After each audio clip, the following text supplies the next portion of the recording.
Chapter 1051, The Fall of Falcon Scott, 69. After battling the harrowing corrupted Titan for 3 long months, Saint Tyrus of the White Feather clan had finally been defeated. Even though she had miraculously managed to survive, with Sky Tide incapacitated, there was no one left to stop the winter beast from advancing on the city. The Titan was already moving closer to the largest, and only siege capital left standing in the region. The temperature was falling, and the winds were picking up, heralding the descent of a terrible blizzard. Inevitably, a series of disastrous events was bound to happen. The first of these events, and the catalyst that sparked the chain reaction, was the withdrawal of the White Feather clan from the Antarctic Center. They had been sent here to support the first evacuation army on behalf of the Great Clan Valor, but were not part of it. Naturally, their first priority was to preserve their saint's life. Even if the awakened of White Feather had decided to stay, for whatever reason, Army Command would have insisted that they retreat in haste. The life of an allied transcendent was too precious of a resource for the government, too. As the clan's compound turned into a hub of frenetic activity, with everyone hastily preparing for departure, Sunny and Jet were left to their own devices. After their conversation with Roan ended, they found themselves all but ignored by the hurrying members of the clan. No one even remembered to shoo the two ascended away. They were not in a hurry to leave, either, mostly because neither of them really knew what to do. The situation had changed too fast and too dreadfully. Sunny felt lost and resigned, and although Jet was trying to hide it, he could see that she was shaken as well. The two of them found a place out of the way and just stood there for a while, silent. Eventually, Sunny said, "Roan is wrong, it's not all over. Even without Tyrus, we still have a transcendent. You, me, Bloodwave, we should be able to give the winter beast a fight. We already killed one Titan, so why can't we kill another?" Jet somberly shook her head. There's an abyssal gap between a fallen Titan and a corrupted one in terms of power. Tyrus was not able to fight the winter beast because she was a transcendent. She was able to fight it because she was a transcendent whose aspect countered the creature's powers, and an astonishingly steadfast one at that. Even then, you don't really understand it, do you? Sunny frowned. I guess not. What is it exactly that I don't understand? Soul Reaper let out a grave sigh. Sunny, there's currently around 30 million people left in Falcon Scott, as well as 20,000 soldiers. There are also 1,000 or so awakened veterans. However, all of them combined wouldn't be able to do anything against a corrupted Titan. Even if there were 10 times more, the result would be the same. Yet, Tyrus alone held the creature back for 3 months. What does that mean? He stared at her silently for a while, then turned away with a dark expression on his face. It means that one saint is worth more than 30 million people, 20,000 soldiers, and 1,000 awakened. A corner of Jet's mouth twisted slightly. Smart. Sunny shook his head. What are you getting at, though? The hint of a smile disappeared from Soul Reaper's face. She lingered for a few moments, then said, I am trying to tell you that there are no you, me, and Bloodwave. Bloodwave is going to leave with the White Feather clan. Do you think they are going to let Tyrus travel across the strait unprotected? She is unconscious and vulnerable. What happens if something attacks the ship? Neither Army Command nor Valor would allow that to happen. So, the House of Night will do their best to protect the most valuable asset, which means that Bloodwave won't be here when the winter beast arrives. Sunny gritted his teeth, trying to suppress the blinding fury that threatened to consume his mind. This is such crap. Jet's face twitched, but she calmly shook her head. No, it's simply resource management. Sunny stared at her with bewilderment for a few moments, then suddenly laughed. So, what? This is it. It really is all over. What about the rest of the poor fools who are still stuck in this city? Soul Reaper remained silent for a while. Then, she said evenly, well, there are 30 million people left here. With the current speed of evacuation, if the winter beast comes tomorrow, 20 million will die. If it comes the day after tomorrow, 10 million will die. Theoretically. Of course, in reality, things are not going to go that smoothly. Sunny gave her a dark look. How so? Jet sighed. Something like that, it won't remain a secret for long. As soon as the rumors spread, this whole city will go crazy. Evacuation queue? Forget about it. People will be storming the port and jumping off the cliffs. It's going to be pandemonium. Sunny opened his mouth, startled by her callousness. However, it only lasted a moment. He was just as jaded. After all, if he had used his brain for a moment instead of allowing himself to be rattled, he would have come to the same conclusions. He cursed.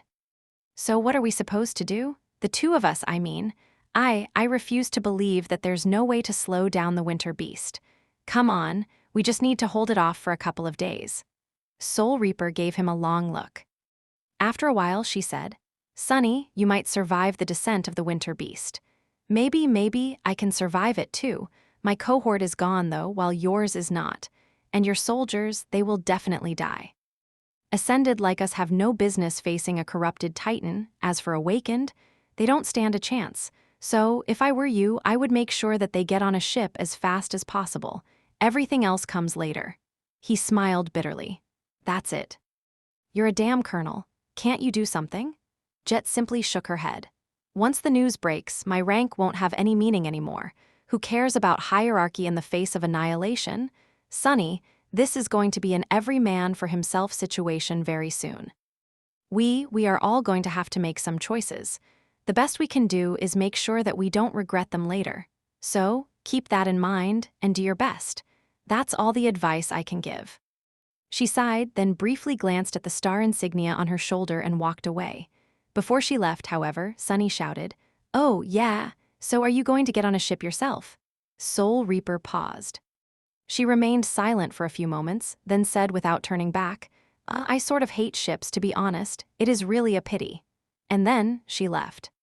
Sunny found himself alone, staring at the empty space where Master Jet had been a few seconds ago. Shaking his head, he scoffed and turned away. What a coincidence. I sort of hate ships, too. Chapter 1052, The Fall of Falcon Scott, 70. The first thing Sunny did was go find Belle, Dorn, and Samara. However, none of them had returned from the dream realm yet. All three were peacefully asleep in their pods, not knowing that back in the waking world, Falcon Scott was not on the verge of destruction. For now, all he could do was wait. Not wishing to waste time, Sunny tried to go through the official channels to make sure that his cohort was not going to be left out of the evacuation plans. At that point, however, things had already started going out of control. Just as Master Jet had predicted, the government complex was in a state of frenzy. The information regarding the withdrawal of the White Feather clan and the impending doom approaching the city was supposed to be kept strictly secret. But with people responsible for withholding it, realizing that they themselves would most likely be left behind. There was no way for the truth to remain hidden. The news spread through the city like wildfire. With it came panic. Sunny spent some time fruitlessly trying to get the logistics officers, or anyone at all, to issue an order for his cohort to evacuate, but no one knew what to do, or even if they had authority to do anything. Worse still, as soon as St. Tyrus had been defeated, the influence the winter beast was exerting on the region seemed to have doubled in strength. Now, even the robust communication array of the siege capital was having trouble connecting the local branch of Army Command to central headquarters. Even if there was a leader who could bring order to this complicated situation, they were simply too far away. In the end, all he could get from the administrative personnel was a vague promise of a priority placement while boarding the leaving ships. They did not seem to know quite what it meant themselves, but the underlying message was clear. If he could get a spot on one of the evacuation vessels, no one was going to stop him. In fact, this was true for all the surviving soldiers of the First Army. If they wanted to leave, they could. Who was going to stop them? After all, the soldiers were armed, while the refugees were not. In the ruthless mathematics of war, their lives were also more valuable. In short, the situation had deteriorated to the point of turning into complete lawlessness. The government officers were simply unable to control it anymore. Every man for himself. Sunny was slightly stunned by how quickly the city had descended into chaos. All it took was a few hours. There were some exceptions, of course. For example, someone high up in the chain of command managed to enforce the evacuation of the wounded from the army hospital. However, no one knew how effective exactly the execution of that order would be, or how quickly the evacuation would happen.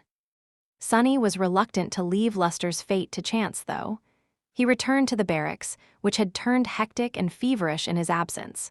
Finally, his soldiers woke up, emerging from their sleeping pods with confused expressions on their faces.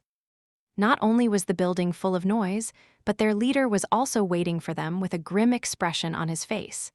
Sparing the three awakened a single glance, Sunny said, "Let's go get Luster and Kimmy. I'll explain what is happening on the way." They made their way to the hospital. Outside, the cold was slowly turning unbearable, but despite that, crowds of frightened people were flowing through the streets, some aimless and lost, some full of frantic determination. The situation inside the hospital was even worse. Unlike the rest of the people in the city, the medical officers had received direct orders to transfer all the patients to the port fortress and await immediate evacuation. However, the orders were vague and hastily compiled, lacking a lot of important details and instructions. Aside from that, moving severely injured soldiers was not as easy as transporting healthy people. Some required special care, some could not be moved at all, unless an awakened healer got personally involved. Rattled, Sunny finally understood what the word pandemonium meant. Cutting through the chaos, he and his soldiers reached Luster's room. After a short conversation with a panicked nurse, they received verbal permission to take him away and barged inside.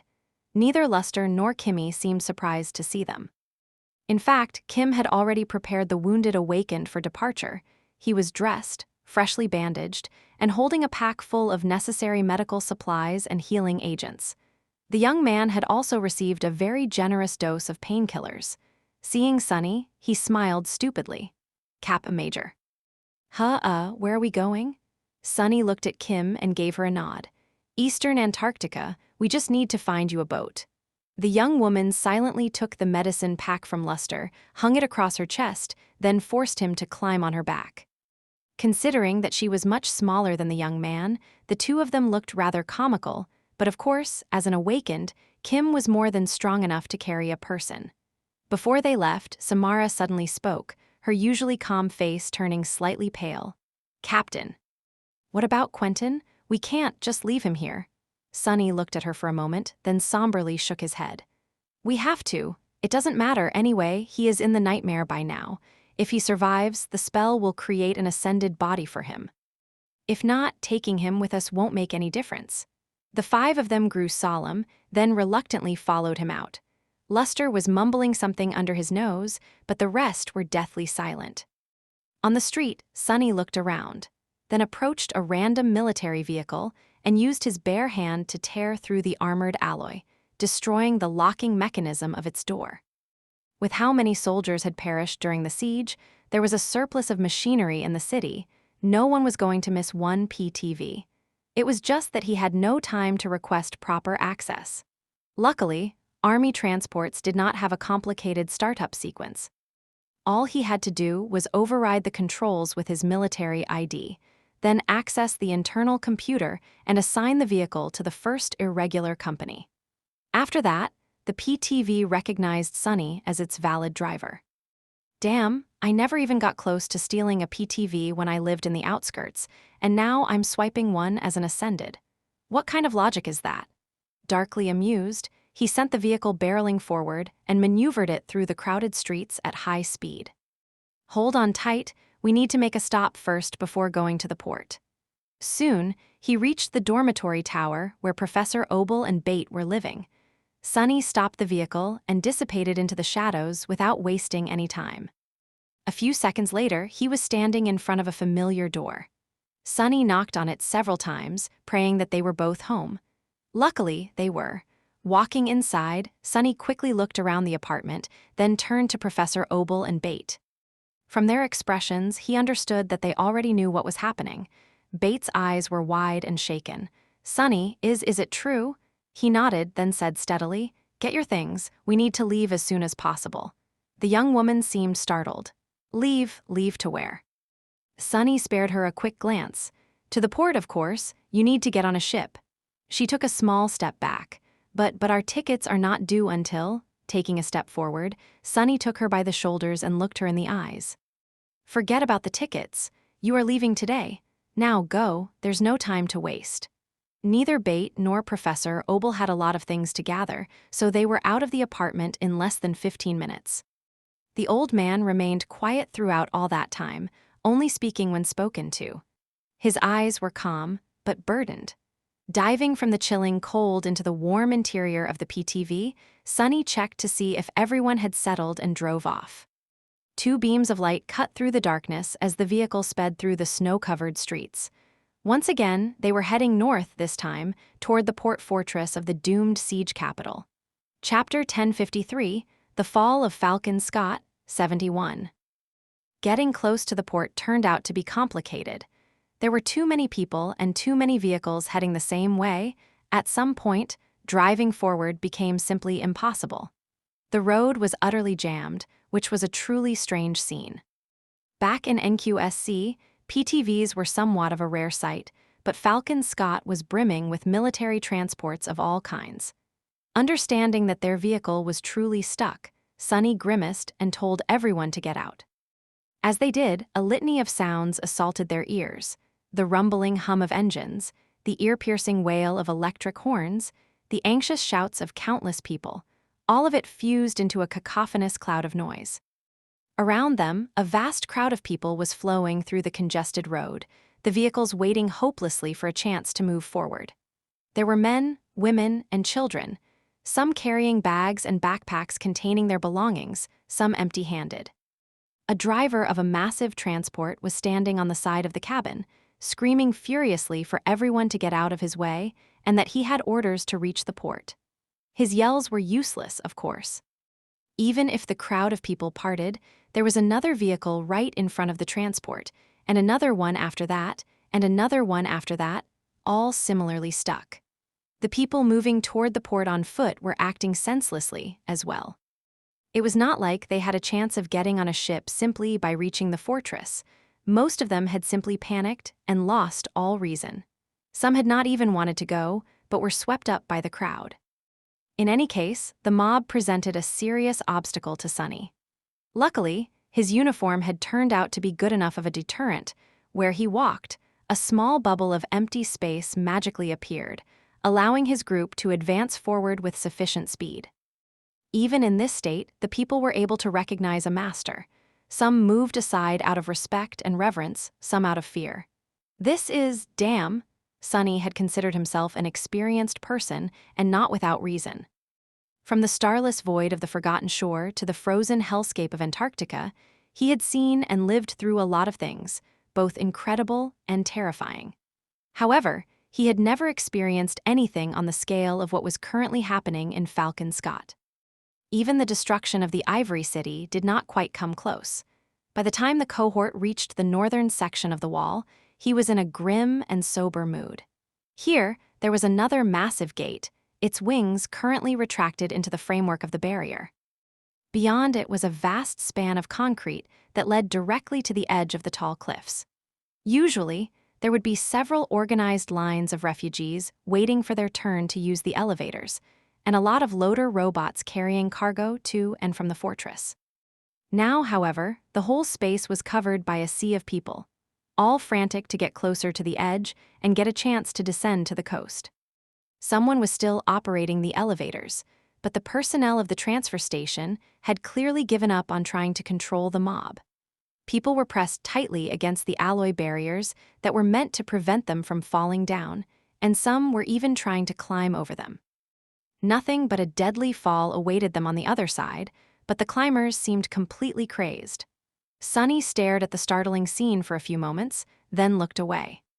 He felt a chill that had nothing to do with the unbearable cold of the polar winter run down his spine. A human mob was a frightening thing. It was even more frightening because everything had been fine just half a day ago. In such a short time, the whole city seemed to have gone mad. What are these fools hoping to accomplish? Sonny flinched. What was he hoping to accomplish? Gritting his teeth, he pushed forward through the crowd. His uniform and aura of authority cleared a path, and when that was not enough, he simply pushed people away. With Sonny's strength, it was not at all hard. Remaining gentle enough not to crush anyone was much harder. His soldiers followed. After experiencing the horrors of the nightmare spell and the tempering of countless battles, they all managed to remain composed. Bate and Professor Obel, however, looked deeply rattled. Still, they followed too. After some time, Sunny finally reached the entrance to one of the elevators. Currently, it was closed since the platform had not yet arrived. The refugees moved slightly aside to give the awakened some breathing room. However, he could still hear their voices. "Look, a master. You there, officer, what the hell is happening? Please take me with you." "Curse you." He kept looking forward, ignoring the yells. Some people tried to ingratiate themselves with Sunny, some cursed him out and demanded explanations. Some stupidly became overjoyed, as if the appearance of an ascended was going to solve everything. At least it's not as cold. With so many bodies around, the oppressive cold had retreated a little. Eventually, a massive platform arrived from the bottom of the cliffs, and the barrier retracted into the ground. Sunny led his group forward, taking a place near the opposite side of it. From there, he could see the ocean and the port fortress below. There was only one gargantuan ship currently anchored near it, with several large ferries coursing between the vessel and the pier to bring people aboard.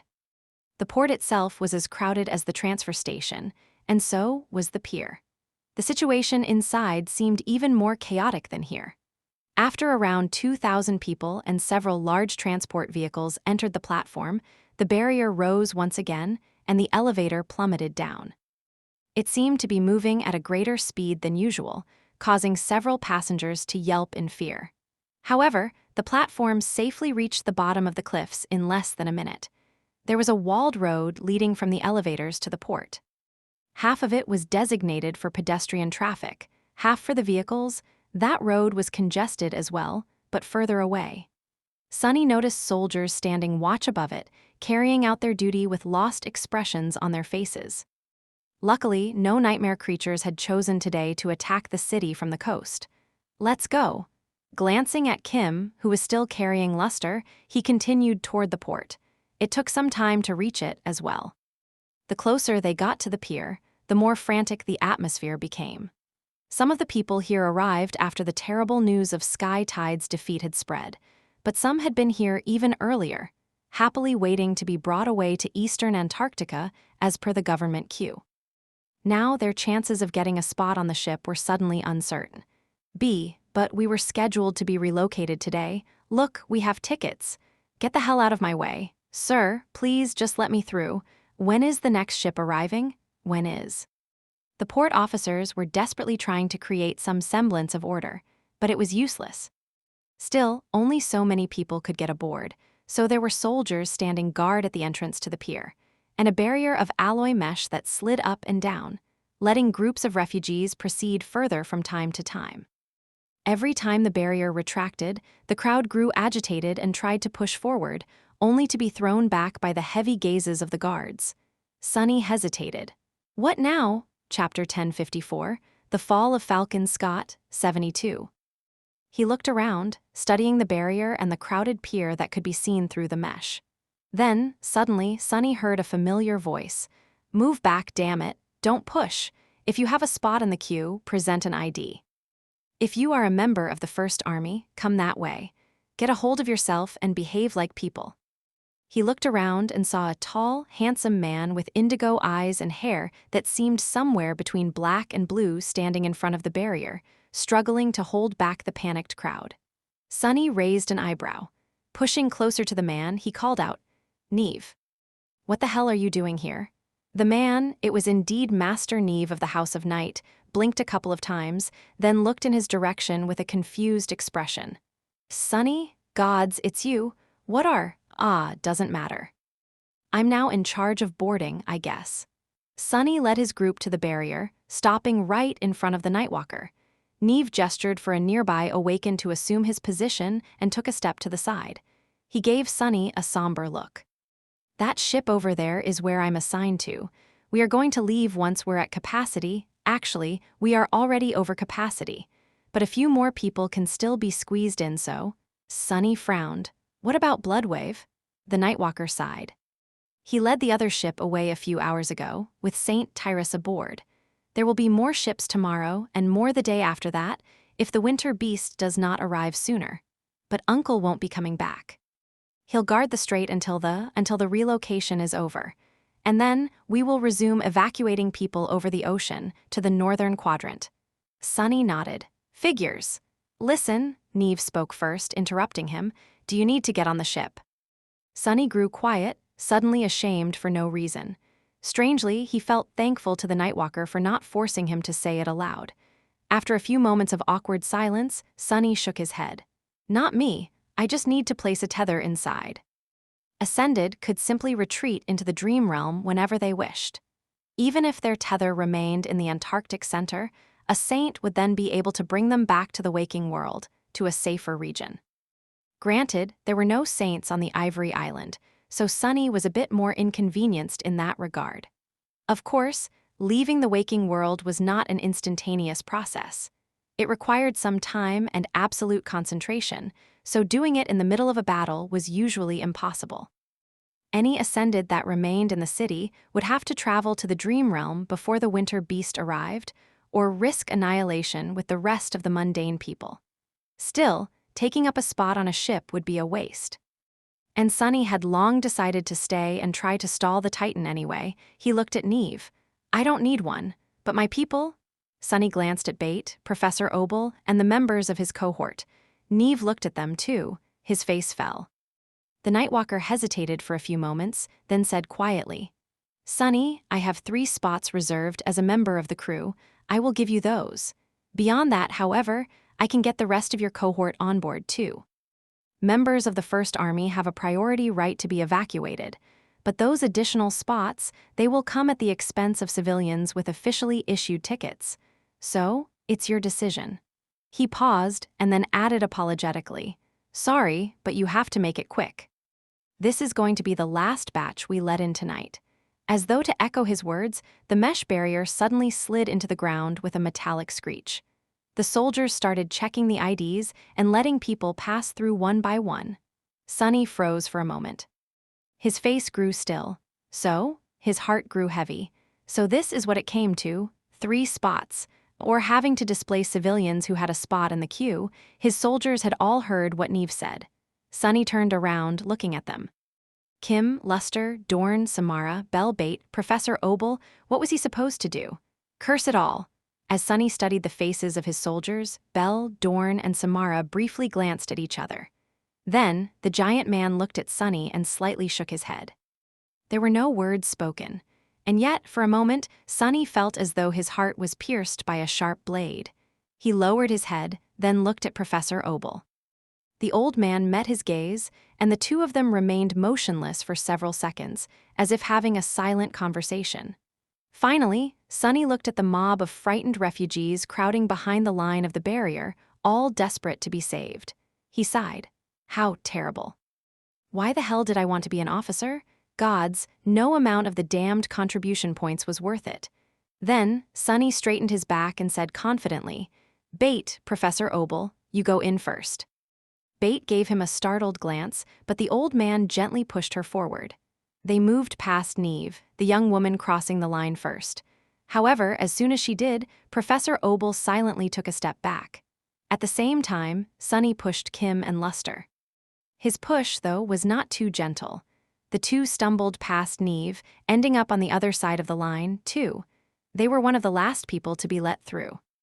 A moment later, the barrier rose with a screech, and a wall of alloy mesh cut off the pier from the rest of the port. Sunny, Professor Obel, Samara, Dorn, and Bell remained on one side. Kim, Luster, and Bait were on the other. The young woman turned around, confused. When she saw the old man behind the fence, her eyes widened. Professor, why are you? Professor Obel smiled. It's all right, Bait. We already had that conversation, remember? Stop being stubborn and forgive this old man. Ah, my old bones really can't endure another journey. She grabbed the mesh, frantic. No, you can't. How could you? He sighed. I only have a few more years left to live at best. Bait, I might have accomplished a lot in this life, but it's coming to an end. The old man chuckled. You will accomplish even more, given time. What, do you think I was already brilliant at your age? Gods, no. I barely knew how to tie my shoes. Letting someone young take my place is a privilege of mine, especially someone like you or awakened Kim over there. Bate stared at him for a few long moments, her eyes glistening. Then she turned to Sunny. Sunny, what about?" he scoffed. "I'll be fine. It's like you don't know me. There's not a single selfless bone in my body, so you don't really have to worry about my safety." At that point, Kim finally spoke. "Captain," Sunny glanced at her and frowned, "you keep Luster and Bate safe. Who knows what will happen? Go board the ship and get the hell out of here, Kim. That's an order." He remained silent for a moment and then added, "Also, it's Major, damn it." And that was that. Soon, Kim, Luster, and Bate boarded a ferry and were taken to the towering vessel. Sunny and the rest remained in the doomed siege capital, in Falcon Scott. The air was getting colder and colder. Chapter 1055, The Fall of Falcon Scott, 73. After things were settled, Sunny did not really know what to do. Professor Obel wanted to go back to the dormitory, for now, so Sunny asked Belle, Dorn, and Samara to take the old man there. After that, they were supposed to return to the barracks. Left alone, Sunny remained motionless for a few minutes, then used Shadow Step to sneak aboard Neve's ship. Placing a tether there did not take him much time. After the invisible mark was created, he used the same method to return to the port fortress. It was already night, of course. Night and day were absolutely the same during the long winter, here in Antarctica. Still, it meant that the winter beast would arrive in around 12 hours at the earliest and in no more than 40 at the latest. Sunny slowly made his way back to the elevators. No one was moving in the opposite direction of the port, so he did not have to force his way through the crowd. He just walked slowly, moving aside to let vehicles pass from time to time. The elevators were going up entirely empty, as well. His lonesome figure startled the crowd of people waiting for the platform to arrive at the upper transfer station. Sunny spared them a heavy glance, then sighed and dissipated into the shadow. He had no desire to travel through the mob again.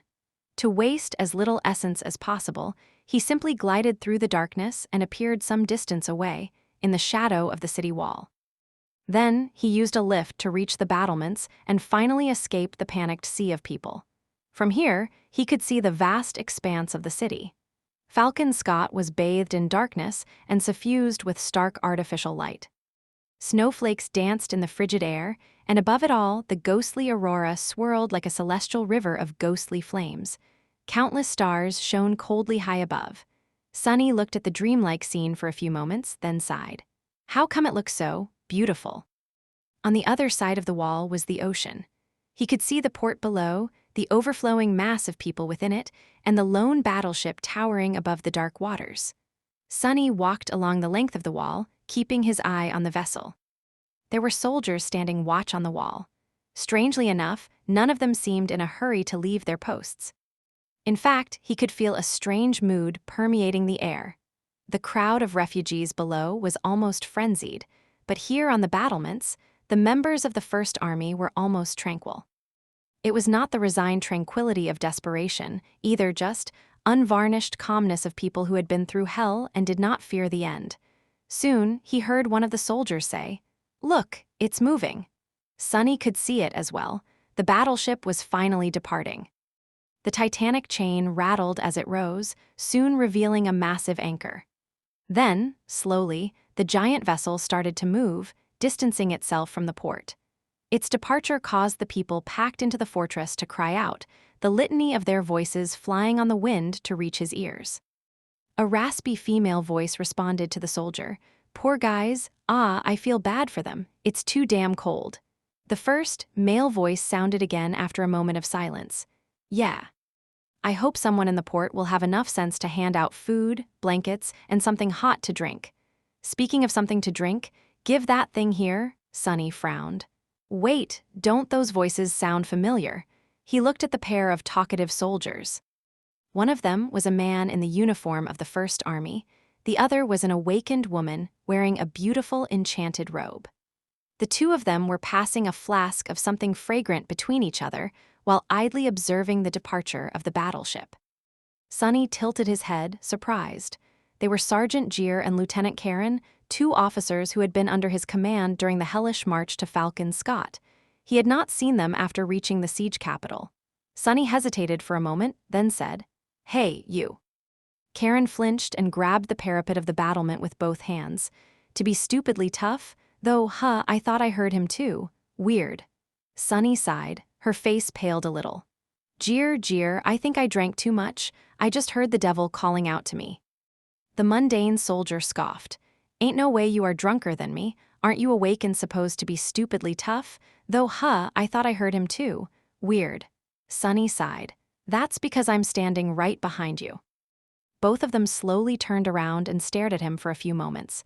Then, sincere smiles suddenly appeared on their faces. Captain, sir, you're here too.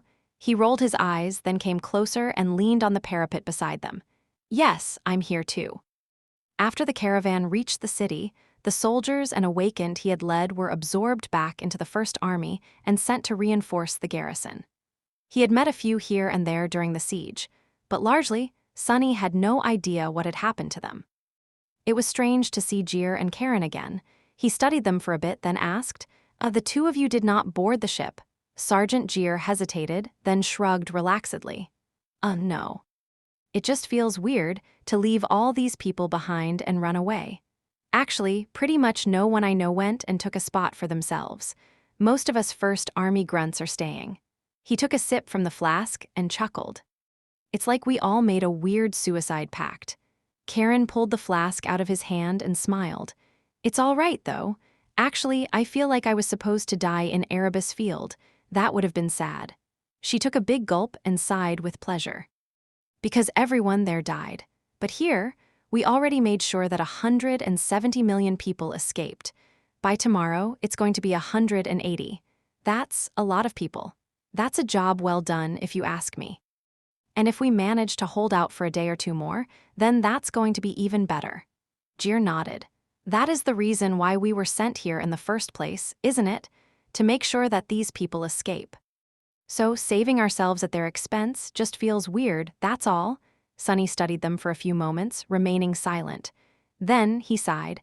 I guess I feel the same way. Plus, I really hate losing as well. Karen and Jeer looked at him with complicated expressions. Sir, you're staying too? Sunny smiled slightly. Yeah, but don't get me wrong, I am not planning on dying heroically. Unlike some people, I haven't given up on giving that beast a good fight. The two soldiers were quiet for a bit. Then Jeer suddenly laughed. Good. That's good. Hell, now that I know that you're going to be with us too, sir, I am starting to feel that maybe there's still a chance. We already killed one Titan, didn't we? What's one more? Karen lingered for a moment, then offered the flask to Sunny and patted the mundane soldier on the shoulder. Sure, Jeer, sure. It's just a corrupted Titan. Let's kill it. Why not? Sunny received the flask and took a sip of something bitter, flavorful, and absolutely searing. He grimaced and coughed, feeling his eyes turn wet with tears. Gods, what the hell are they drinking? After a while, when he regained his ability to speak again, Sunny wiped his eyes and passed the flask to Karen. Feeling a pleasant warmth spread through his body, he said, Yeah, you're right. It's just a corrupted Titan. Chapter 1056, The Fall of Falcon Scott, 74. It was already morning by the time Sunny made his way to the dormitory tower where Professor Obel was staying. The cold had gotten even more oppressive, and the wind was like a sharp knife that cut ruthlessly against his skin. It was rather strange. Soon after the news of the winter beast's inevitable attack spread through the city, the whole population seemed to have gone marl. Fear, panic, and desperation were like a wildfire that spread through the siege capital, throwing it into utter chaos. For a while, it was as though Falcon Scott had turned into a wounded, frenzied beast. But now, a strange calmness permeated the snow-covered streets. Even near the port, the mob had become meek and docile. A few more ships arrived, and a few more millions of people were taken away. The rest either surrendered themselves to fate or gave up completely. As soon as they let go of hope, their fear disappeared. Their panic subsided, too. Sunny walked through the city. He saw different people coping with the merciless reality of the situation in different ways. Some seemed numb and lethargic. Some seemed serene and at peace. Everyone found solace in their own way. He even saw groups of people climb to the roofs of the highest buildings, carrying chairs, portable heaters, and food. They were going to watch the arrival of the Titan and meet their ends together. Others were trying to get as deep underground as they could. A siege capital like Falcon Scott had plenty of durable subterranean shelters. However, if anyone thought that they could hide from the approaching doom there, they were sorely mistaken. No amount of frozen soil and layers of mundane defenses were going to stop a corrupted Titan. There had been shelters in Erebus Field, too, but no one who had entered them survived. And Goliath was in no way a match for the winter beast. As for Sonny himself, he had not given up yet. He still had some will to fight left in him. He had spent these hours trying to come up with a way to, if not defeat the abominable horror, then at least tie down and stall it. Sadly, Sonny saw no way to win, no matter how hard he looked. The enemy was just too strong, and his bag of tricks was all but empty. There was no time to prepare anything, and even if there were, he was not sure that he would have been able to pull another miracle out of thin air. Killing Goliath was already an astonishing feat. In the past, before the transcendence of the first saints, it had taken all of clan valor decades to slay a fallen Titan, but Sonny destroyed the dreadful stone colossus in a single second. If he had been a couple seconds slower, the city would have probably already been destroyed. That was how terrifying Titans were. The further one walked on the road of ascendance, or corruption, the greater the distance between individual steps. There was a vast chasm between a terror and a Titan, and an even more boundless abyss between a fallen and a corrupted one. Sonny had not come up with a single good idea. His own strength was insufficient, and there was no one stronger around to borrow it from. Is it really hopeless? Despite it all, he was reluctant to accept that fact, and yet a shadow of doubt was weighing on his heart. As Sonny was approaching the dormitory tower, his thoughts wandered to Jeer and Karen. His mood turned dark as he remembered all the people he had brought to Falcon Scott and how much effort had gone into preserving their lives. Where were they now? The nameless sleeper, the kid who had called him Uncle once, the brave soldier who had lost his arm to the devouring cloud. Had they been evacuated, or were they still out there somewhere within the doomed city? Most of the 200 million people had already been evacuated, so the chances of that weren't high. Standing in front of the entrance to the dormitory, he looked at the piles of snow on both sides of it.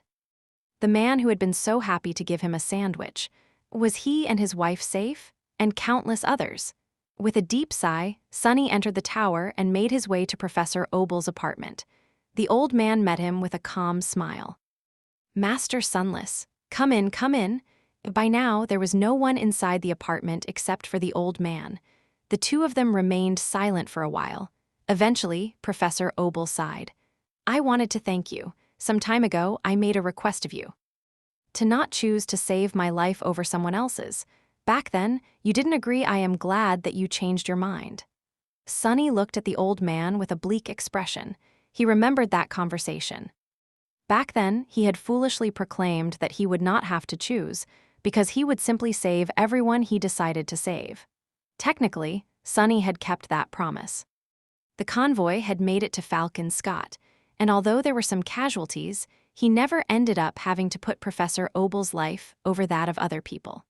Who could have known that their woes would only grow more calamitous after reaching the distant siege capital? Sonny pursed his lips and then said in an even tone, "I am not going to lie, Professor. I am unhappy with your decision. After all the effort I've put into keeping you alive, you still chose to stay.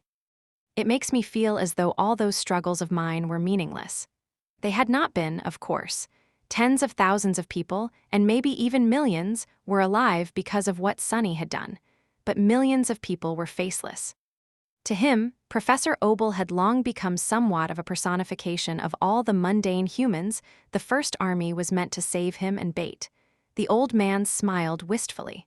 "I knew that you would feel that way. People who are as principled as you, young man, are a rare breed. They can't help but feel responsible for the entire world. However, the world is too vast, Major Sunless. You can't defeat it all by yourself, and you shouldn't be forced to either." Sonny looked at him with surprise. Now that is very amusing. He couldn't help but snort. "Principled me, Professor? You are deeply mistaken. I have no principles to speak of. I am just stubborn, spiteful, and a little bit mad. That's all there is to me. The old man laughed. If you say so, young man. Anyway, you must be really busy. I won't keep you. However, I do have one last favor to ask. Would you mind escorting me to the communication array? My work schedule is technically suspended, but a bunch of us old engineers decided to gather there. Who knows, maybe we'll even manage to restore function to the whole thing. In any case, it will be an extremely interesting problem to solve. I already have a few ideas. Sunny stared at him for a few moments, then silently nodded. Together, they left the dormitory tower and ventured through the streets of Falcon Scott, chatting idly as they did. Time seemed to slow down a little. Nevertheless, they eventually reached the base of the communication array complex, where a dozen or so old men and women were standing waiting for the latecomers to arrive. Some of them waved to Professor Obel, calling out to him with boisterous voices. The old man waved in response, then turned to Sunny and smiled. "We're here. Thank you very much, young man, for everything." Sunny felt as though a lump was stuck in his throat. He lingered for a few moments, then forced out a few words. "Don't mention it." "And thank you too, Professor. Please stay safe." Professor Obel patted him on the shoulder. "You must survive, Major. Don't hesitate to save yourself when the time comes. Farewell." With that, he smiled one last time, then turned away and headed to the other old engineers. They welcomed him with friendly greetings. Sunny remained motionless for a while, then turned away too. Damnation. Grilling his teeth, he shivered in the cold and started walking. The shadow weighing on his heart had become heavier. Chapter 1057, The Fall of Falcon Scott, 75. He found his soldiers calmly preparing for the nearing, and most likely their last battle. Sunny had chosen the members of his cohort based on their mental resilience, but even still, he was surprised and slightly disturbed by how nonchalant all three seemed. Samara had lost her rifle, but was now in possession of Kim's carbine. She was sitting on an alloy crate, silently charging one bullet after another with essence. Bell was sharpening his sword with a vague smile on his face. Memories did not need to be sharpened, but the swordsman had a habit of doing so anyway. Dorn had been wounded by the scavenger. The deep cut on his chest had already been dealt with by an awakened healer, but he was yet to fully recover. The giant man was moving his shoulder through a set of stretching exercises, wincing from time to time. His sledgehammer was nearby, its handle leaning against the wall. When Sunny entered, the three awakened glanced his way and saluted. "What's the news, sir?" He shook his head. "No news yet. If we're lucky, the bastard will show up tomorrow. If we're not, it will be here today." Sunny remained silent for a few moments, then added, "In any case, we will have to deal with the blizzard first. Keep those charms I gave you summoned. Protection against cold is going to play a big role when the winter beast comes." Sunny possessed the memory of ice, but he had also created lesser versions of the ascended charm for each of his soldiers. Those memories were not as potent, but also required much less essence to sustain the enchantments. They nodded, summoning the artificial charms. Looking at his soldiers, Sunny couldn't help but feel a hint of fear. He had only known these people for a few months, but they had gone through a lifetime of struggles together. Even if he wasn't responsible for their lives, he would still have been fiercely reluctant to see them die. Bell, Dorn, Samara, they were admirable warriors each. More importantly, they were his people. Sunny sighed. "You just had to go and stay, huh?" He had been fully prepared to have Neve-load the whole cohort on the ship, but the three awakened silently refused. Staying in Falcon Scott was their choice. Bell looked at him and grinned. "Sure, sir, that's our job." Samara simply nodded, choosing not to say anything in her usual manner. Dorn chuckled. "We did, but aren't you here too, Major?" Sunny winced. Of course, it wasn't the same. He was an ascended, and one ridiculously hard to kill on top of that. His soldiers, however, were merely awakened. They were not nearly as resilient. "Yeah, I am." Bell put his sword away, the smile slowly disappearing from his face. The swordsman remained silent for a few moments, looking at him with an uncharacteristically serious expression. A heavy atmosphere settled in the barracks room. Eventually, he said, "There is something I wanted to ask you, though, sir. You don't have to answer, of course." Sunny frowned. What is it? Belle hesitated for a bit, then asked thoughtfully. There are rumors going around. That you're dating Mongrel, but Mongrel, she is your echo. What's that all about? Sunny stared at him, speechless. What the hell are you on about, Feel? I'm not dating anyone. The swordsman suddenly threw his head back and exploded with laughter. I see. Dorn gave him a disapproving look and let out an exasperated sigh. That guy, Sunny shook his head, suddenly feeling an urge to laugh too. He's crazier than me. Gods. If you're done, Belle, let's discuss strategy. Some time later, Sunny walked outside to get some fresh air. The air was much cleaner in Antarctica, after all. It would be a waste to remain inside all the time, even despite the cold. As Sunny stared at the distant sky, he suddenly noticed a black bird looking at him from a nearby roof. Then, he heard the sound of approaching footsteps. Sunny, there you are. Master Jet appeared front behind a corner and walked over to him, then stopped, her icy blue eyes full of coldness that was even more chilling than the polar night. He looked at her, then smiled. Here I am, she sighed. I sent all the information we have about the winter beast to your communicator. Did you read it? He nodded. Sadly, there was little known about the Titan and its abilities. Even though Saint Tyrus had spent months suppressing the creature, most of their drawn-out battle had not been a direct one. The winter beast had shown an eerie ability to control cold, snow, and wind. Since Sky Tide commanded the winds, as well, their battlefield had been the sky above the Antarctic center itself. It was precisely because the Titan's most dreadful power had been continuously countered by Saint Tyrus that no one knew its true extent. It had to be tremendous, though, considering that the mere presence of the creature was distorting communications across the entire region. All Sunny and Jet could do was make educated guesses. She hesitated. Good, then. After that, both fell silent. Sunny looked at Soul Reaper, remembering the past. She was the first person he had met after surviving the first nightmare. Back then, Jet looked like an unreachable goddess to him. Seeing her cold beauty, he had been stunned. Luckily, she promptly slapped some sense back into him. After that, Master Jet was always in the background of his life, arguably saving it on more than one occasion with her advice and slightly jaded wisdom. And now, they were equals. It was funny. The two of them had only met a few years ago, but Sunny felt as though he had known Let all his life. Maybe because those years felt like several lifetimes. He sighed, then suddenly asked, Master Jet, I've always wanted to ask. Why did you really join the government? Considering your abilities and character, the legacy clans probably showered you with offers, and incredible ones at that. Well, you must have received a special strategic asset designation as well. They had briefly talked about it in the past, but Sunny always felt that he did not know the full truth.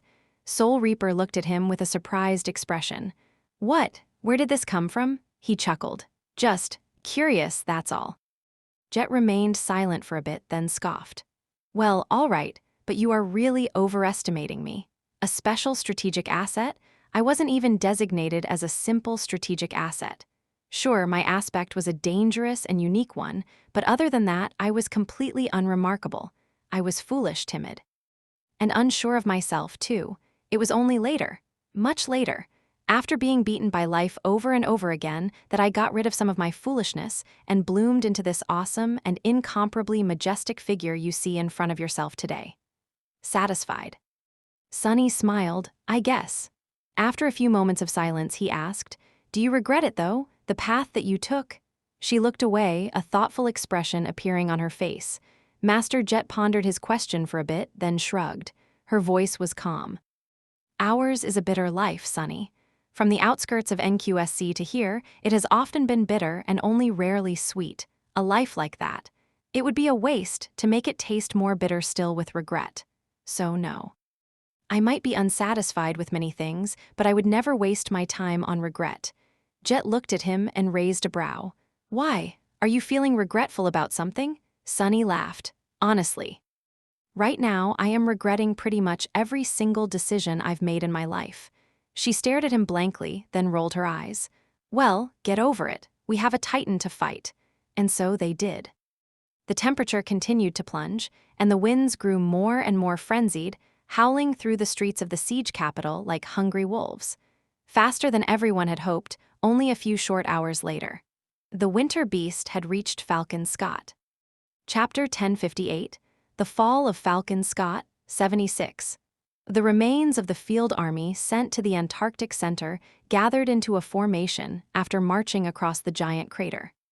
The hill, like stone corpse of the fallen Titan Goliath, the pit created by the enormous explosion, and the city with millions of defenseless humans sheltering inside were now behind them. In front of them were a vast field of snow and the towering peaks of the mountains. There were around 20,000 mundane soldiers, some of them piloting the mighty war platforms, and 1,000 or so awakened gathered in front of the crater. Just like Jir had said, very few members of the First Army had used the priority right to be evacuated ahead of civilians. Most had remained and were now preparing to face a dreadful foe, the winter beast. The plan of the battle was rather simple. The creature's physical body was rumored to be hidden at the heart of the blizzard, protected by hurricane winds and murderous cold. To prevent it from reaching the siege capital, the army was going to advance into the snowstorm and confront the Titan. Neither mundane soldiers nor the awakened had any hope of actually damaging a corrupted nightmare creature. Luckily, an abomination that mostly relied on unnatural powers to kill its prey could not be too formidable in a physical confrontation. The few masters who still remained with the army had a good chance of wounding or even slaying it, if they could get close enough. The role of the soldiers and the awakened was to bury the Titan under their bodies and distract it, hopefully giving the ascended an opportunity to strike. No one knew if the plan had even a theoretical chance of working, but it was their best chance.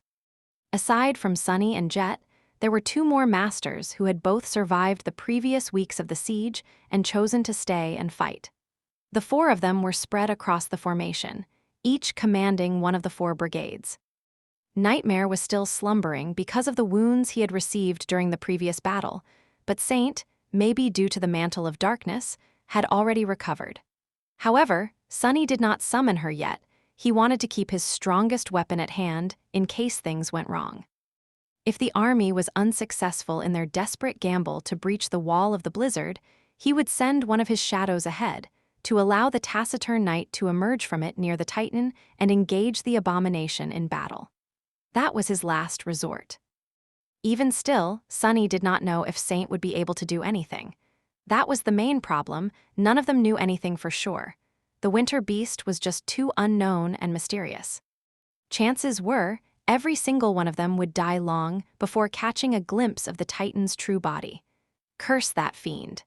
Sunny was standing in front of the brigade of grim-faced soldiers who were now under his nominal command. The members of his cohort were right behind him, and behind them were the rest of the awakened. The mundane soldiers were at the back of the column, comprising most of it. All of them were looking ahead, struggling against the cruel winds in front of them. A cloud of snow was descending from the mountains, slowly blotting out the sky. It was like a swirling white wall was slowly erasing the world. With each second, the winds were growing stronger, and the terrible cold was becoming more unbearable. The blizzard was coming. Sunny sighed, then looked over his shoulder. Get ready. Without Kim, the members of his cohort lost the ability to borrow his sight. Each of them had summoned a luminous memory, and so had the rest of the awakened in the brigade. The mundane soldiers, too, were equipped with various light-producing devices. Beams of powerful spotlights shot into the darkness from the shoulders of the towering MWPs. The brigade appeared like a river of light in the middle of a sea of darkness. The harrowing snowstorm was getting closer and closer. Advance. Sunny took the first step forward, and the soldiers followed.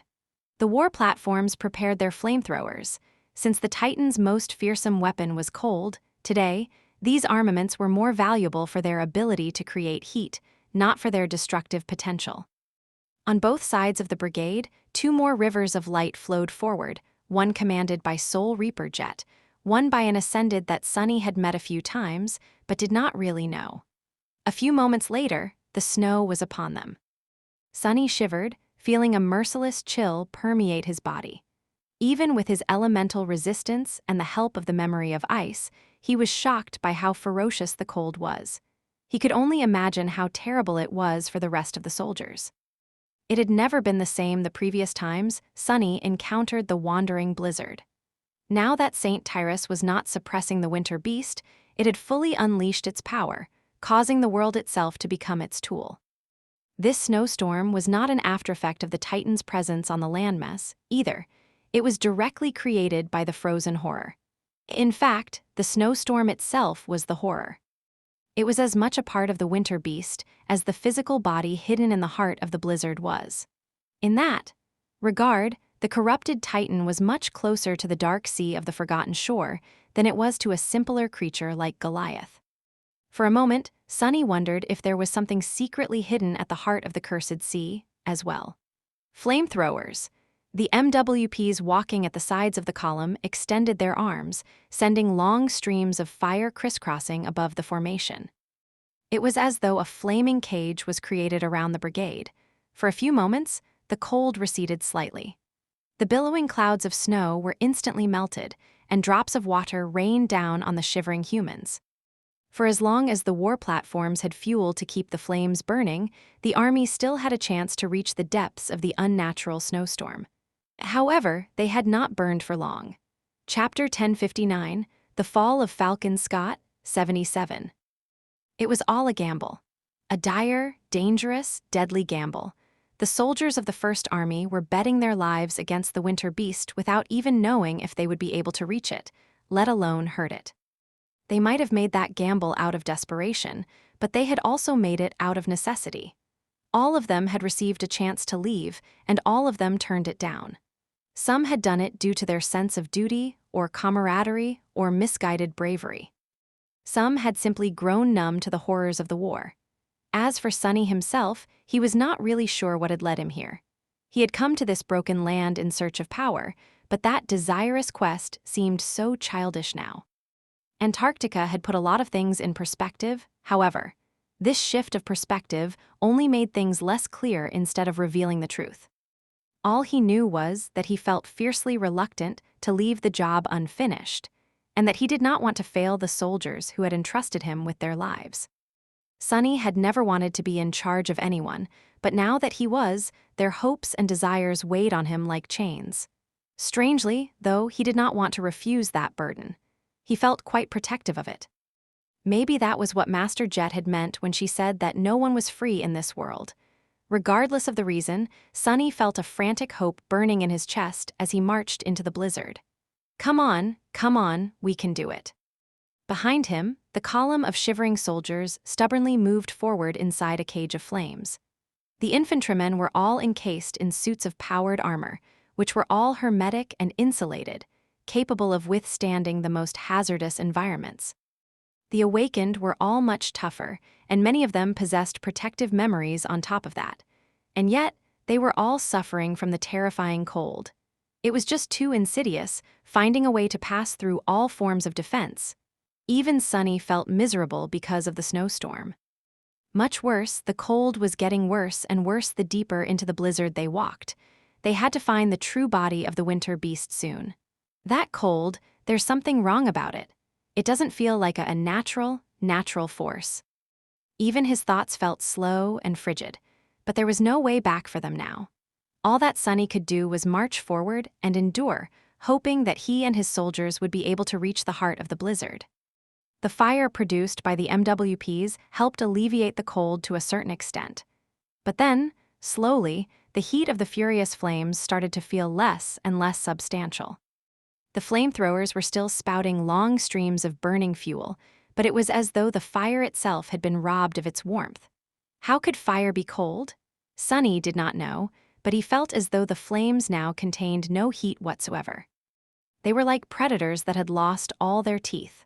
Curse it! He glanced back, seeing a few of the mundane soldiers staggering as they walked, then gritted his teeth and continued to move forward. The snowstorm could not be too vast. They had to be getting closer to its center. All they had to do was endure a little longer. Suppressing a hint of fear, Sunny sent his shadows to scout ahead. As soon as his body lost their support, the cold assaulted it with renewed strength. He cursed quietly and concentrated on resisting the furious blows of the hurricane winds. Behind him, the awakened and the mundane soldiers were shielding their faces and leaning forward to withstand the force of the storm. Even the towering war platforms were struggling to keep their balance. They had great mass, but also a much larger surface for the wind to attack. The pilots controlled their lumbering machines with intricate skill, keeping them upright and moving forward. The shadows flew into the storm. Even though it was almost impossible to see through the raging snow, they had other ways to perceive the world. Sunny hoped that at least one of them would be able to discover the true body of the winter beast. After all, searching for it was not hard. All he had to do was follow to where the cold was most dreadful. The closer one got to the heart of the blizzard, the more terrible the unnatural cold would become, and indeed, his shadows were able to discover the right direction soon. They all failed to reach the eye of the storm, though. Sunny felt a little shaken when he realized that, further into the blizzard, even the shadows started suffering from the merciless cold. It made no sense, since shadows were incorporeal beings, but it was nevertheless true. Once they flew sufficiently deep into the snowstorm, the power of the winter beast seemed to transcend logic and reason. It was capable of freezing even those things that should have been incapable of being frozen. How can it? To his horror, Sunny realized that the frigid slowness of his thoughts was also not just in his imagination. If the corrupted Titan was capable of affecting shadows with its powers, why wouldn't it be able to affect minds? Nothing within the winter beast's snowy domain could avoid being pervaded by its power. Recalling the shadows, Sunny shuddered and continued to walk in the direction they had discovered. Every step he took felt heavier than the last. Behind him, a soldier fell to the ground. Others tried to help the soldier stand up, but it was of no use. The man was not moving. His comrades had no choice but to abandon their futile attempts. The column flowed past the motionless figure, and soon it was swallowed by the haze of the blizzard, disappearing from view. Not long after that, someone else dropped down. Sunny felt dread settle in his heart. No, we need to keep going. I refuse to give up. I refuse to believe that the abomination's power cannot be broken. He continued to walk with an ugly expression on his face, leaning low to resist the shattering wind. Soon, more people fell into the snow. Sunny could feel their shadows turn lifeless in the distance. Every death cut him like a knife. It was only the mundane soldiers at first. Then, one of the MWPs staggered and froze, depowering a moment later. A powerful squall crashed into it, making the towering machine sway and collapse. Eventually, even the weakest of the awakened started dying. And then the strongest of them. Engrossed by grim fearlessness and dogged determination, the brigade continued to struggle forward. The other brigades were advancing into the blizzard by its side, too. However, their rate of progress was becoming slower and slower. The closer they got to the heart of the snowstorm, the more murderous the cold became. The stronger the winds grew, and the harder it was to make even a single step forward. It felt as though an irresistible force was pushing Sunny back, and at the same time trying to sap him of his very life, battering his body with blades of wind and ice. Damn it! At first, a soldier or two would fall every minute. Then a new body would fall into the embrace of the snow almost every second. Sunny felt a vast, maddening anguish, and a deep, biting reluctance, and fear, not for himself but for the mission. But then, he became scared for himself too. At some point, Sunny realized that because of the diabolical cold that permeated his mind, he could no longer feel his dream realm anchor. It still existed there, somewhere, but it was as though the mystical connection was distorted by a hazy wall of snow. Sunny could not sense the anchor and could not reach for it. He had nowhere to run, just like the rest of his soldiers. Are we going to lose just like that? The thought filled him with indescribable anger and grief. He could tell that they were getting closer to the heart of the blizzard. They were not too far away, now, but the snowstorm had become just too calamitous. Sunny had lost count of how many soldiers he had lost. In fact, his senses, even the shadow sense, were slowly failing him. He could not see too far, and he could not perceive too far. The world had narrowed down to a hazy sphere of a dozen meters, while everything else was obscured by snow. In that sphere, there were only a few awakened. As far as he knew, everyone else might have already succumbed to the ruthless cold. Gods, it can't be like this. It can't be, damn it. In his heart, Sunny would have been able to accept if they had reached the true body of the winter beast, but failed to defeat it. But the idea of being wiped out without even making it to the eye of the storm was enough to drive him insane. Damn it, damn it, damn it all. And with each second, still, the cold was growing more harrowing. 15, 50, but in the end, that was exactly what happened. Eventually, still surrounded by the wall of howling snow, Sunny realized that he could hardly make even a single step forward. He had lost sight of the brigade and did not know if any of his soldiers were still alive. There were only 3 awakened beside him, Belle, Dorn, and Samara, and with each second, still, the cold was growing more harrowing. He closed his eyes. Admit it. Sunny hesitated, staring into the blizzard. Admit it, you lost. He shivered. You fool, what else did you expect would happen? It was almost as if the sin of solace was talking to him, but no, those were only his own thoughts. He had not even summoned the jade sword yet. His own thoughts were much more damning. Sunny let out a soft sigh, then turned around and looked at his soldiers. The members of his cohort were standing close to each other, bits of ice covering their hair. Their luminous memories had grown dim and weak, and their lips were blue. Their eyes, however, were much more calm than his own. Sunny studied their faces for a few moments, trying to come up with a solid thought. Eventually, he simply whispered, "I'm sorry." Bell smiled with the corner of his mouth, then slightly shook his head. That action alone seemed to take something out of him, and the swordsman swayed slightly.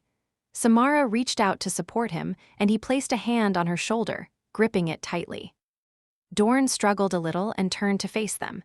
He gave his fellow awakened a warm nod, then kept looking at them without saying anything. Maybe he couldn't. Sunny remained motionless, watching. He watched them slowly grow still. And then he watched as the spark of life was gradually extinguished inside them. Samara was first, and then Dorn. Bell was the last to go. Only when their shadows had turned lifeless and empty did Sunny allow himself to dissipate into the darkness, escaping the murderous cold. In the embrace of the shadows, the power of the winter beast was not nearly as overwhelming. It could still reach here, somehow, but in a weakened state. Sunny howled with sorrow and fury as he flew deeper into the blizzard. Even if everything was lost, he still wanted to try and reach the wretched abomination. He wanted to hurt, break, and kill it, but he failed.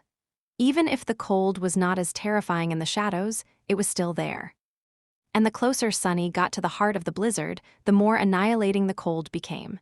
He still persisted forward, feeling his very soul freeze and start to grow still, dying for a time. He almost made it. Eventually, though, Sunny had to turn back. He ran away. He ran away and hid himself, waiting for the snowstorm to pass. He survived. Chapter 10:60, The Fall of Falcon Scott, 78. The winter beast came, and then it left. The last citadel of humanity in the Antarctic center, Falcon Scott, had fallen to the chain of nightmares. The harrowing blizzard had swept through it, freezing the whole city solid and killing everyone inside. Sunny had heard that a long time ago, during the dark times, or maybe even before that, the whole of Antarctica was covered by ice. It had been a land of perpetual winter, cold, and snow. After the corrupted Titan wiped out the last human settlement and retreated back into the mountains, as if satisfied to be the sole sovereign of the region, the landscape looked just like that again. The city was drowning in snow. The buildings emerged from it, encased in ice. Below the cliffs, a large swath of the ocean was frozen as well. A gargantuan battleship was stuck in the ice, still anchored, the people aboard it all dead. Everyone was dead, except for Sunny. His soldiers were dead. Millions of civilians were dead. Professor Obel was dead, too, but he was alive and not even wounded. Sunny had remained in the shadows for a long time, only emerging from them after his essence almost ran dry. And now, he was digging a grave. The earth itself was frozen solid, so his task was not an easy one. He had to summon the sin of solace and use the beautiful jade blade to dig. Sunny was standing in a shallow pit, deepening it. His movements were fast and purposeful. Angry tears were streaming down his face, turning into ice before falling to the ground. He was not alone, either. A vague shape that looked a lot like him was sitting on the edge of the pit, staring at him somberly. It had his voice, too. "Look at you go." Sonny gritted his teeth, ignoring the sin of solace. The cursed sword remained silent for a while, observing him. Eventually, it asked, "So, did you find it? Conviction, or whatever it was you've been searching for?" Sonny spared the vague shape a glance, then continued digging. No, I didn't find crap." He wiped his face with an elbow. "Actually, that's not true. I did find something. I found out that I was right all along." Sonny plunged the sword into the frozen soil and laughed. Faith, calling, conviction, all those lofty words. It's all rubbish, it's all meaningless. People like Anvil of Valor and Kai Song have conviction, and that conviction helps them achieve greatness. Well, where are they? What good did it do? Where the hell were they, huh? He lowered the sword and stared at the vague shape with fury in his eyes. Those great people go around playing with their great conviction, while little people like us suffer and lose our little lives. But what's wrong with having small dreams? All I ever wanted was to live a good life and keep people I care about safe. What's wrong about that? Why do I have to have a great goal and soaring ambition to be allowed to exist? Sonny remained motionless for a moment, then returned to digging. "I'll tell you why. It's because those bastards made it so. That's the world they have built. They can pursue their convictions and trample on millions in the process, because there's no one to hold them responsible. They can have their little wars while ignoring the death toll, no matter how much people die. Hate it. I hate it." Suddenly, he stopped and then let out a small laugh. "Effie, she was wrong." "Well, I can't blame her. She doesn't know Nephi's as well as I do. From the outside, it might really look like Neph draws power from conviction. And she does, too, but the truth is so much simpler. I mean, she told me herself." Back on the Forgotten Shore, years ago, Sonny had asked Nephi's why she wanted to destroy the spell. And her answer was very simple indeed, "Because I hate it." Because she hated it. She was going to destroy the spell because she wanted to, and she wanted to destroy the spell because she hated it. That was all. Sonny laughed again, then shook his head. "Fool, I'm such a fool," the vague shape sitting on the edge of the grave grinned. "Well, at least we agree on something." Sonny continued to dig, thinking back on the past months. He had not found conviction. But in a sense, he also did. "I don't need it. I know what I value, and I know what I want. It might not be much, but it's enough. I am who I am, and who I am is enough. It's plenty." He looked at the vague shape and made it disappear with a thought. Then, Sonny climbed out of the grave and looked at it. There were 3 graves beside that one. They all stared at Sonny like monuments to his failure. Slowly, he turned to the 4 corpses that lay on the ground a small distance away from the graves. After the winter beast left, he had returned to collect the bodies of Belle, Dorn, and Samara. Guide him to the academy. She had been there when he returned from the Forgotten Shore, in 1552. And then, not too far away, he had found the body of Master Jet as well. Master Jet? Sonny couldn't quite comprehend the fact that she was dead. She had always been there for him. She had been the first person to meet him after the first nightmare, and the one to guide him to the academy. She had been there when he returned from the Forgotten Shore, and from the Kingdom of Hope, too. She had even helped him purchase his home. Soul Reaper had been his mentor, comrade, and friend. For him, she was synonymous with competence and power, and perseverance. If a girl from the outskirts could rise so high, then why couldn't he? And now she was dead. Sonny couldn't believe it, but there was no denying it. Her lifeless body was right there in front of him, unmoving and still. Her beautiful blue eyes were now glassy and hollow. Her lips were never going to curve into a smile again. Soul Reaper Jet was gone. Sonny's heart was empty. Right. He remained motionless for a while, then walked over to Belle and carried him to the first grave. Then, silently, he repeated the same process with Samara and Dorn. Master Jet was the last, but he couldn't bring himself to approach her body for a long time. Eventually, though, it had to be done. Feeling as though he was dead himself, Sonny approached Jet's corpse, then leaned down to grab it. The corpse stared at him with glassy eyes and said hoarsely, "Kindly unhand me." Sonny sighed. "Don't worry, Master Jet." I am going to bury you well. There are no nightmare creatures around yet, but they will come eventually. You wouldn't want to be eaten, would you? I surely don't. The corpse remained silent for a few moments. Have you lost your mind, Sonny? Put me the hell down. He nodded. Yes, I did lose my mind a little. That's true. The corpse of Soul Reaper Jet continued to stare at him. I should probably close her eyes. Do you need me to slap you again? Snap out of it, damn it. A small frown appeared on Sonny's face. Then, he suddenly dropped the corpse and flinched back, falling on his butt. Wah, what? Master Jet, you're alive? The corpse remained motionless on the ground. After a short pause, it said in a dull, hoarse, corpsely voice, No, I am dead. Sonny stared at it, dumbfounded. Suddenly, the corpse let out a grating, hissing sound. It was trying to laugh. I've been dead this whole time. It's my flaw, you are dead. But as long as I keep killing things and absorbing their essence, I can at least maintain a semblance of life. If I don't, I'll be truly destroyed. She struggled to turn her head and looked at him with dead, glassy eyes. That was the real reason I joined the government all those years ago. I knew that I'd always have things to kill if I did. Now, Sonny, arg, damn it, can you help me sit up? He slowly rose to his feet, took a few shaky steps forward, and pulled her up to a sitting position. Then, he blinked a couple of times and said, So, that was why you told me that it's impossible for you to die in Antarctica. Because you were never alive to begin with. Soul Reaper struggled for a few moments and then took a labored breath, the first one since he had found her in the snowfield outside the city. Yes, it was a figure of speech. Both of them remained quiet for a while, not knowing what to say. Then Jet suddenly turned her head. Her eyes glistened a little. Sonny, look there. He turned around, not knowing what she wanted him to see. Nothing seemed to have changed. The graves, the snow, the frozen buildings of the destroyed city were all the same.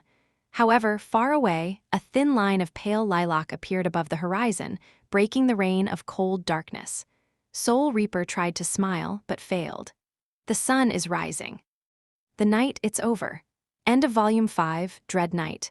Chapter 1061, Dire Strait. Sonny, come here, I'll only kill you a little. Get the hell away from me, you demented zombie.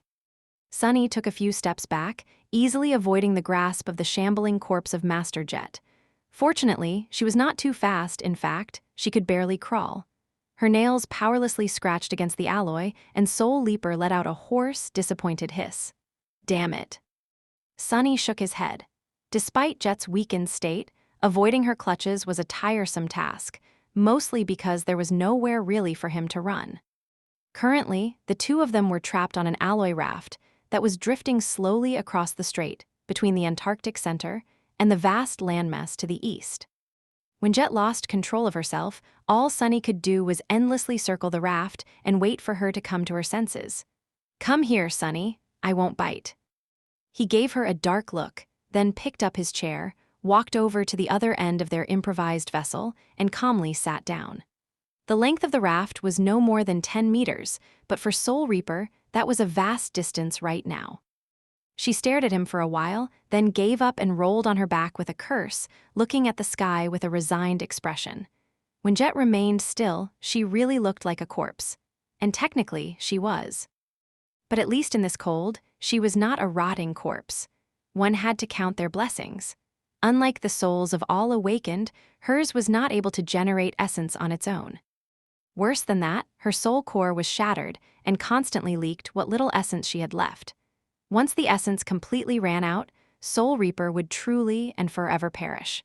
The only way for her to survive was to continuously kill living beings and absorb their soul essence. That was actually Jet's sleeper ability. Her awakened ability allowed her to bypass all forms of physical defense and strike directly at the souls of her enemies, which was where her fearsome nickname, Soul Reaper, had come from.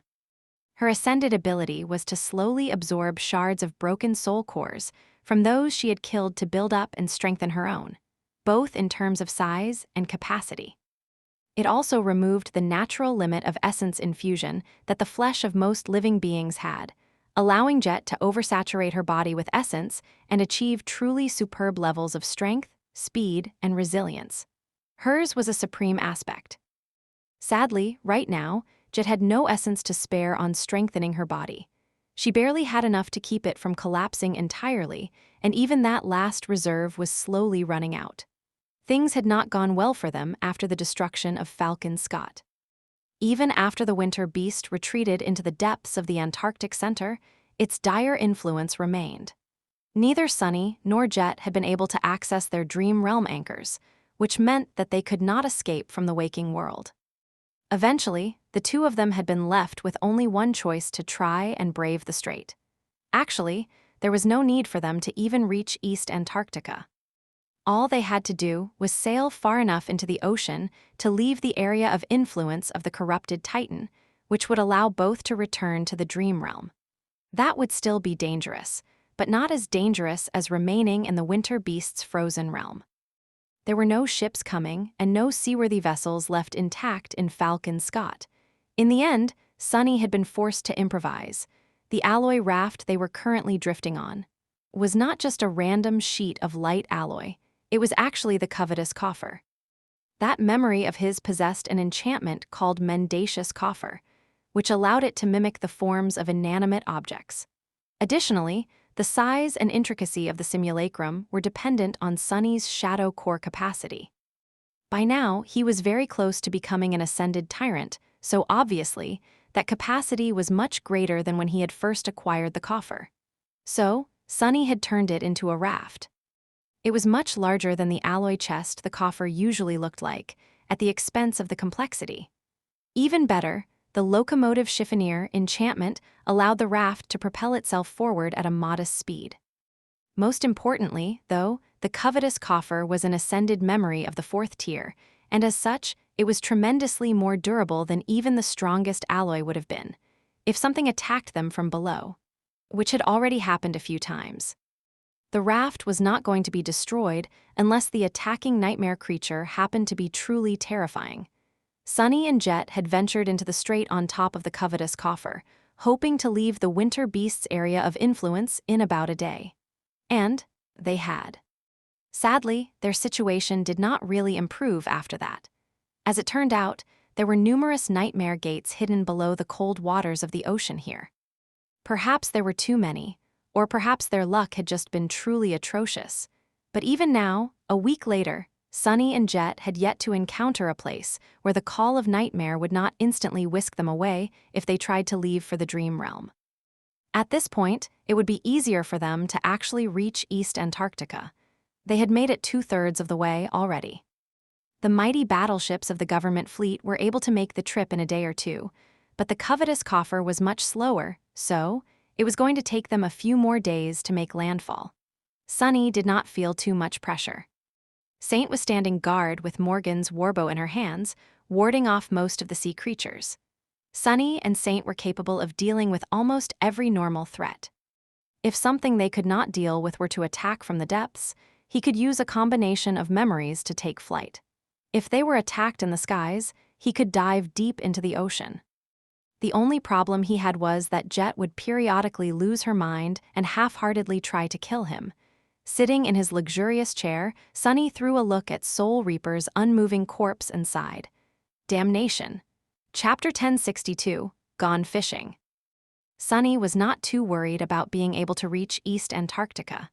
Unless something truly harrowing rose from the depths of the ocean to devour them, he was certain of his ability to either kill or escape it. However, he was worried about Jet. A week ago, she had been weak, but not nearly as weak as she was now. Her mental state was also getting worse. He knew that Soul Reaper had been intentionally starving her body of essence in order to conserve as much of it as possible, but still. Sunny did not know how much longer she would last. Right now, she was not even able to afford summoning a memory. Every drop of essence counted, and there was very little of it left in her shattered soul core, which presented a problem. Saint was capable of killing most nightmare creatures that attack them with her bow, and Sunny was not far behind her in terms of lethality. However, Jet was in no condition to kill anything. But despite that, as he considered his options, the corpse stirred, then started laboriously crawling in his direction again, demented lights burning in its glassy blue eyes. Come here. Come here. Sunny stared at her with distaste, then shook his head and stood up. His shadow sense spread outward, encompassing as much of the world as he could perceive. He remained motionless for a while, allowing the corpse to draw dangerously close. Jet's hollow eyes glinted. "Got you?" Before she could grab his shin, however, Sunny sighed and dove off the edge of the raft, disappearing under the cold water. The graceless dusk dissipated into dancing threads of black silk. Jet seemed startled by his disappearance.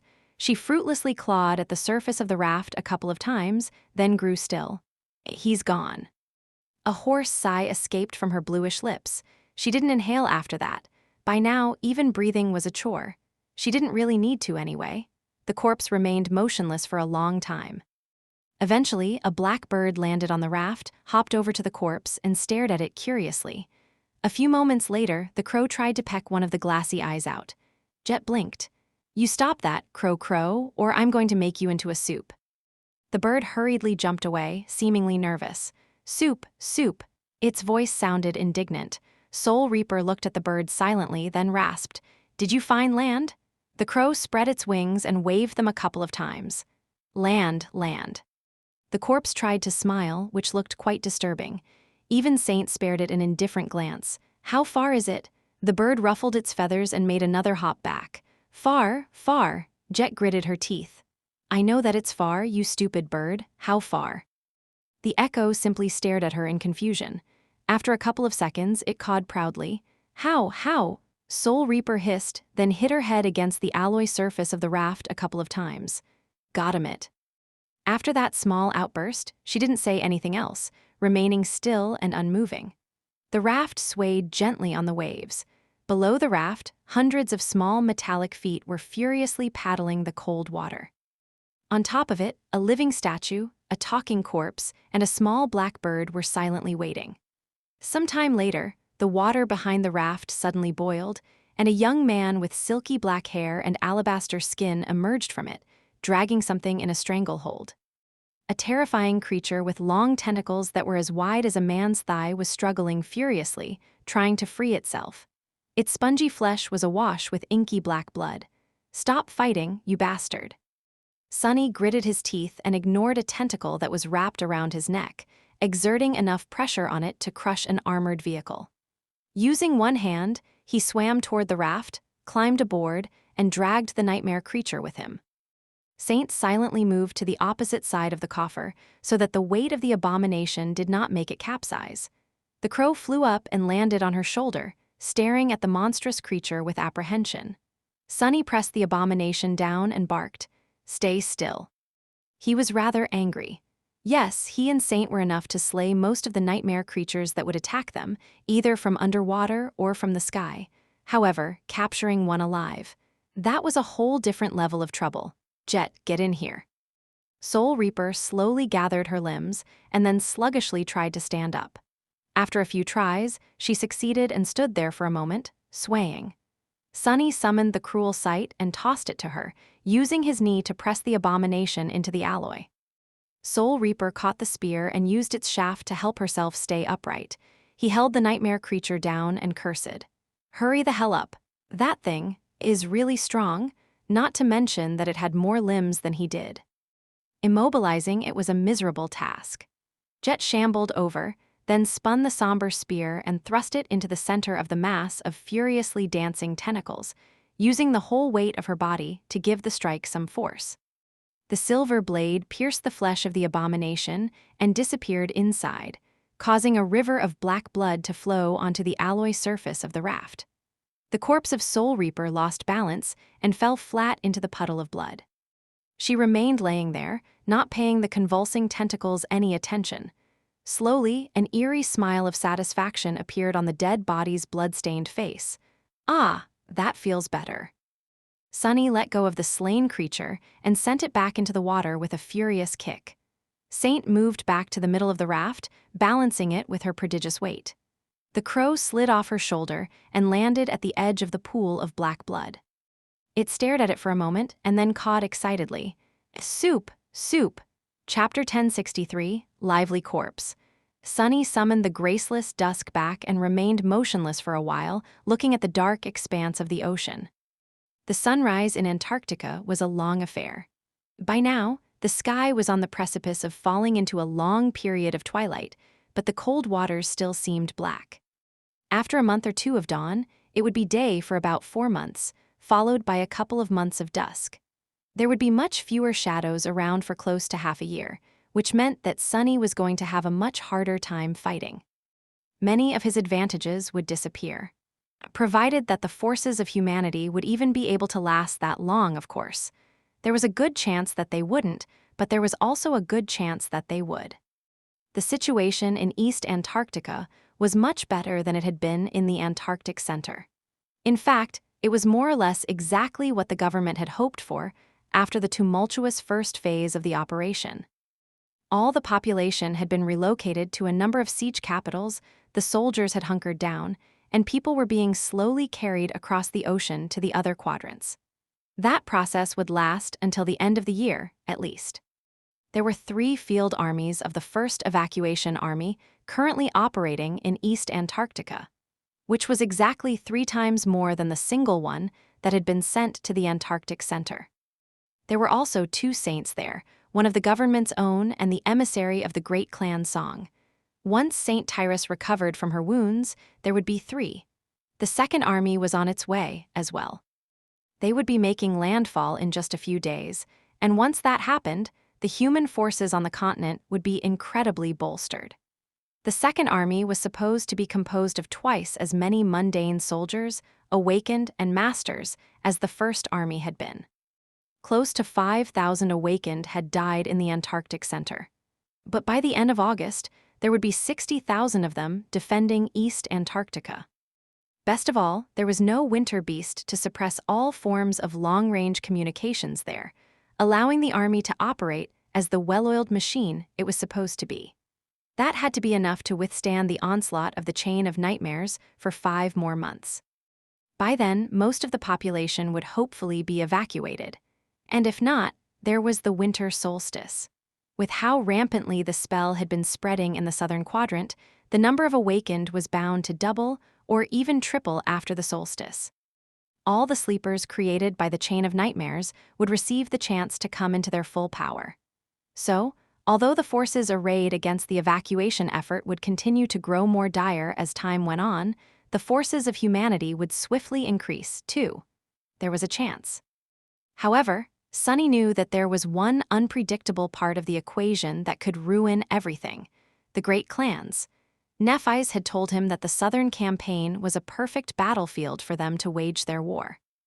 And so, there was a large possibility that song and valor would clash in East Antarctica, complicating the already dreadful situation. There was no sense or reason in their insane feud, at least none that Sunny and Neph could see.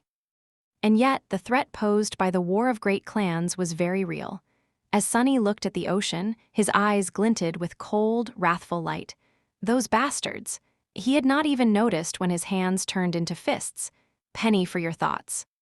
Sunny turned slightly and looked at Jet. She had sat up and was now wiping the nightmare creature's blood off her face, looking slightly less corpsely. But only slightly. She was still a far cry from the fearsome Soul Reaper he knew. Sunny lingered for a moment, then said evenly, just thinking about the future. Jet studied him for a bit. Really? Because you look like you're about to dive back into the water, this time to butcher a few abominations just for fun. She sighed, then said wistfully, "Why did you throw that one off the raft anyway? We didn't even retrieve the soul shards." Sunny scoffed. "What do we need soul shards for? You can't use them, and neither can I." That thing, meanwhile, was flooding the whole place with its rotten blood. We don't even have a rag to wipe it off. Indeed, soul shards were useless for both of them. Sunny needed shadow fragments, which could only be received by slaying enemies of equal or higher rank, while Soul Reaper could only replenish her essence and strengthen her core by killing living things. In the outside world, a single soul shard was worth a hefty sum of credits, but here on the raft, Sunny would have given 100 of them just for a mop. Well, maybe not 100. Sunny sighed, then returned to his chair and sat down. He was growing hungry, too. Jet stood up, shakily walked out of the puddle of blood, and lowered herself to the alloy surface of the raft. Her eyes had regained a hint of their usual iciness. She remained silent for a bit, then said hoarsely, You've been in a dismal mood this whole time. Sunny looked at her with amusement. Not only was he amused by the fact that she had apparently had enough presence of mind to pay attention to his moods, with all that crawling around and trying to kill him, but the statement itself was more than a little redundant. How else was he supposed to feel after what had happened in Falcon Scott? Millions of people had died. The members of his cohort had died. And even before that, the first irregular company had been all but wiped out. Considering everything, Sunny thought that he had handled himself pretty well in the past week. He smiled darkly. Yeah, and why do you think that is? Jet sighed, then looked away. Does it matter what I think? I understand.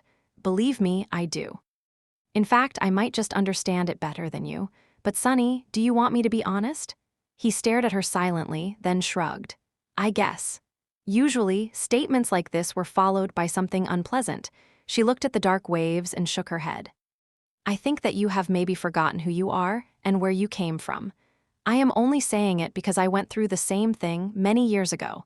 When I left the outskirts, I was tempted to forget the truth of things, too. And I did. For a little while, but the world has a way of reminding you what it really is and what you should expect from it. Sunny, don't grow soft. You, of all people, should know better. Sunny looked at her, his face unmoving. After a few moments, he shook his head. We are not in the outskirts anymore, and we are not the same people anymore. A pale grin slowly appeared on Soul Reaper's lips. That is true, too. She lied down and stared at the sky, silent. After a while, though, Jet said, maybe you are right. Maybe people like us have to change, too. Inflexible things are the most brittle, after all. But look around. With how things are going, the whole world just might end up like the outskirts soon. What are we supposed to do then? Sunny laughed. I'm the last person you should be asking for advice. What are we supposed to do? I have no idea. I don't even know what we are supposed to do tomorrow, let alone in the vague future. Let's just keep things simple. Today, we need to survive. Tomorrow, too, after that. We'll see. It would already be nice if we get the privilege of having a choice in the matter. Jet turned her head and looked at him seriously. Then, she said in a solemn tone, I can't survive, though. I'm already dead. They stared at each other silently for a few moments, then both laughed. The raft continued to drift on the cold waves. From time to time, Saint would raise her bow and send a black arrow into the dark water. Every time she did, the spell would whisper into Sunny's ear, announcing a kill. Other times, he would have to dive into the ocean himself and help her deal with the attacking abominations. Shadow fragments slowly trickled into his soul. The next day, Sunny procured another nightmare creature for Jet to kill, and the day after that, one more. On the third day, her crow returned from its scouting trip much sooner than usual, announcing that it had seen land. Not long after that, they saw a dark line on the horizon. On the fourth day, the raft finally reached the inhospitable shore, and the two of them set foot on solid ground again. East Antarctica welcomed them with cold winds, dim twilight, and the familiar call of the whispering nightmare gates. Chapter 1064, East Antarctica. East Antarctica was many times larger than the Antarctic Center, both in terms of territory and population. Its landscape was also much more varied, with vast plains, long mountain chains, and numerous lakes that ranged from relatively small to those that were as large as seas. Somewhere out there, in that cold expanse, 21 siege capitals were currently enduring the onslaught of nightmare creatures. Each of them was comparable to Falcon Scott in size, and there were close to 900 million people protected by their walls. Sunny was looking into the distance, feeling a bit uncomfortable. In front of him was a vast plain that stretched all the way to the horizon, covered in snow. It was littered by giant boulders that stood like solemn monuments to the ancient past and cut by countless deep canyons. Here and there, hordes of abominations could be seen, flowing across the plain like dark rivers. After months spent in the mountainous Antarctic center, it was strange to be able to see that far. The world was broad and shrouded in dim twilight, looking quite surreal. Sunny felt exposed. What a bleak sight. It was still better than the poisoned wilderness of the other continents. He could freely breathe here, at least. There were also much fewer scars left by the destructive wars of the dark times here, although there were some. He could see the skeletal remains of massive war machines and the ruins of destroyed towns far in the distance, all covered with snow. With a sigh, Sunny turned around. Behind him was a slope leading to the ocean shore. Jet had just finished climbing the slope and stopped near him, breathing heavily. She still looked like a dead woman walking. But at least she was breathing again. That alone made her less unnerving. Soul Reaper remained silent for a few moments, then cursed quietly. There are still gates near us. Indeed, the call was still too strong for them to escape into the dream realm. She studied the plane before looking at him. Do you have a working communicator? Sunny shifted awkwardly, then gestured to the graceless dusk. This is a transcendent armor, you know. It has many wonderful enchantments. Sadly, one thing it doesn't have is pockets. I used to carry a few useful items inside a spatial storage memory, but those were all destroyed by the Heart of Darkness. So no. I don't have a communicator on me. Indeed, the covetous coffer was more or less empty now. Sunny had spent most of his supplies during the escape to Falcon Scott, and what little remained was then obliterated by the dark beetles. The only thing they had not been able to destroy were the spools of diamond thread from the ebony tower. Jet sighed. Pity. Mine was frozen solid. We can't even contact Army Command then. Sunny watched the distant hordes of nightmare creatures for a while. Well, then we just have to keep moving deeper inland until we find a safe spot to use our anchors. Soul Reaper grimaced, which looked quite frightening, considering her current state. She lingered for a few seconds, then shook her head. Moving inland. It won't be easy. This place is in a much better state than the Antarctic Center was, but that's just inside the siege capitals. Out here in the wilderness, the nightmare creatures still reign unopposed. You know better than anyone how hard it is to traverse an environment like this. Sunny smiled darkly. Luckily, we don't need to travel for 3,000 kilometers, and there are no civilians slowing us down. Hell, there's not even a murderous sea to flood the entire world every night. Come on, it's going to be like a picnic. He called, and a moment later, a Stygian black steed rose from the shadows. Nightmare snorted, ominous red flames burning in his eyes. The stallion's adamantine horns glinted dully in the bleak twilight of the early dawn. Sunny summoned the overpriced saddle and went about strapping it on the black courser. As he did, Jet looked at him with dead eyes. After a while, she suddenly said, "By the way, I never asked, but how the hell did you end up being mongrel?" That doesn't make any sense. She paused and then shook her head. Actually, scratch that. In retrospect, it makes too much sense.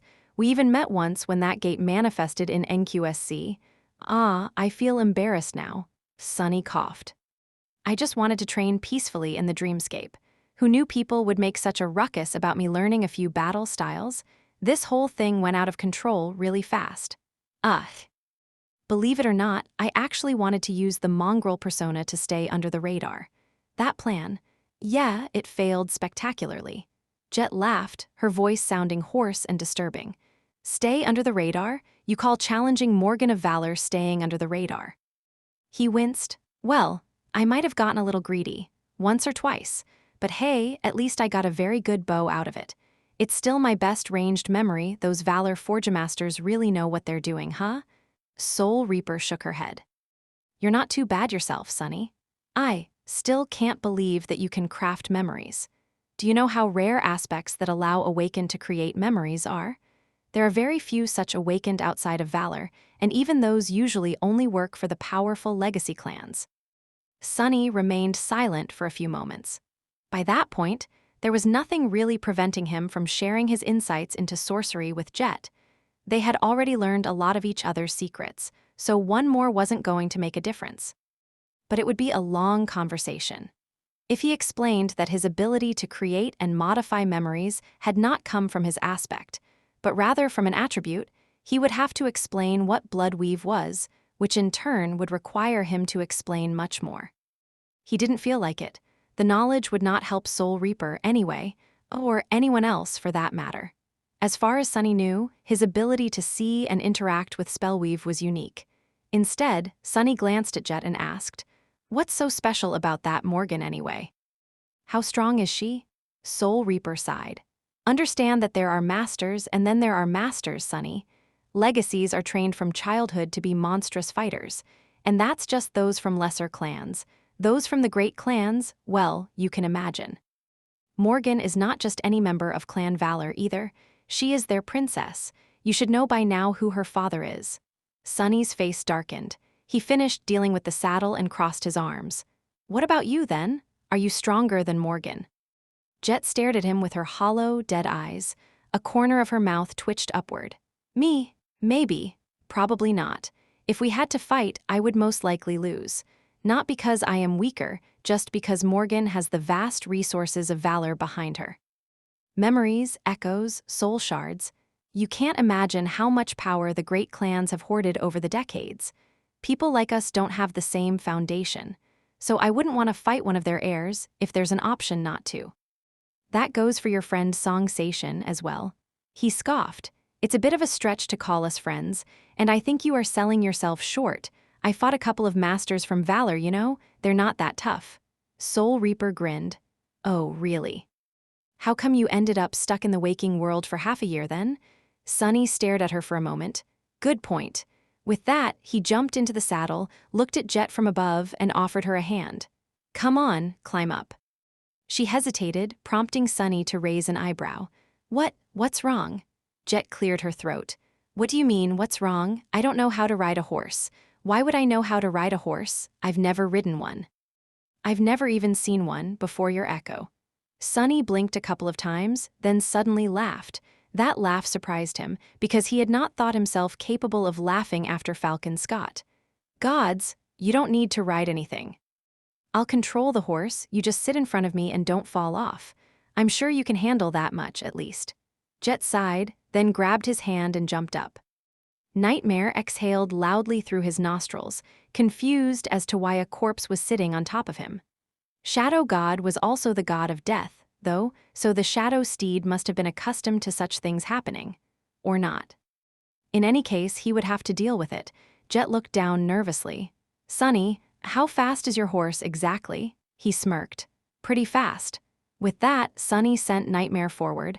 Soul Reaper would have yelped, but she was still having trouble breathing. So all she produced was a stifled hiss. The nightmarish steed carried a dead woman and a divine shadow as it raced across the snow-covered plain, moving deeper into the cold expanse of a doomed continent. Chapter 1065. Reaper. Nightmare was flying across the twilight plain, ignoring all obstacles. He cut through the snow, maneuvered between giant boulders, crested hills, and jumped across deep canyons, his steel hooves sending sparks flying from the weathered stone. The dark destrier was swift like a shadow, moving with innate grace and incredible speed. Sonny was sitting in the saddle, holding Jet. She was basically in his embrace. In the past, being so close to her would have made his blood boil, but right now, he did not feel anything. Not just because Soul Reaper was cold and lifeless like a corpse, but also because his heart was just as cold and just as lifeless. He did not feel much of anything right now, except for deep, dark rancor. There was no time to either. Sonny might have joked about how this journey would be akin to a picnic, but in truth, their situation was still dire. East Antarctica was teeming with nightmare creatures, and he was not conceited enough to think himself capable of slaughtering entire hordes of them. Sonny knew that he was strong, but he also knew the limitations of his strength.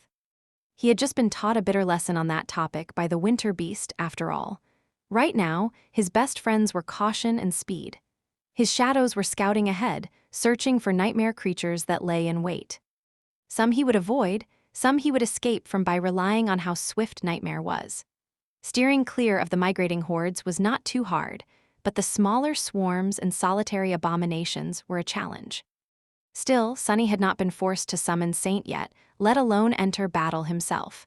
They traversed a good distance, then hid in a deep ravine, waiting for a large horde to move away. After the river of monsters was gone, Nightmare dashed forward once again.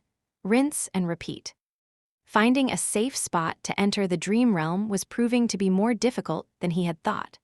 There were places where the pull of the call was not strong enough to disrupt their anchors, but all of them were crawling with the nightmare creatures. Slaying the abominations was not out of the question, but Sonny felt reluctant to create a lot of noise. Who knew what else would be attracted by the sounds of a battle? And so, further and further they went. Eventually, he had to admit that solving their problem was not going to be a fast affair. As such, Sunny had to change his tactics. He had not eaten in a long time, and Jet was losing essence. They had to hunt. Sunny spent some time finding a swarm of nightmare creatures that was sufficiently small and isolated. After that, he commanded Saint to put an arrow into each abomination and slow them down with the burden of peace enchantment of the black bow. Then Sunny set Soul Reaper on the beasts and watched from the shadows as she butchered them. Jet was still weak and low on essence. However, the creatures were merely awakened and weighed down by the soul arrows on top of that. He was there to interfere should something go wrong, as well. Sunny was confident that his dead companion would be able to handle the swarm, and, indeed, she did. To conserve her essence, Jet shunned summoning any memories and attacked the abominations with her bare hands. However, as Sunny quickly found out, Soul Reaper was a terror to behold even while weakened and unarmed. When she struck the abominations, her hands simply passed through their flesh, directly shattering the soul cores. But more than that, Jet was already dead. Her body could still be damaged, and she would perish if it was entirely destroyed, but she was also not plagued by many of the weaknesses that most living beings shared. She could not bleed to death, but could ignore wounds that would cripple or kill any human. Jet was able to dismiss even the most severe internal injuries, continuing to fight without ever slowing down. Even if her lungs were crushed and her heart was pierced, she would simply continue to kill. Not even crushing Soul Reaper's skull would stop her. As long as she absorbed enough essence, her dead body would eventually heal, or rather, restore itself. Faced with such an unstoppable monster, even Sunny would feel a hint of dread. Good thing we're on the same side. In the end, it did not take long for Jet to slaughter the small swarm of awakened abominations. She killed them with her bare hands, regaining a little strength with each kill. Throughout all of this, her face remained unnervingly calm, like that of someone focused on a boring chore. Then, a disturbing little smile appeared on it.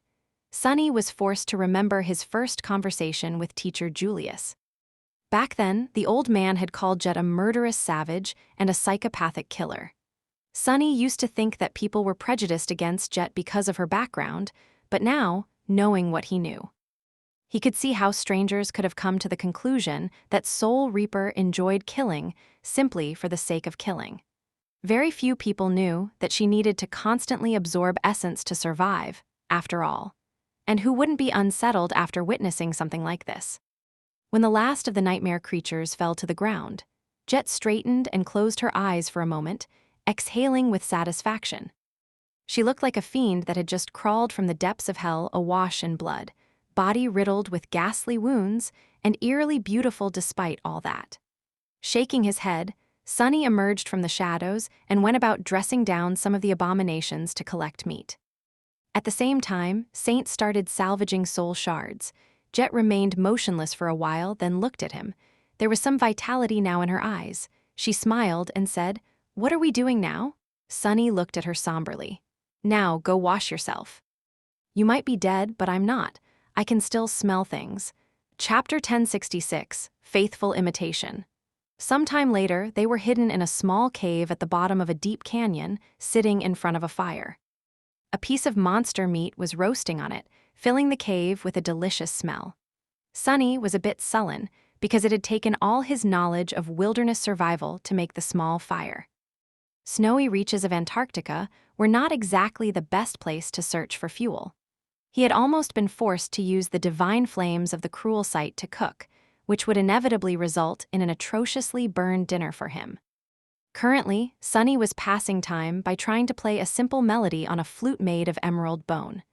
Kai would have probably become ill if exposed to his musical talent, but Jet didn't seem to mind. She stared at the fire, flames reflecting in her icy blue eyes.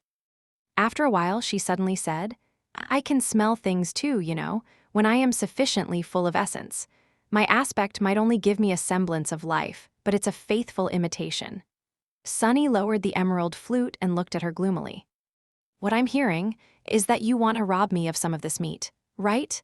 Jet lingered for a moment, then grinned. "Right, That was exactly what I meant. I am hungry too. He sighed, then hung more meat above the fire. Should have just said so. Gods, what is up with me always ending up with gluttonous women? It just never ends. Sonny turned the meat over. After a while, following a whim, he asked, "How did you end up with such a wicked flaw anyway?" I thought mine was bad. But if I survived the first nightmare only to be killed by the spell during the assessment, I would have been pretty upset. He really did not understand how it would work. Jet laid down, staring at the stone roof of the cave. She sighed, then shrugged slightly. No, it wasn't during the assessment. Actually, I did not survive the first nightmare. I was young and weak and frightened, and so, I died. Soul Reaper turned her head and looked at him across the fire. But I didn't remain completely dead.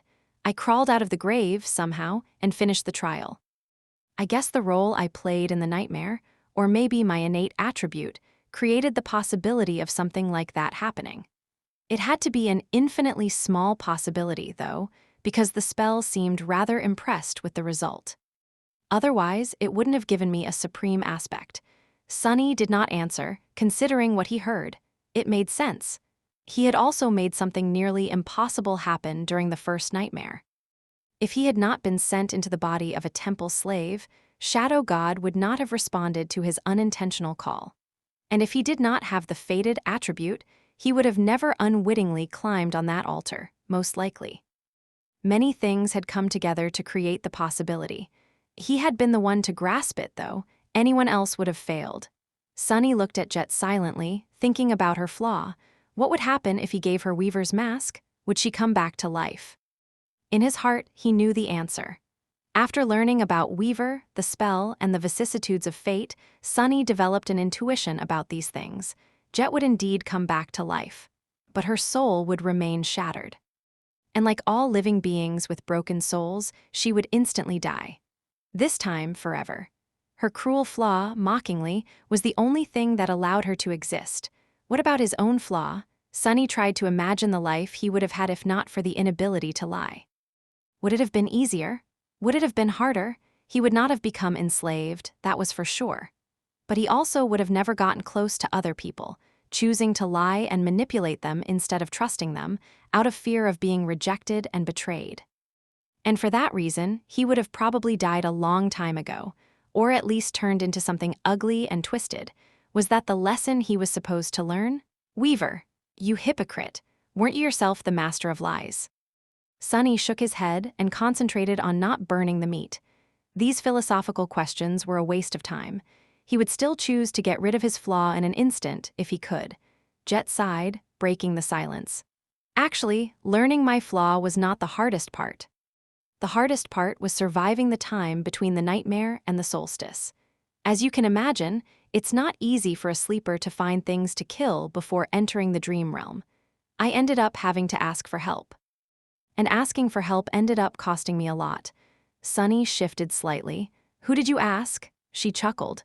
Who do you think? Just like you, I've been invited to the academy after becoming a sleeper. And just like you, I've been asked for the details of my aspect. On a voluntary basis, of course.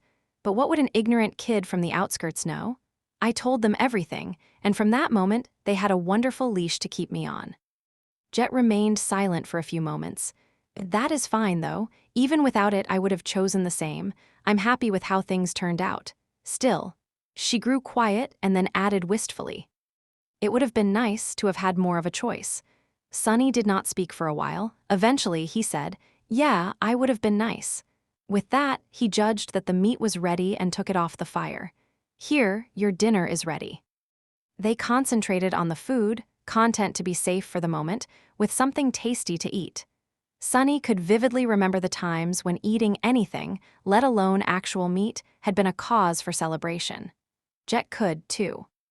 Those times were gone, and no matter how complicated and hard their lives had become. Sitting in a damp cave located in the depths of a dying continent, Sonny stared at the fire and thought, I guess it's an improvement. Chapter 1067, With Your Shield. Soon, Sonny and Jet continued their journey. The landscape of East Antarctica remained the same, and so did the dangers they faced. The two of them traveled across the desolate plain, sometimes avoiding the nightmare creatures, sometimes engaging in short and furious battles. Sunny felt a little bit numb and was glad to have a task to focus on. With all his attention concentrated on keeping them alive, he had no time for unnecessary thoughts, which suited him just fine. Jet, meanwhile, was slowly recovering her powers. The more abominations she killed, the less like a corpse she looked. At some point, she allowed herself to summon a few memories, and was now wearing a light suit of armor that was made of black, lusterless leather. Now that she wielded a weapon, her lethality had soared too. For Sunny, it was fascinating to watch Jet slowly come back to life. Her eyes were once again the familiar icy blue, her movements becoming as swift, murderous, and purposeful as they had been before. This was the fearsome soul reaper he knew. She might not have reached her peak condition yet, but she did not resemble a shambling corpse anymore either. Most interesting of all, her lifeless shadow had regained its vitality. By now, he would have never suspected that the person in front of him was not actually alive. A few days passed, and then a few more. 2 whole weeks had passed since the destruction of Falcon Scott. They had spent half of that time crossing the strait and half traversing the snowy plain. The plain was as inhospitable and vast as ever. Sunny made Nightmare stop, waiting for his shadows to assess the size of a distant horde of nightmare creatures. These past few days, there had been more and more abominations around, all moving in the same direction. Weaving between them was growing harder.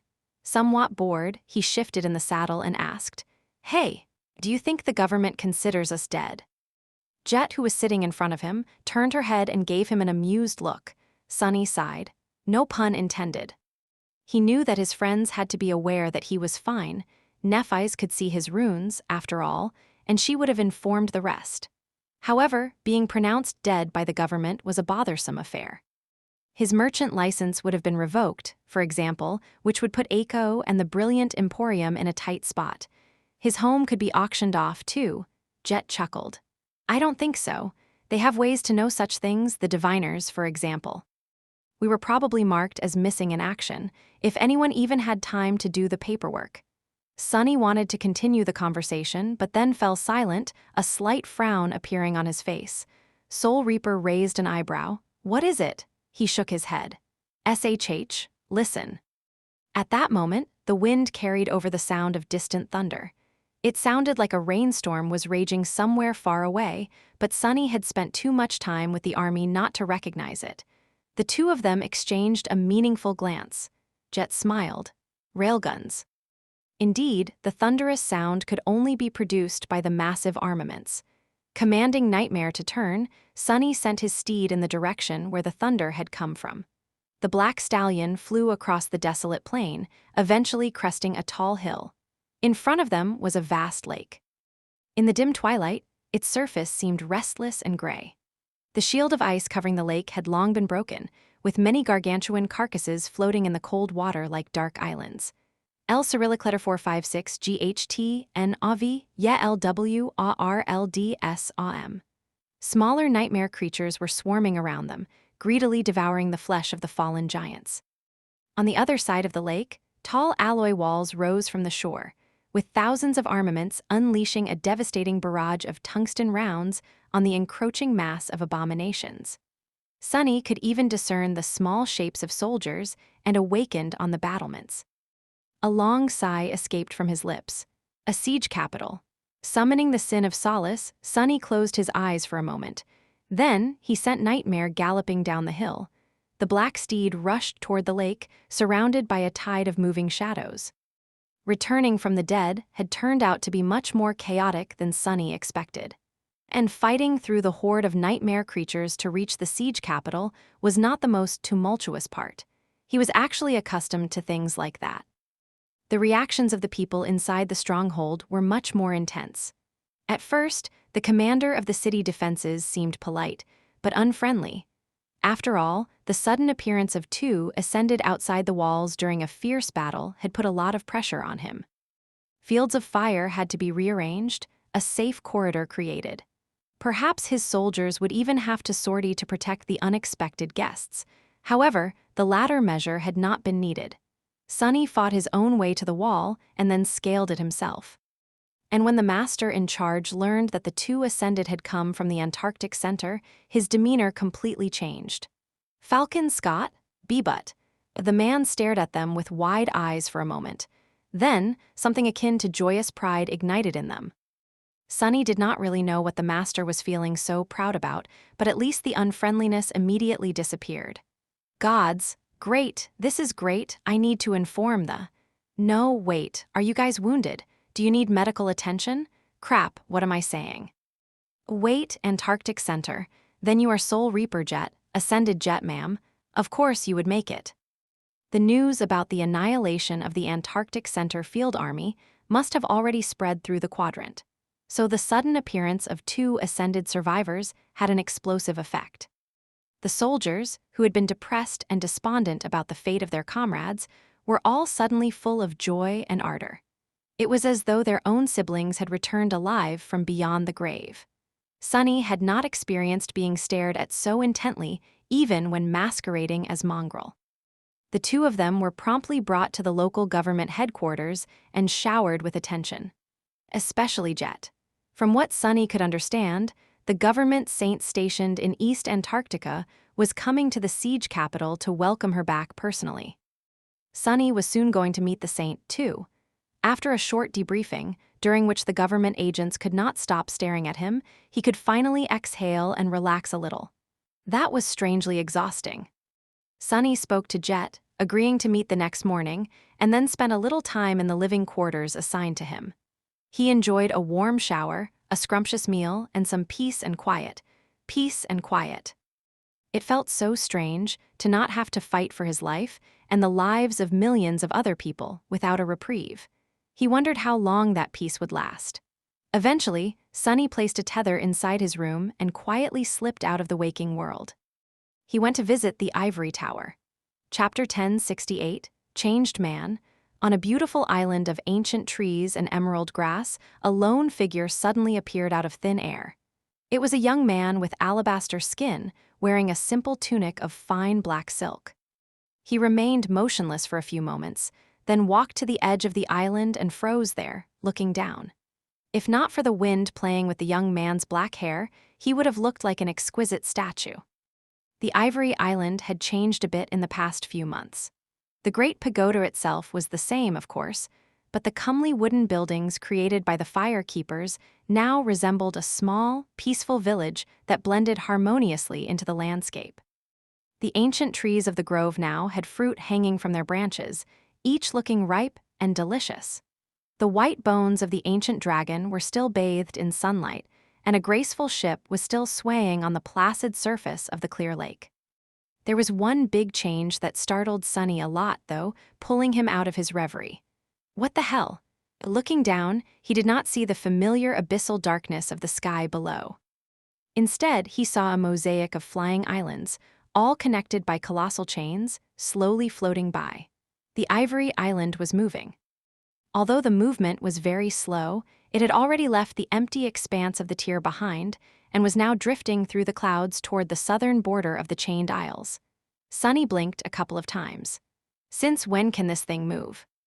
He lingered for a while, studying the landscape below, then walked along the edge of the Ivory Island. It seemed that many things had changed while he was in Antarctica. Soon, Sunny reached the waters of the clear lake, which glinted and shone with the reflected sunlight. There was a stone bench near the shore, and a familiar figure sitting on it with a fishing rod in her hand. Tall, attractive, brimming with vitality, Effie was relaxing in the sun and watching the lake. Sunny walked closer and remained silent for a while. Eventually, he said, "There's actually fish in that lake?" Effie shrugged lazily. "Who knows, that's what I'm trying to find out. Hopefully, I developed a taste for fish and sea monsters after being stuck on a ship for an entire month." Then she suddenly froze and slowly turned around. Effie's hazel eyes shone with glee. "Sunny, it's you?" He smirked. "Who else would it?" "Arg, gods, put me down, you savage idiot." The huntress had instantly swept him into a crushing hug, and considering their difference in height, Sunny felt his feet leaving the ground. L Cyrillic letter 456 GHTN AV yeah LWARLDSAM. His voice was full of righteous indignation. I said, "Gods, don't you have any modesty? Let go of me." Effie exploded with laughter and put him down. And it was a good thing, too. Sonny was this close to using the feather of truth to turn himself as heavy as a huge chunk of marble. He only hesitated because that might have had no effect on her. "When did you arrive? No, wait. Where the hell are you? Neff told us that you are alive, but the news from the Antarctic Center. Doofus, are you really all right? What happened?" Sonny gave her a resigned look, then shook his head. "Just now, East Antarctica, I guess. As for what happened?" He sighed. "Let me think for a moment. I went through 6,000 kilometers of abomination-infested mountains, received a couple of medals, traversed an endless tunnel full of elemental darkness, got killed by a titan.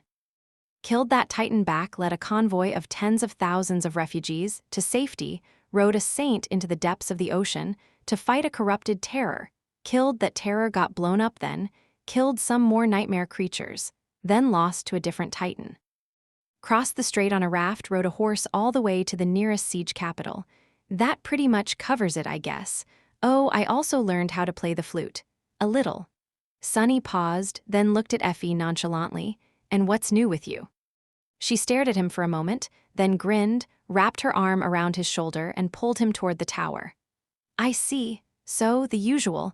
Don't think that you're getting out of really telling us what happened, though. We've been worried sick, you know. Kai almost had a heart attack right before we disembarked in East Antarctica when the news of what happened in Falcon Scott reached us. Even Princess seemed a bit shaken. I swear to the dead gods, I almost saw her having a facial expression. Come, let's find the rest of the guys." Sonny estimated his chances of struggling free of Effie's hold as moderate, but then just relaxed and allowed himself to be led toward the ivory tower. That was why he had come here, after all, to speak with the other members of the cohort. He needed to share a lot of practical knowledge with Kai and Effie, as well as speak with Nephi's and Cassie about the great clans. But more than that, he simply wanted to see them. There was a lot of darkness and confusion in his heart, but his friends, his cohort. Despite all the complicated matters between them, they were like a small island of stability in the chaotic, unpredictable, deadly world they were all living in. He had missed them all, even though perhaps he shouldn't have. The 4 months Sonny had spent in Antarctica changed a lot of things, making some seem unimportant and some more significant than they used to be. He shook his head. Fine, fine. I'm coming. Can you let me go now?" Sonny sighed. At least she did not joke about the graceless dusk. At that moment, Effie gave him a mischievous look. "Doofus, I couldn't help but notice. What a nice dress you have." He gritted his teeth. "Tunic, it's a tunic. A transcendent armor-type memory which is not a dress, but a tunic. Are you blind or what?" Chapter 1069, Secrets of the Island. The Great Hall of the Ivory Tower made Sonny shiver, just like the last time he had seen it. It was bathed in bright sunlight that poured through tall and narrow windows. A circle of chains lay in the middle of the hall that was the gateway. There was no one here, but Effie pulled Sonny to a staircase that led to the underground level of the tower. Its roots were deep, seemingly reaching into the very heart of the island. That stairwell spiraled along the outer wall of the pagoda, and there was a tapestry of beautiful carvings on the ivory stone. The carvings told the stories of the golden age of the Kingdom of Hope, long before it had been destroyed by the Lord of Light. Wait, I don't think there was a way down before. Was it hidden? Confused, Sonny silently followed Effie. Eventually, the two of them reached a vast circular chamber at the bottom of the stairwell. Sonny had never been here before, but expected it to be similar to the lowest level of the Ebony Tower. And indeed, it was. However, it was also entirely different. The duplicate tower created by Nether was full of darkness, and there was a ghastly mountain of discarded mannequins occupying the center of its underground level. This chamber, however, was suffused with light. There was a vast and inconceivably complicated runic circle carved into the floor of the chamber, and within it, Sonny stared, not even noticing the two people studying the circle. His body shivered slightly. Is that? Floating in the air at the center of the chamber was a rough, radiant crystal. It was larger than Sonny and gave him a feeling of sublime, awesome, indescribable power. The crystal was like a miniature sun, flooding the underground hall with soft light. Reality itself seemed to ripple and shine around it. It was like nothing Sunny had ever seen. A familiar voice answered, pulling him out of his astonishment. Yes, from what we can tell. This is a divine soul shard. Sunny slowly turned his head and looked at Cassie, who was sitting in front of the runic circle, surrounded by notebooks, etchings, and writing implements.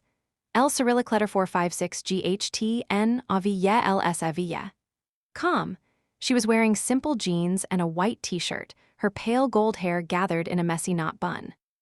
Sunny lingered for a moment, not knowing what to say, a divine. At that moment, however, a different voice interrupted him. Sunny. He looked up, only now noticing Kai, who was hovering high above the runic circle, near the tall ceiling of the chamber. The archer was already descending, and with considerable speed at that. Oh, number. Before Sunny could react, he was subjected to another hug. God, Sunny, you had us all worried. He gently struggled out of Kai's embrace and met his friend's blinding smile with a pale one of his own. Ah, sorry, I guess I'm just a worrisome person. I only died once in the past couple of months, though, so you needn't have worried. Then, Sunny looked past the startled archer, stared at the radiant crystal, and took a deep breath. Anyone wants to explain to me what is going on? Cassie stood up, sighed, and massaged her knees. Then she gave him a soft smile. I am glad that you are back too, Sunny. With that, she took a few steps back and gestured to the floor of the circular chamber. Take a look at that. He looked down, only now paying attention to the runic circle carved into the white stone. The weave of runes was vast, complicated, and possessed a disturbing familiarity. Sunny frowned. What is that sickening feeling? Then, he mentally scaled the runes up many times their size and tilted his head a little. The runes were very similar in style and shape to those of the Red Colosseum. Just looking at them reminded him of the harrowing months he had spent in the cage below the arena. Hope sorcery? Cassie nodded. Indeed.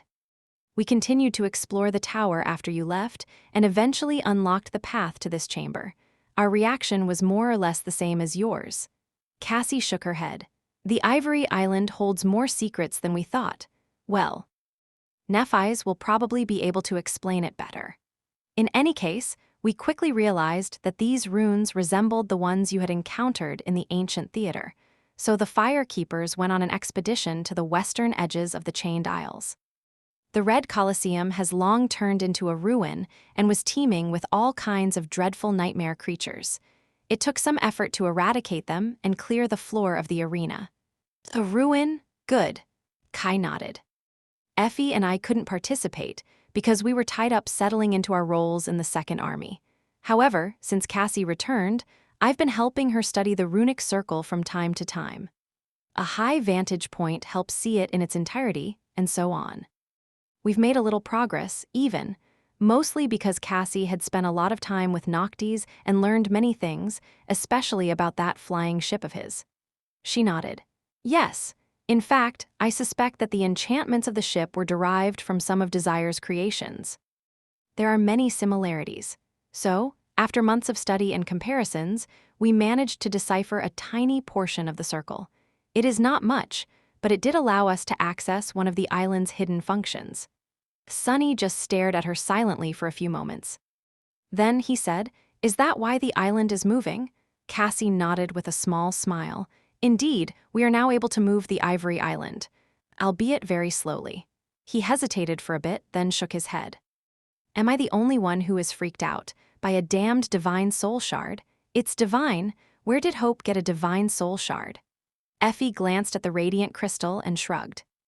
There were only 6 gods, but there were plenty of creatures of the divine rank, the former mistress of this tower included. Sometimes they fought side by side, sometimes they fought against each other. Well, of course they did. Considering how terrifying this demon of desire was, is it so surprising that she had a divine soul shard or two? In fact, I am kind of disappointed that we didn't find way more incredible treasures in her basement. Makes sense, though. The damned dragon must have cleaned it all out ages ago. She glanced up, in the direction where the bones of Severax were wrapped around the great pagoda. Kai's face darkened a little. He sighed. Why are we talking about this stuff anyway? Sunny is finally back. He has to be sick of military rations. Let's go, guys. I bet dinner is almost ready. Sunny gave him a long look. Mind if I stay and drool at that shard a bit longer? I mean, it's a divine soul shard. Can you imagine how much that thing costs? Kai shook his head and said, his voice full of resoluteness, "No, you can't. I am going to feed you, and don't even think about resisting." Sunny looked at the radiant crystal one last time and sighed. Well, all right. I guess I can go for a bite. Chapter 10:70, Dysfunctional Citadel.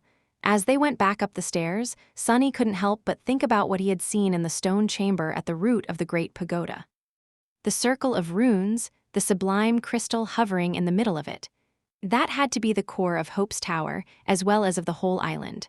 The very heart of the citadel, but what was its purpose? An easy conclusion would be that the Divine Soul Shard was the energy source that powered the enchantments keeping the Ivory Island afloat. But that did not make any sense. The runes had been carved by the demon of desire herself, which meant that the enchantments had been created before her kingdom was destroyed. Back then, it had been simply a prospering latte. There had been no islands, let alone flying ones. Come to think of it, Sunny was not entirely clear on how the Kingdom of Hope had become the Chained Isles.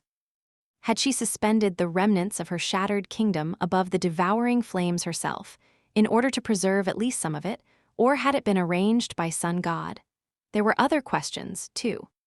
If the Divine Soul Shard was the heart of the citadel, was it powering the gateway? But the gateway was only created recently, after the Seed of Nightmare had been conquered. The spell made it appear, not hope. Had the spell created entirely new enchantments, or built upon the existing ones? Cassie had said that there were other functions of the citadel she had yet to master. What were they, exactly? Now that Sunny started thinking about it, he realized that he didn't really know much about citadels. That word just used to describe a human stronghold built around a gateway in the dream realm. He had visited the Sanctuary of Noctis and the Ivory Tower. No, actually, the Crimson Spire would have become a citadel too if it had not been destroyed. Was there perhaps more to the citadels than he had known? Did all of them have hidden functions? Sunny glanced at Cassie, who was tracing the stone wall with her fingers as she ascended the stairs. I actually learned a bit about Hope's runic sorcery back in the nightmare. If you want, we can compare notes later. Cassie turned her head and smiled with some excitement. Really? That would be very helpful, Sunny sighed. Of course it would be. Neither of them had any hope of truly learning runic sorcery or Hope's magic, as Noctic had called it in their lifeline. However, learning how to decipher and use already existing enchantments was not out of the question. After all, a person could swing a sword without knowing how to forge it. Runic sorcery was different from weaving, but perhaps just as ingenious. In the primordial era of the dream realm, mortals had only known one type of sorcery, the sorcery of names. They were capable of invoking the true names of things to wield great power, but speaking those names aloud was often an impossible task. Hope, however, had invented the concept of writing and gifted it to humans. With the knowledge of writing, humans learned how to transcribe true names and did not need to speak them aloud anymore. More tight than that, the names could be bound to material objects through writing, thus granting the invocation's permanence, and could also be shaped into songs and phrases. However, it was still all based on the knowledge of true names. Without knowing the meaning of the name, transcribing it would have no effect. And there was no way for either Sunny or Cassie to learn that in less than a few centuries. They were both mortals, after all. So, all they could do was use runic enchantments left behind by someone far more powerful and knowledgeable. Sunny shook his head slightly, wondering what secrets the Ivory Tower held. They made their way back to the first level and then went higher.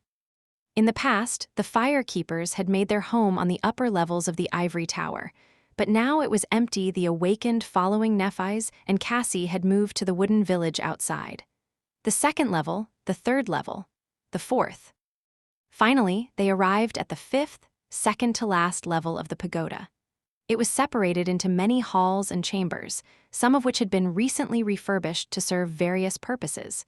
It all resembled the interior of a beautiful, but rather bare-bones manor. A mouth-watering aroma was coming from a half-open door at the end of one of the corridors. Effie hurried toward it with gleaming eyes. Behind the door was a brightly lit hall that was made into a kitchen. Sunny noticed that someone had put a lot of effort into either building cooking appliances or bringing them here from the waking world. The latter could only be done by a master, of course. Although most advanced technology did not work in the dream realm, similar to how it failed in the vicinity of Nightmare Gates, more primitive devices functioned perfectly well. There were expensive, but much more convenient spell-tech solutions, too. So while you couldn't really have something like an electric stove or a refrigerator here, you could have a wood stove or an ice hox, as well as analogs that worked on essence. Sunny also noticed several large crates of cooking ingredients, beverages, and snacks, which had obviously been delivered from the waking world by the members of the cohort. He did not pay that much attention, though, because there was someone standing in front of the stove, stirring the source of the delicious aroma, a generous amount of fried rice that was being cooked in a bowl-shaped frying pan. Tall, slender, with beautiful silver hair and wearing white apron. Wait, an apron? Sunny blinked a couple of times. Hearing their steps, Nephi's looked over her shoulder and called out, "It's almost ready." Then, she suddenly tensed and slowly turned around. Neff's face remained as calm as ever, but there was a hint of agitation in her striking gray eyes. "Sunny?" He remained silent for a moment, then looked past her. "Sure, you better turn around, though. Don't burn our dinner." Chapter 1071, Familiar Role. Nephi's stared at Sunny for a couple moments, then briefly glanced at her apron and quietly cleared her throat. "Right." She turned around and got back to stirring the rice. A couple seconds later, Sight added without looking back, "You'll have to wait for a couple more minutes." And, "Welcome back, Sunny. Did you make it out of the Antarctic Center all right?" Sunny wondered how much Changing Star knew about the situation in the southern quadrant as he followed Cassie, Effie, and Kai to sit behind a dining table, settling on a wooden chair, which was far inferior to his own shadow chair. He sighed. "I wouldn't call it all right, but yes, I made it out. I'm already inside a siege capital in East Antarctica." Neff's shoulder moved slightly. "That's good." Effie grabbed a few cans of something sugary and refreshing, then pushed one toward Sunny. "Kai and I spent a whole month in transit, aboard those giant ships. We were in the first batch of the Second Army to arrive, so we've been in East Antarctica for about a week." "Gods, I thought the ocean was bad, but Antarctica, I have never seen that many nightmare creatures in my life, not even here in the dream realm. It's like the two worlds switched places." Kai nodded southerly. "Indeed. Even though there are secure evacuation corridors between the inland siege capitals and the harbor strongholds, we had to fight a couple battles just to reach our designated sector. Luckily, there were no casualties. The Second Army was twice the size of the First Army, so it was going to take 2 trips for the naval convoys to bring all of it to the southern quadrant. Both Effie and Kai were in the first wave of reinforcements, which was why they had made landfall around the time Sunny himself reached East Antarctica. Sunny looked at them, wondering. East Antarctica was a large place, and it was not a given that their paths would cross until the end of the operation.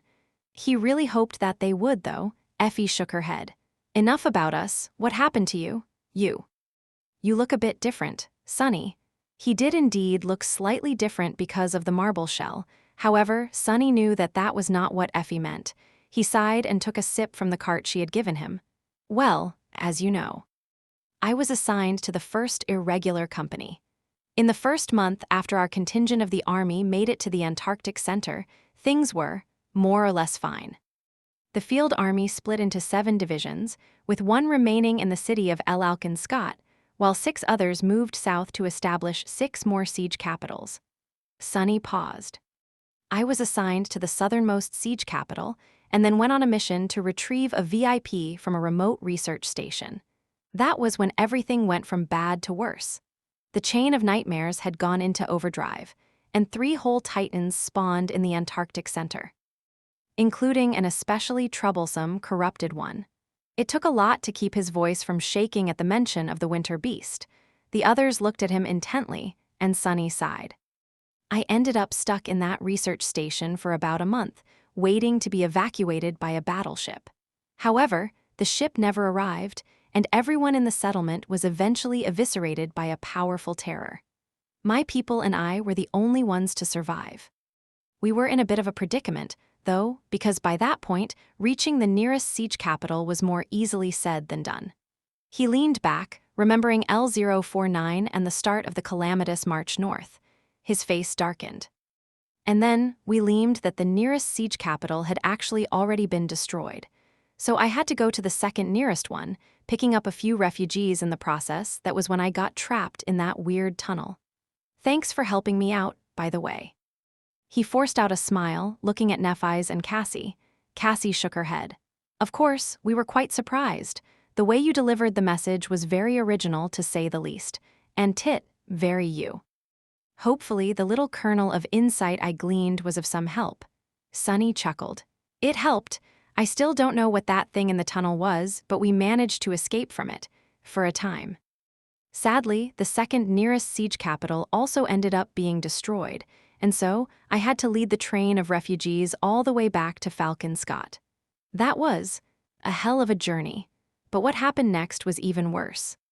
We held the last siege capital for close to 3 weeks, and in that time, about 90% of civilians were evacuated to East Antarctica.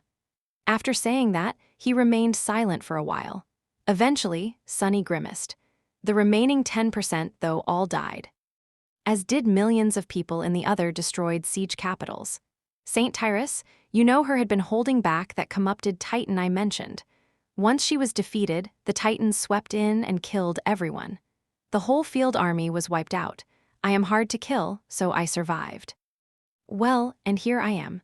A somber silence settled in the brightly lit hall. Nephi's and Cassie did not speak, probably not knowing what to say, and neither did Effie and Cal.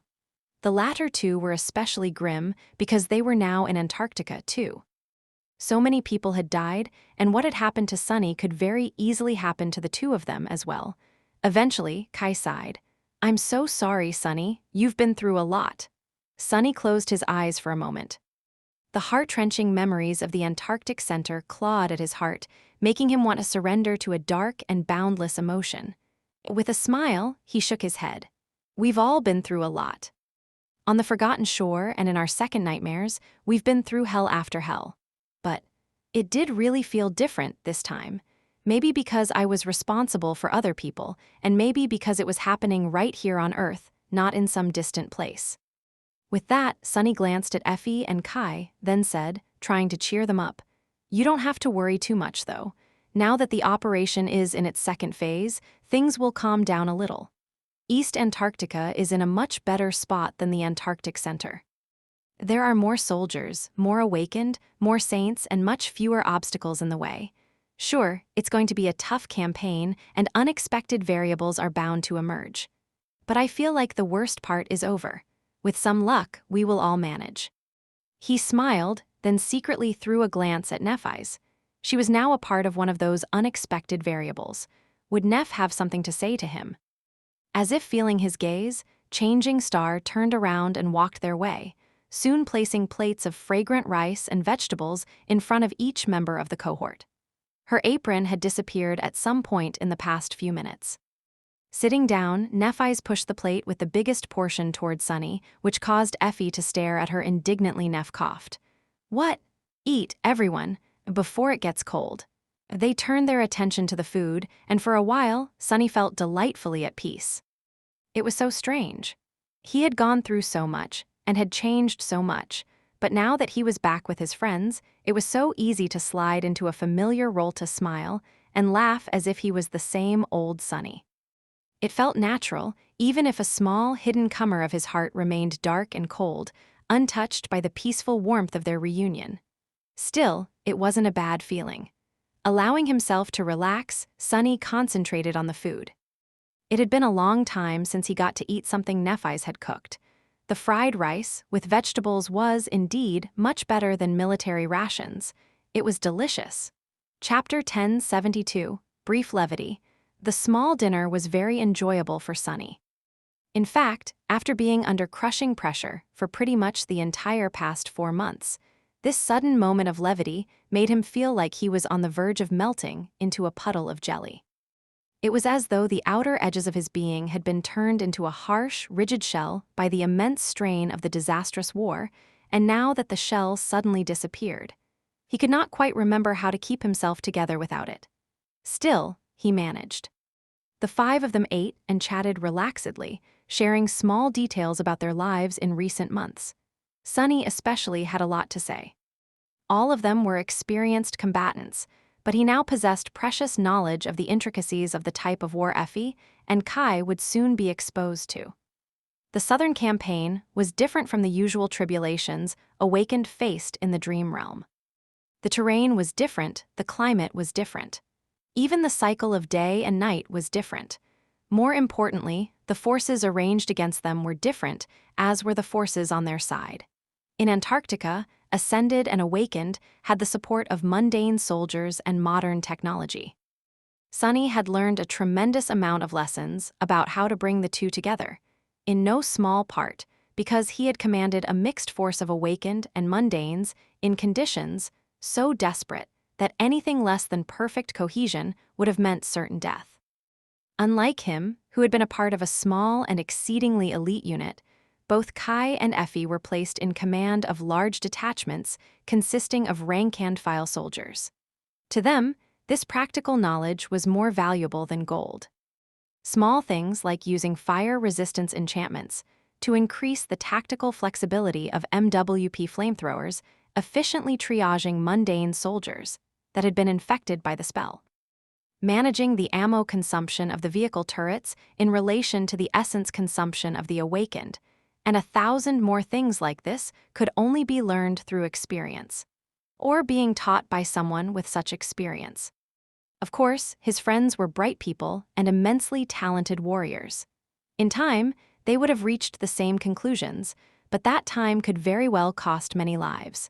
That was why Sunny was in a hurry to share his hard-won expertise.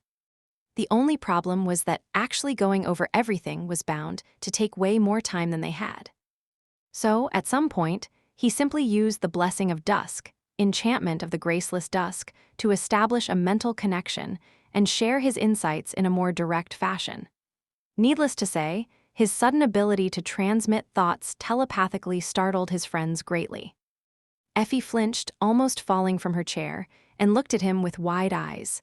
"Ah, what the hell, Sunny? You're in my head." Sunny paused, suddenly realizing that he should have probably warned them before establishing the connection. He chuckled awkwardly. "Oh. Sorry, I should have explained first. One of the enchantments of my tunic. It's a tunic, you troglodyte. Allows me to establish a mental link with other living beings. Don't worry, though, I can't read your thoughts, and in your case, Effie, I wouldn't even want to. Gods, I shudder just imagining what is going on in that depraved head of yours. In any case, you have to willingly transmit a thought for me to receive it. Imagine it as thinking out loud." She hesitated for a few moments, then instantly sent over a mental image that made Sunny spit out his drink and glare at her with murder in his eyes. Effie grinned, then waved a hand. All right, I get it." What a great enchantment. With the help of the Blessing of Dusk, the conversation flowed much faster. Eventually, though, both Kai and Effie had to leave. They had just arrived at their assigned siege capital, after all, so there was a lot for them to do. In fact, days like this, when all five could freely gather in the dream realm together, were bound to be rare until the Antarctica operation was over. Cassie excused herself, too, returning to the root chamber of the tower to continue studying the runic circle. Sunny and Nephi's were left alone in the sunlit hall. He hesitated. Throughout the dinner, Sunny had avoided speaking about the matters that gnawed on him, the war between the great clans and their plans for Antarctica. In fact, he felt reluctant to start that conversation even now. However, he had already learned the unpleasant lesson of what happened when he postponed important conversations until the last possible moment. Sunny's relaxed expression slowly changed to one of grim sharpness. Looking at Nephi's, he leaned back a little and asked, "You told me before that valor and song would most likely turn the southern quadrant into their private battlefield.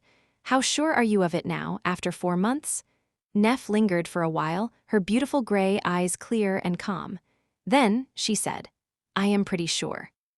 In fact, it has already been set in stone."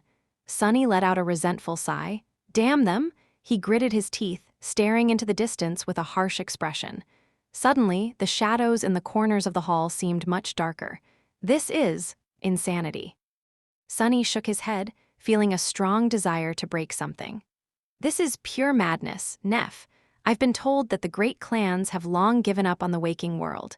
Standing aside and watching the lives of hundreds of millions of people be destroyed is already unforgivable. But coming to mess things up even further is just beyond all reason. I just don't understand. Changing Star looked at him evenly. Then, a strange, joyless smile slowly appeared on her face. I can help you with that. Sunny frowned. What exactly do you mean? Nephi sighed, then looked away. You've done a lot in the past 4 months, Sunny.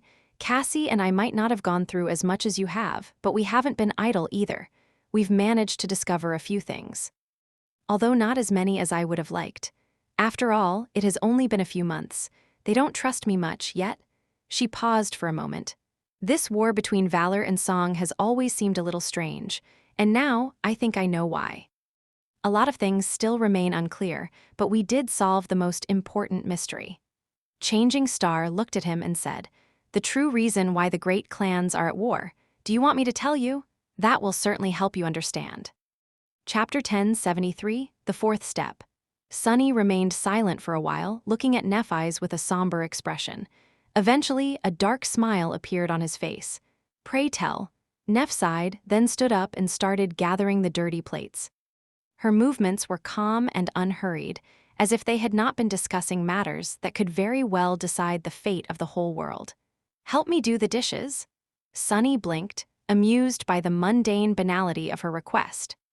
He lingered for a moment, then shook his head and went about giving Changing Star a hand. As they cleaned the plates in the cold water produced by either a memory or the ivory tower itself, she started talking.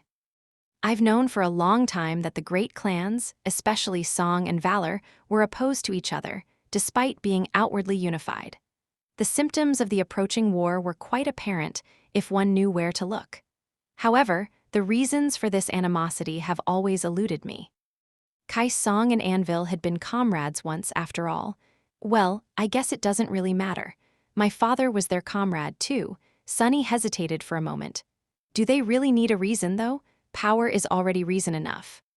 Both have an unimaginable amount of it, but in my experience, those who possess great power are the ones most greedy for more. Nephi slowly shook her head. Maybe, but they are not fools. This war of theirs is too ill-timed, too destructive. The great clans stand to lose more from it than they would gain. There are other powers to consider, too, the House of Night, for example. Even the government or Asterion, wherever he might be.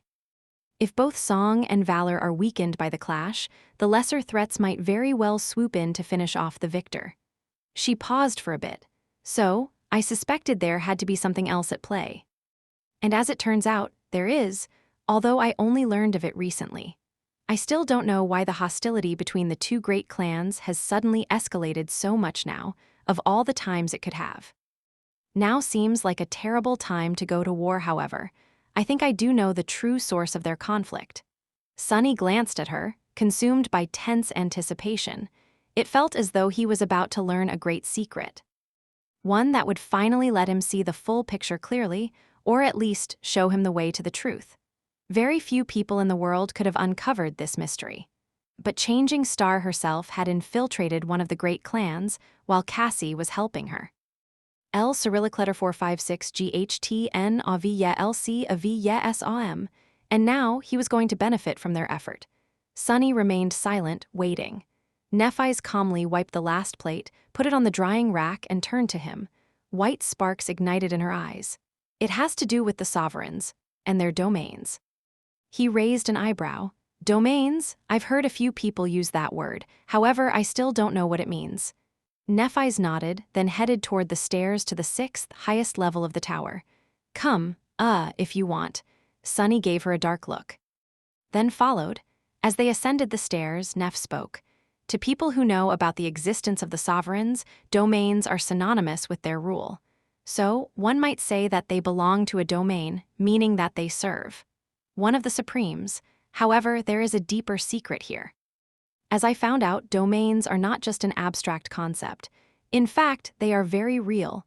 A domain is an extension of a sovereign's aspect. Sunny stared at her silently. He had suspected as much. Hilt never had any proof. More than that, he had no idea what that statement actually implied. So, it is an ability, like the transformation ability that the saints possess. One that affects an area, perhaps? Neff frowned. Not exactly. Once a transcendent becomes a supreme, they do unlock another ability, one that is tremendously powerful at that. You might call it a supreme, ultimate, or pinnacle ability, I guess. But a domain is something separate from the supreme ability. It is another innate function of the aspect, just like controlling soul essence or accessing the soul sea is a natural progression of one's ability to express their power. She lingered for a moment. Within their domain, a sovereign's is nearly invincible, mind you. I don't know everything about it just yet. I've just gleaned bits and pieces of information where I could. The point is, each step of the path of ascension, as well as of the path of corruption, has its own meaning. The first path is the ascent toward divinity, while the second is the descent into profanity. They reached the 6th level, which, just like the first, only encompassed one spacious hall. This one was smaller than the great chamber where Hope had once been chained, and suffused with bright sunlight. It was empty and Spartan, with only a few pieces of wooden furniture and a bed occupying small section of the vast stone floor, the white curtains of the bed's canopy billowing in the wind. Apparently, this was where Nephi's herself lived. She led Sunny to one of the 4 large balconies and stopped there, looking at the breathtaking vista of the boundless blue sky. The clouds were rolling past the ivory island like a swirling, radiant sea. Those who are dormant can awaken. After that, some rise above the mundane and take the first step toward the divine, becoming ascended. Others descend into the abyss of corruption and become fallen. That is the meaning of the second step, rise or fall. The essence of the third step is transformation. Ascended truly transcend their mundane origin, becoming transcendent. Fallen become corrupted by the dark abyss and are thus called corrupted. Sunny looked at her and frowned. Awakening, ascension, transformation. What about the 4th step then? What about the great and the supreme? Nephi's met his gaze, her cold gray eyes shining with the reflected sunlight. The essence of the 4th step is authority. I guess a god has to be a god of something, or someone. At the 4th step, the sovereigns start to coalesce their domains. And that, I think, is much more important than all other forms of power they possess. I think only the domain can pave the way for a supreme to take the next step on the path of ascension and become sacred. Chapter 1074, Authority. Sunny looked down at the rolling sea of clouds. He was considering Neff's words. Some of what she said was common knowledge. People had long theorized that there was a profound meaning to the way the spell named different ranks. Ascended were called ascended because they had risen above their human nature. Transcendent were called transcendent because they had broken past it, assuming some traits of the divine. The Supremes, then, took another step toward godhood, and that step seemed to be tied to authority. It made sense, really. Because that progression was similar to how nightmare creatures grew in class, the tyrants were all about rule and authority, too. However, there was something in what Nephi's had told him that caught Sunny's attention. He glanced at her and asked, "Did you say, start, to coalesce their domains?" That word meant much more than one would think. If there was a start, there also had to be an end. Much more importantly, it hinted that a domain was not something that Supremes simply gained. There was a process to it. Neff smiled. Indeed, you caught on to the very heart of the issue. The domains are not set in stone. As all other forms of power, they can change and be changed. Simply put, a domain can grow. In fact, I suspect that it must grow for a supreme to realize his or her potential, and therefore a domain can also be diminished. Sunny's eyes gleamed. He was starting to understand. I see now. Of course, it makes so much sense. He looked at her intently, the shadows around him growing darker. And how exactly do domains grow? Changing Star lingered for a moment, then turned to look at the sky. Well, it is hard to say. All domains are unique, after all, just like all aspects are unique. However, there are some common things that all of them most likely share. So, I would say that there are two ways. One is the natural way. That was how the ancient people of the dream realm spread their authority and built their domains. Sunny slowly nodded. People like Noctis and Otto of the Nine had also been awakened. However, he knew very little about how they reached higher ranks of power. There had been no nightmares in the ancient past, nor had there been the spell. Nephis noticed the look of realization on his face and nodded. Yes. The spell provides training wheels for the awakened of the lower ranks, creating a harrowing but swift and streamlined road for them to reach greater power. There are so many tools it gives us that we take for granted. So why wouldn't it provide assistance to the sovereigns as well? The spell has created a straightforward way for the Supremes to expand their domains. She took a step back and placed her hand on the ivory wall of the great pagoda. Do you get it yet? Sunny stared, silent. A few moments later, he said in a low voice, "The citadels?" Neff smiled. "Correct. No matter what authority you wield, it can only spread through two mediums. I think, territory or people. The citadels naturally encompass both. We knew all along that the spell creates the gateways, which serve as the heart and purpose for the existence of the citadels. However, as it turns out, there is more to it, much more." She lingered for a few moments, then frowned. "I am not too sure about the true scope of what functions the citadels hide. What I do know, however, is that saints already have the ability to bind them. L Cyrillic letter 456 GHT N AV LC AV SOM. We have not found out what this binding entails exactly, but I think it is safe to say that if a saint serves a sovereign and takes control of a citadel, the sovereign's domain expands. Changing Star hesitated. It also seems that not all citadels are created equal. There are some that are very special and much more desirable, like Bastion or Ravenheart, or this island. It is not a coincidence that each of the great clans had fought to conquer one of the locations marked on the map you found in the Ebony Tower. Sunny looked at her sharply, considering the implications. Bastion, Ravenheart, the Ivory Tower. From what he knew, each of these places had served as the stronghold of one of the demons. The House of Night was in possession of the fourth one. The fifth was located in the utterly lethal Hollow Mountains, which Clan Valor had nevertheless put a lot of effort into exploring, disregarding the danger. And the sixth one, the last one, considering that Weaver did not seem to have possessed a stronghold, the sixth one, was the Black Pyramid far to the cast, the pyramid that seemed to be somehow tied to the chain of nightmares. Sunny took a deep breath. "So, what exactly are you trying to say?" Nephis shook her head. "Isn't it obvious? Both Anvil of Valor and Kaisong need to expand their spheres of influence to perfect their domains.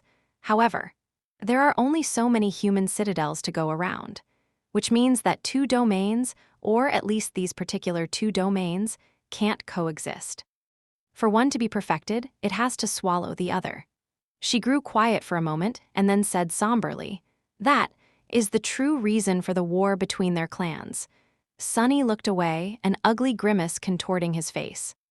A sense of dark, Vikot's anger was smoldering in his heart. Neff sighed. "Antarctica will be the first major battlefield of this war, but it won't be the last. Most of it will trap her in the dream realm after both sides deliver their strikes. But the first act is also the most important.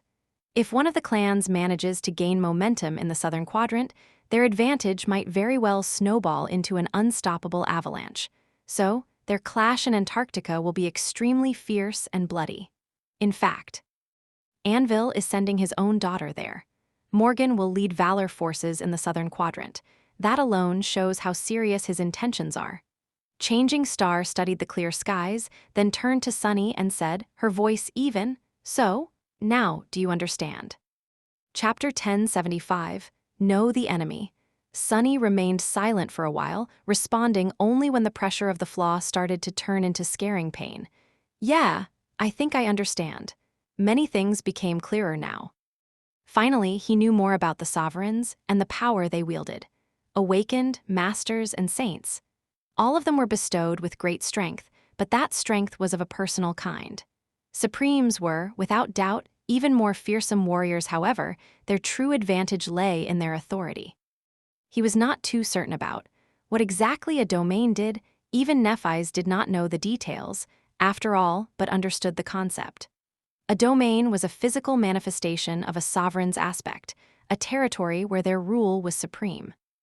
And that manifestation, while representing their personal strength, relied on external factors to exist and grow. Authority, influence, power over someone and not just yourself. All of these things were conveniently intertwined in the form of citadels, which the spell created. Citadels. Sunny looked down as if trying to pierce the ivory tower with his gaze. Then, he sighed. There were still a lot of unanswered questions. On the surface, the intention of the sovereigns seemed obvious. Well, with the exception of Asterion, who was the most mysterious of the three. They had established their domains in the unique citadels that had once belonged to the demons, and then slowly expanded their rule, uplifting loyal ascended to sainthood, and eliminating those transcendent who refused to swear fealty to them, thus failing to become the vessels of their domains. The only two exceptions were the House of Night and, to a much lesser extent, the government. Both were convenient to have around and fulfilled a necessary function. The seat of power of the great clan knight, on top of that, was located in the deadly waters of the Storm Sea. Launching an invasion into their territory was a dire task. But what about Professor Obel's theory? Indeed, something did not add up. If Anvil of Valor and Kai Song were so obsessed with perfecting their domains, then why were they suppressing the emergence of saints? L Cyrillic letter 456 GHTN AV ye LS AV ye tilde SAM. The more transcendence there were, the more human citadels there would be in the dream realm, and the more territory they would be able to conquer. Come to think of it, if they really had no choice but to wage war on each other, then why had they waited for 2 decades to start it? Why were they only attempting the conquest now? Why had they waited for the chain of nightmares to descend upon the southern quadrant? Sunny frowned, then glanced at Nephi's. I feel like we are still missing a key piece of information, this timing. It's just too strange and hateful. Of course, there was a possibility that all of it was just a coincidence. Maybe Kai Song simply decided to use the power imbalance that the death of Saint Cormac and Mordred's ascension had created. But Sunny felt like there was more to this war than they thought. Neph leaned on the parapet of the sunlit balcony and sighed. We certainly do. The sovereigns have many secrets, and I won't claim to know all of them. But does it really matter what they are hiding? The truth remains the same. Sunny scoffed. She was right. Nephi's was determined to destroy the sovereigns because they were suppressing humanity in its conquest of the spell. And, more importantly, stood in her way. She did not care what motivated the Supremes, and neither did Sunny. He hated them all the same. Valor and Song deserved each other as far as he was concerned, but Antarctica was about to be swept up in their treasonous strife, and that he could not allow to happen. Look at you go. Do you even hear yourself? Who are you to defy the great clans? Do you imagine yourself to be someone capable of stopping them? You're definitely not. Sure, you have some power, but in the grand scheme of things, you're just a bug. A single master, no matter how strong, is only capable enough to be an expendable pawn. Sunny gritted his teeth. It was true. No matter how incensed he was, there was nothing he could do. The best Sunny could hope to achieve was to minimize the damage that the clash of the great clans was bound to do to the evacuation effort. A little. That only made him angrier. Well, then that's exactly what I am going to do. I will prepare, learn their weaknesses, and try to suppress the fallout of their despicable acts as much as I can. Luckily, Sunny knew just the right person to provide him with information. Knowing what the opponent was planning came first. He remained silent for a few moments, then glanced at Neph. So, what exactly is going to happen? What will be their first move? She smiled wistfully. In a few months, the great clans will announce that they are sending reinforcements to the southern quadrant. Both Song and Valor will dispatch a strong force to Antarctica, but not too strong. L Cyrillic letter 456 GHT N AV ye LS AV ye SAM. A couple more saints, a dozen or 2 masters, and a few hundred awakened. Officially, their mission will be to support the evacuation army in fighting the nightmare creatures. In reality, however, they are being sent there to fight each other. Sunny scowled, slightly confused. How, though? By now, most of the human forces on the continent are concentrated in the siege capitals, with very little reason to venture outside. Are these saints and their forces going to just go and attack the cities? Nephis shook her head. At least I think they won't, not unless there is a very good reason to. In truth, they won't be staying behind the walls of the siege capitals most of the time, because they have a secondary goal as well, one that requires going outside and attacking the nightmare creatures. He tilted his head a little. And what goal might that be? Changing Star simply looked at him, and a moment later, Sunny's eyes widened slightly. The pyramid? Chapter 1076, Know Yourself. Nephis nodded. Song and Valor are going to be in a race to conquer it. They will search for nightmare gates that can be used to establish a beachhead in the unexplored region of the Dream Realm, where the Black Pyramid is located. Once they find a comparatively safe fort, they will use the call to transport their saints, masters, and awakened there, establishing temporary outposts. She paused, looked at him, and continued. These outposts will be used to launch expeditions toward the pyramid. The end goal is to find a relatively safe place in close proximity to it, build a true fortress there, and then use that fortress as the staging ground for the conquest of the tomb.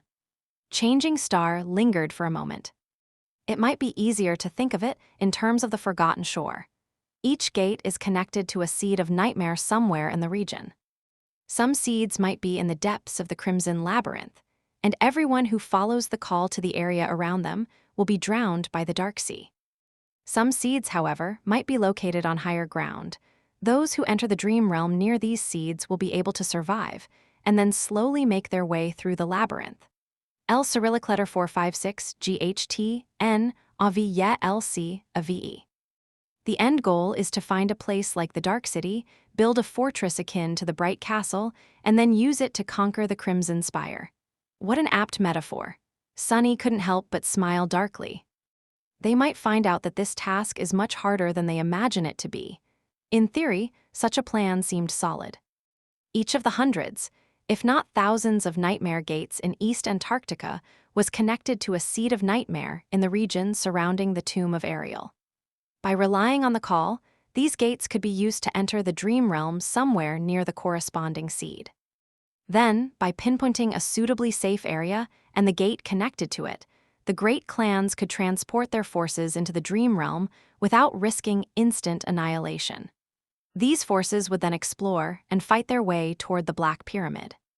The region could contain several citadels.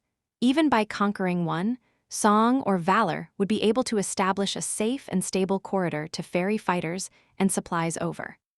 If there were no citadels except for the tomb of Ariel itself, though, the saints would have to play the role of ferrymen. But the mysterious desert was utterly lethal. It was much worse than even the Forgotten Shore. And the forces of the great clans would not only have to fight against the endless flood of nightmare creatures populating it, they would also have to fight against each other. Sunny couldn't help but shiver. Nephis, meanwhile, simply nodded. The task will be a hellish one, indeed. But these are the great clans, Sunny. No matter how you and I might feel about them, their fearsome reputation is not unearned. Both Valor and Song represent the absolute pinnacle of human achievement in warfare. If they can't do it, no one can. He remained silent for a while, thinking. The real goal of the great clans was to kill each other, while their secondary goal was to conquer the tomb of Ariel. One naturally led to the other. He now knew that the siege capitals in Antarctica would remain mostly untouched by their war, at least. Unless something unexpected happened. However, both clans would be feverishly seeking suitable gates in East Antarctica, without doubt ambushing and slaughtering each other in the process. Army patrols and the infrastructure of the evacuation corridors could very well become collateral damage in their clashes. Not to mention that they were bound to send the nightmare creatures into a frenzy, and maybe even lead the abominations back to the cities. There would be some violence within the siege capitals as well, or at least, bloody clandestine operations. All three of the saints currently present in East Antarctica belong to the warring factions after all. If the servants of Kai Song had an opportunity to deal with Saint Tyrus in Falcon Scott, they would have taken it. Without a doubt, the consequences for the civilians sheltered in the city be damned. Bastards. In any case, Sunny had some idea about how things would progress in the coming months now. This was already enough for him to start thinking. Eventually, he glanced at Nephi's and hesitated for a few moments. There was one question that was still gnawing at him. Sunny sighed, "And where will you be while all of this is happening?" Nephi's looked at him. White sparks danced in her eyes, and then she suddenly smiled. "Where do you think? Of course, I will be accompanying Morgan, sister dearest, to Antarctica. Cassie, the firekeepers, and I, all of us are going there with her. L Cyrillic letter 456 GHTN AV ye LC AVE. I've told you that Valor does not trust me much yet. What better way to earn trust and merit than on the battlefield?" He stared at her silently for a while. "I guess there is none, so we are going to meet in the southern quadrant?" Changing Star shrugged. "If you wish, or you can stay out of this mess entirely. You have made it very clear that you don't want to have anything to do with the great clans and their war, so it's up to you if and how much you get involved." Sunny smiled darkly. "Up to me, huh? Yeah, number. That ship has sailed." He really could hide in some remote siege capital, use his service record and exalted status to get himself a cushy assignment, and spend the rest of the campaign relaxing. As much anyone could relax in Antarctica. However, was he willing to? Did he want to? Not really. "If I do not go to hell, who else will go?"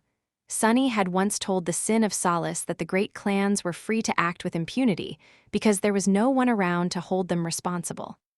He did not wish to teach anyone lessons in responsibility, but he did want to teach those bastards a lesson in humility. The harsher and more painful the lesson, the better. "I'll make them pay. If I go to hell, I'll drag them with me." Sunny looked at the boundless blue sky, then turned to Nephi's and smiled. "See you in Antarctica, then." Chapter 1077, Midnight Sun. Summer had come to Antarctica. The winds still brought with them a piercing chill, but it was warm enough for the snow to thaw under direct sunlight. Gurgling streams of water turned East Antarctica into a land of countless brooks and numerous lakes, which all glistened in the sun or drowned in the shadows of the tall mountains.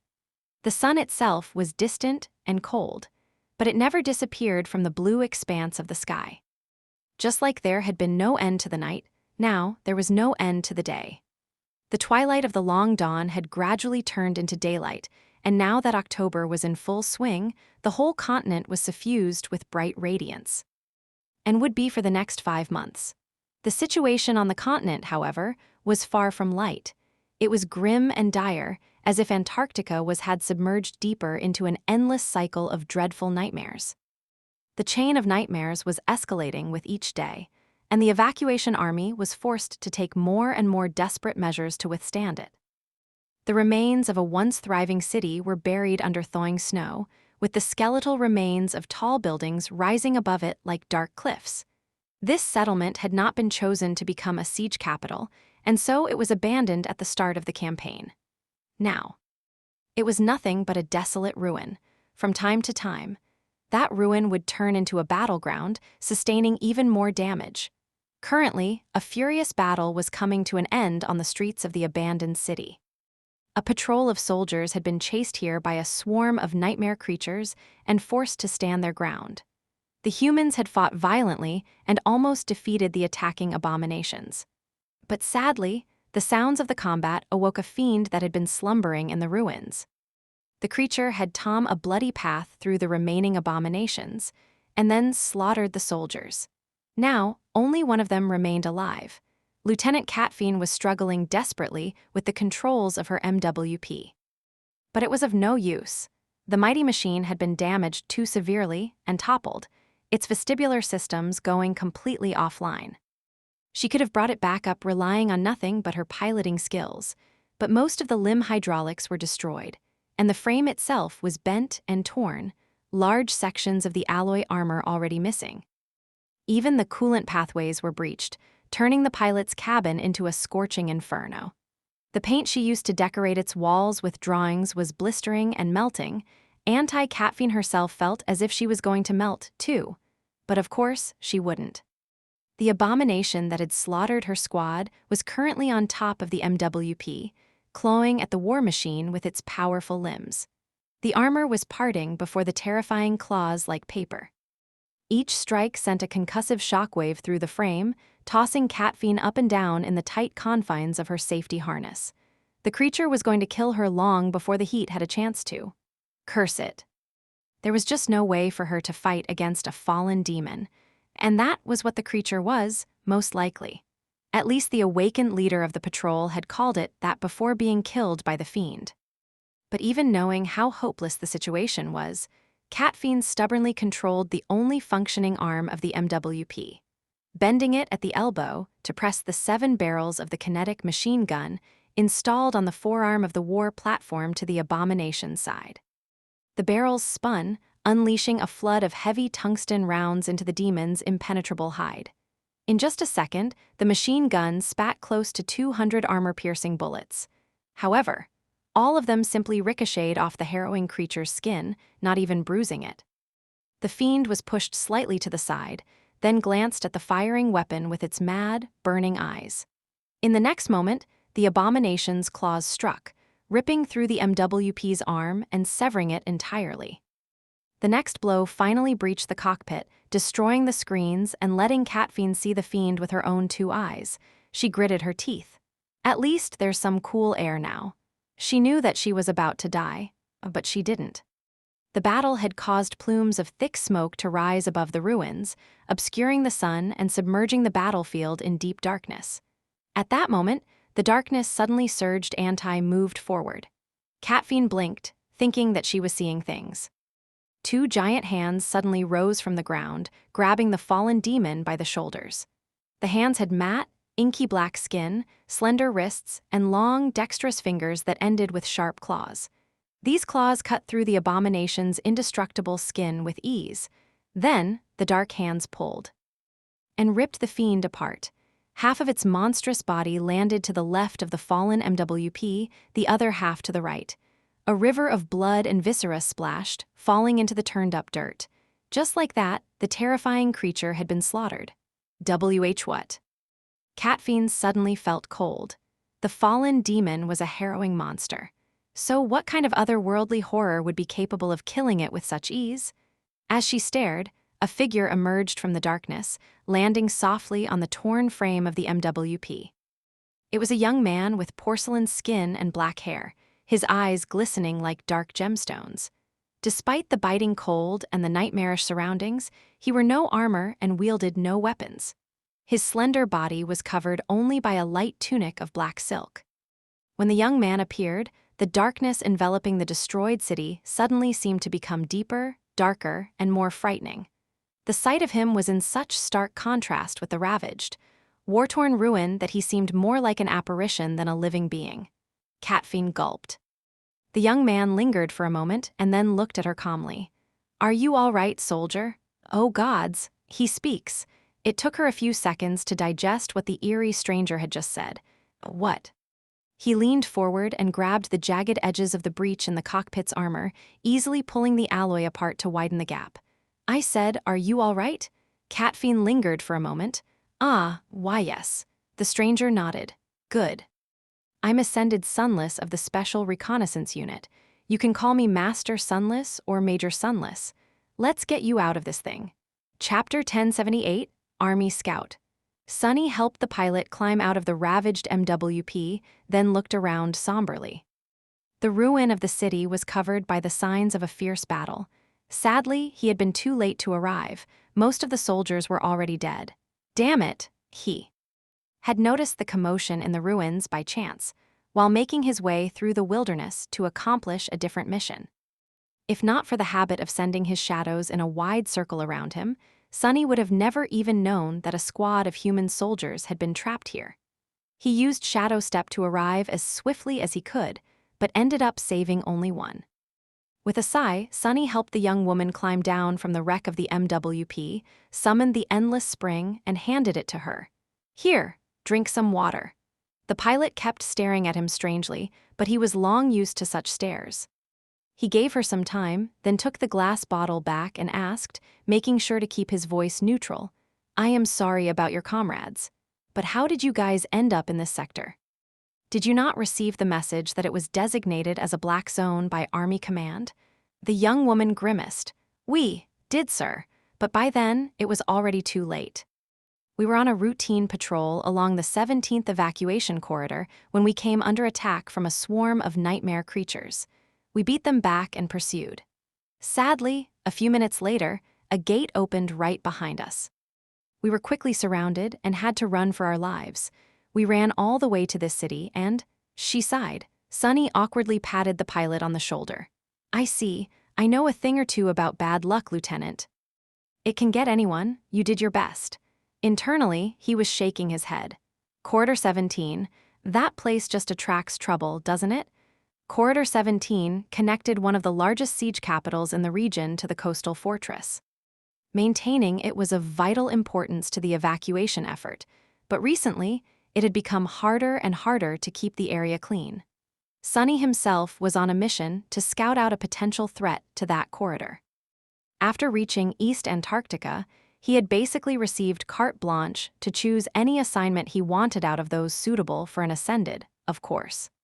In the end, Sunny refused another command assignment and requested to be sent to the Special Reconnaissance Unit.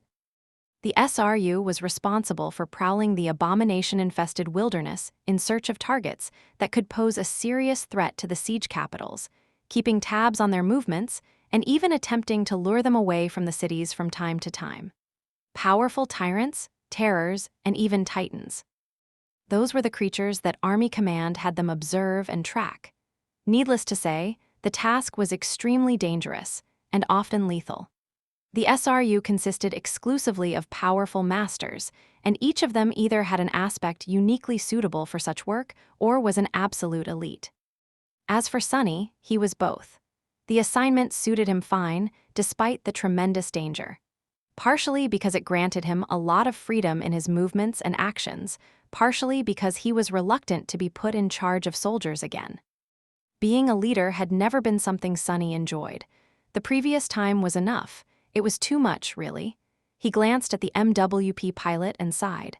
"Catch your breath. We can't stay for long, though this place isn't safe, and I am on a timer." Looking at her, he couldn't help but remember the irregulars. Sunny's face darkened. Most of his people were dead now. Only Bate and Luster remained. And, perhaps, Quentin. There was no news of the gallant healer, so he was most likely gone as well. Luster had been shipped back to NQSC long ago. He was now slowly recovering in the hospital complex of the academy, and doing quite well. Sunny knew of it, because Kim remained in close contact with the lucky guy. In fact, he suspected that there was something going on between them. Their young relationship, however, had to remain a long-distance one for now. Kim herself was still here in East Antarctica, but was kept far away from the battlefield. After returning from the Antarctic Center, she had been transferred to the Strategic Intelligence Department of Army Command.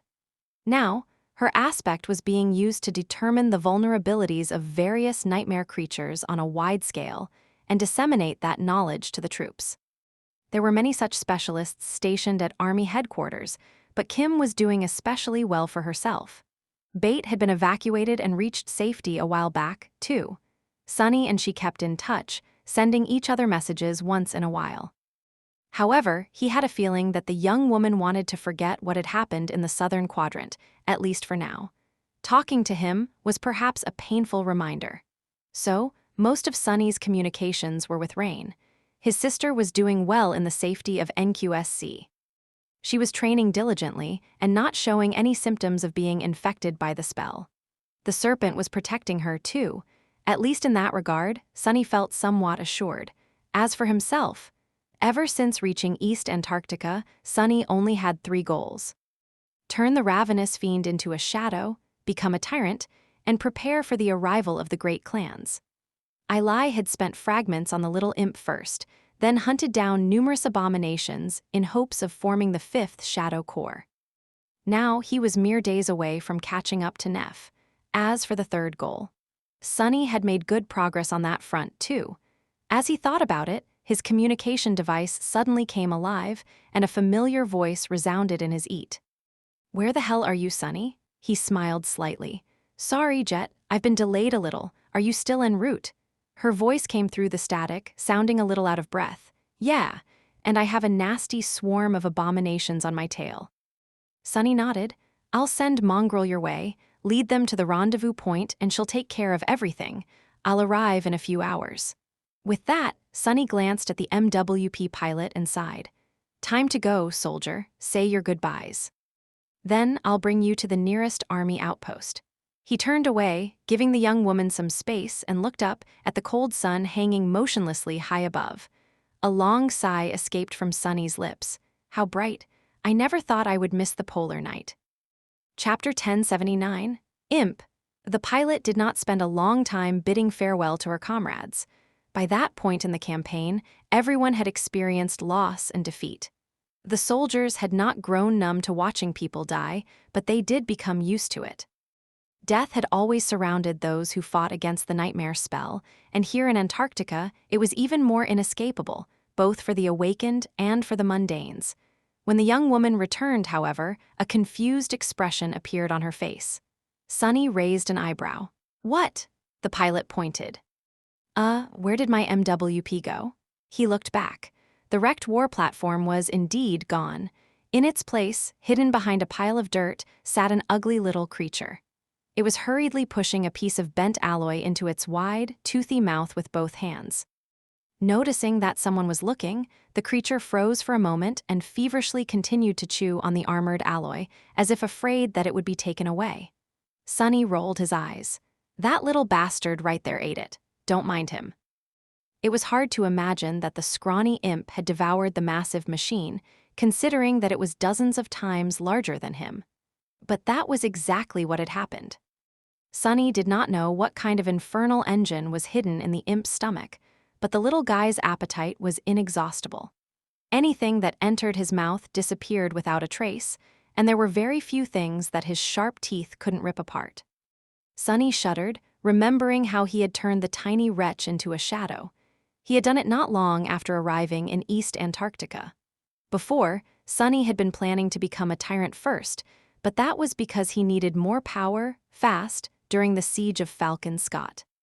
Now that things had calmed down, the circumstances were not as pressing. He could allow himself to delay a little, and made converting the echo of the ravenous fiend a priority. Sonny had possessed 3 shadows before, but funnily enough, only one of them, Saint, came from an echo. The process of conversion itself had looked pretty much the same as the first time.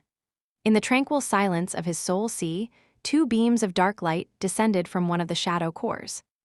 One fell on the echo of the scavenger, the other on a motionless shadow that stood with the rest of them on the still surface of the calm waters.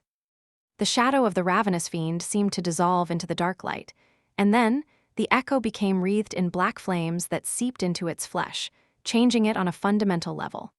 The boundless spellweave that was hidden within the echo disappeared, replaced by darkness. El Cyrilliclet, 456 GHT, N, AVYLC, AVES0M. A living shadow was now dwelling within the body of the imp instead, 4 transparent and empty embers burning in its depths. Granted, that scene was not as majestic and awe-inspiring as when Saint had become a shadow. The scrawny little bastard could not compare to the magnificent stone knight in any shape or form, after all. Nevertheless, that was how Sonny had acquired his 4th shadow. What came next, however? That he did not like to think about one bit. The trip was a blank slate and had tremendous potential for growth, but Sonny had to be careful about what he fed the gluttonous creature. Some types of food were easy to come by, but would produce mediocre results.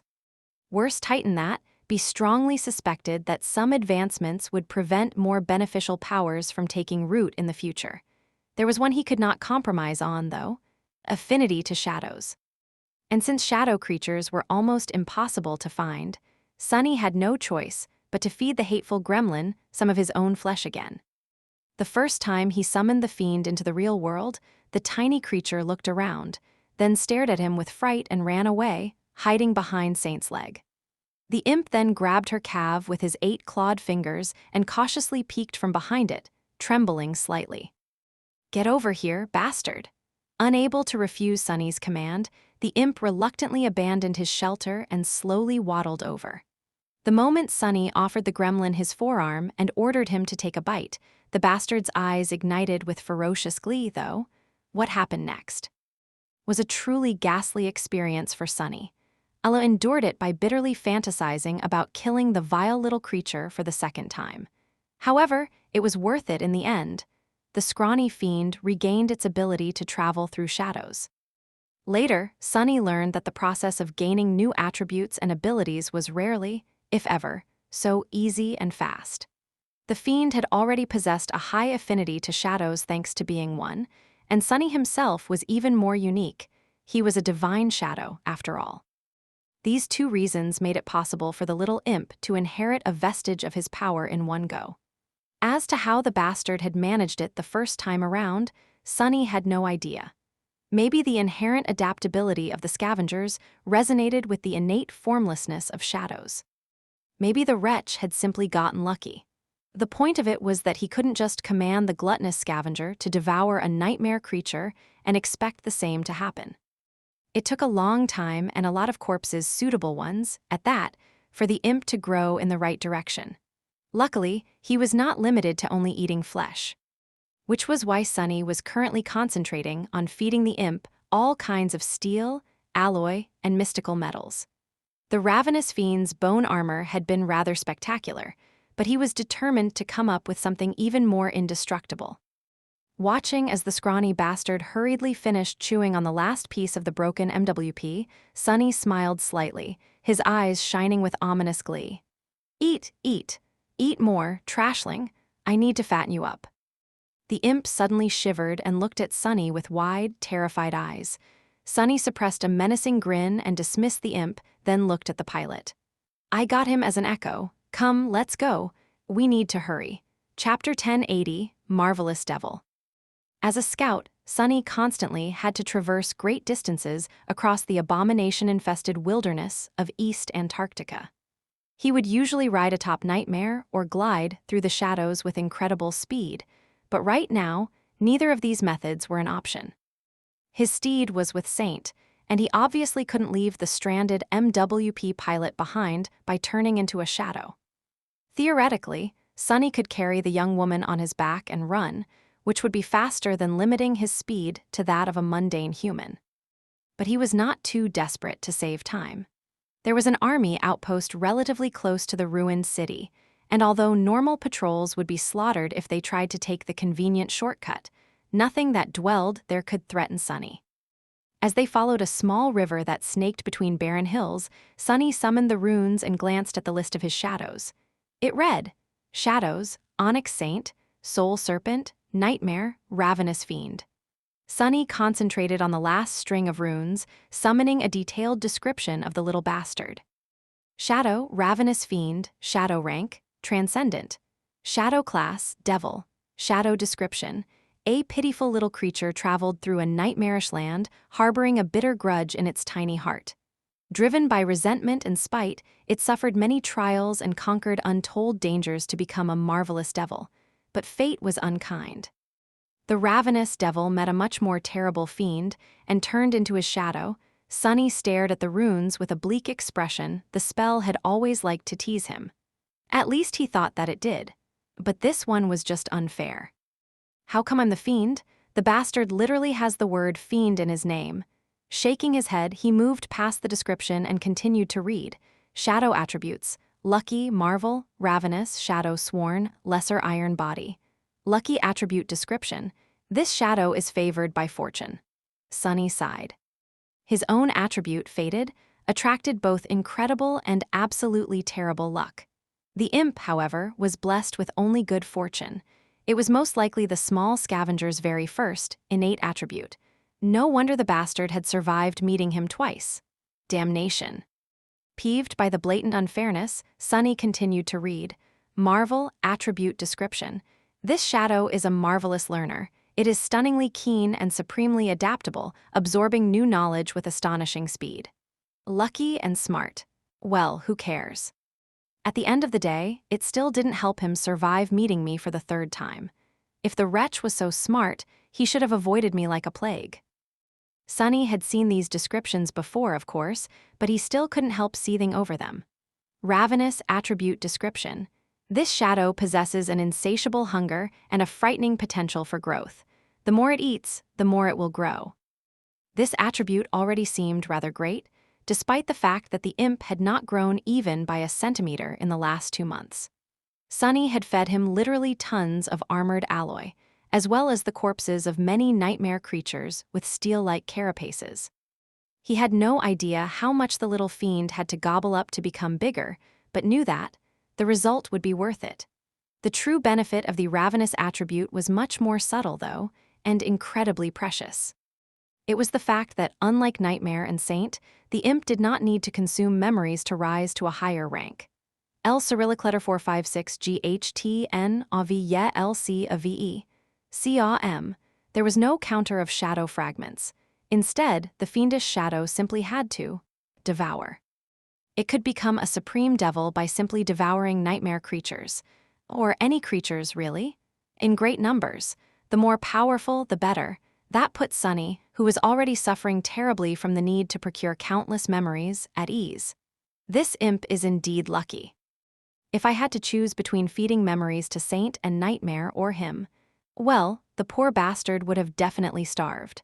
Sunny smiled slightly and turned his attention to the last 2 attributes. Shadow sworn, attribute description. This fiend is known to shadows. That one was without surprise, and appeared after Sunny had fed the imp with his flesh. It was the same as what Shadow Blade Kurt had possessed, and showed a high affinity to shadows. Lesser iron body, attribute description. This shadow's flesh possesses qualities of metal. He grinned in satisfaction. Finally, progress. The lesser iron body had been nascent iron body before. It seemed that munching on that MWP had finally pushed the imp over a threshold. He would be much sturdier now. And in the future would even have a chance to become truly indestructible. There had to be a greater iron body as well, after all. Happy to see the ankle-biter achieving something, Sunny finally glanced at the imp's abilities. The runes read, Shadow abilities, Scavenger, Devourer, Shadow Step. Scavenger ability description. This shadow can attain the traits, attributes, and abilities of the creatures it consumes. Devourer ability description. This shadow's teeth possess unnatural sharpness and strength. It can rend and maul even the most resilient things. Shadow Step ability description. This fiend can move freely between shadows, traveling from one to another in an instant or diving into them to move with great speed. And that was it, Sunny's 4th shadow. The critter was a sorry excuse of a transcendent devil, for now, but it would grow to be a real menace one day. In fact, Sunny had a feeling that the imp might just become one of the most terrifying weapons in his arsenal. The ravenous fiend had been an exceedingly dire enemy, but now that he was serving Sunny, and thus enjoying the support of a benevolent, selfless, and supremely generous master, just how much more terrible would the wretched waif become? Walking along the small river, Sunny used shadow manifestation to slaughter a nightmare creature that was waiting to ambush him and the MWP pilot, then sighed. I need to find a couple more of those iron golems I killed last week. Or better yet, a whole swarm of them. A horde would be even better. My imp is a growing little wretch, after all. He needs to eat. Chapter 10, 81 Lake Ruin. Soon, they reached the army outpost. There had been a few nightmare creatures that attacked them on the way, including an especially vile, corrupted monster. Sunny tore the former apart with hands woven out of shadows, and cut the latter down personally with a blade created the same way. These days, he tried to avoid getting his own hands dirty, mostly using shadow manifestation to slaughter the enemy. Sunny wanted to hone and refine his mastery of manifestation, and for that, he needed a lot of practice. Additionally, he felt that it was unnecessary for him to get up close and personal, with every godforsaken abomination standing in his way. Perhaps it was the nature of his current mission as a solitary scout, or perhaps Sunny had simply received a chance to return to being cautious and stealthy after years of being forced to play the role of a frontline fighter. In any case, he strived to only enter melee range with an enemy if he was certain of killing the foe with a single strike. Usually, one of Sunny's strikes was enough. If not, he would avoid a confrontation entirely. The army outpost was located underground, similar to the supply depot he had visited once in the Antarctic Center. However, as a member of the Special Reconnaissance Unit, Sunny knew very well where all the army assets were hidden. Better yet, East Antarctica had no problems with communications. Well, except for the usual interference of the call. So he had been able to radio about their arrival in advance. Sunny and the surviving MWP pilot were met by a cohort of sleep-deprived awakened. Despite their visible fatigue, the soldiers stood at attention and saluted him respectfully. Their eyes betrayed a hint of reverence. This again, Sunny was met with such stares anywhere he went in Antarctica, at least among the soldiers. The First Army and the Second Army were merged into one military now, but within it, people who had been in the Southern Quadrant since day one of the chain of nightmares were treated with silent respect. That went tenfold for those who had been a part of the Antarctic Center contingent. The Antarctic Center had been the most terrifying battlefield of the operation yet, and almost the entire field army sent there had been wiped out. There were only a few survivors here, and they're mostly those who had been among the evacuated wounded. Needless to say, Sunny was both a veteran of the Antarctic Center and an ascended. That was why most soldiers treated him with veneration. "Master Sunless, sir." He nodded at the welcoming party and handed over the MWP pilot to them. The young woman had done well keeping pace with him on the way to the outpost, but now that they had reached safety, she looked to be on the verge of collapse. Of course, it was not at all surprising. Sunny sighed and glanced at the awakened. "At ease, take good care of the lieutenant. Oh, and by the way, I've cleared a path through the hills and dealt with the corrupted monster that had been stalking the area. If you hurry, you might harvest what is left of it before more abominations show up." The soldiers looked at each other, their eyes glinting. That monster had been causing a lot of trouble or the outpost, especially considering that it had blocked the pathway through the hills. L Cyrillic letter 456 GHTN AV YE LC a VECAM. With the creature gone, logistics would become much easier for them. "Thank you, sir." Sunny nodded. "Well then, I'll be off."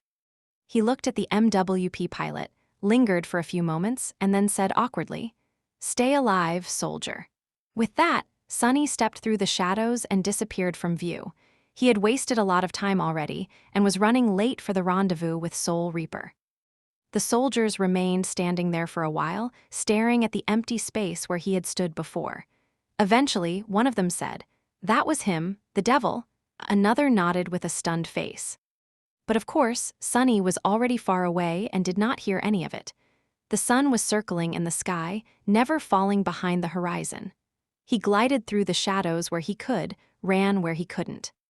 From time to time, Sunny simply hid in the shadows, waiting for large swarms of nightmare creatures to pass by. These pauses slowed him down, but they also allowed him to recover some essence.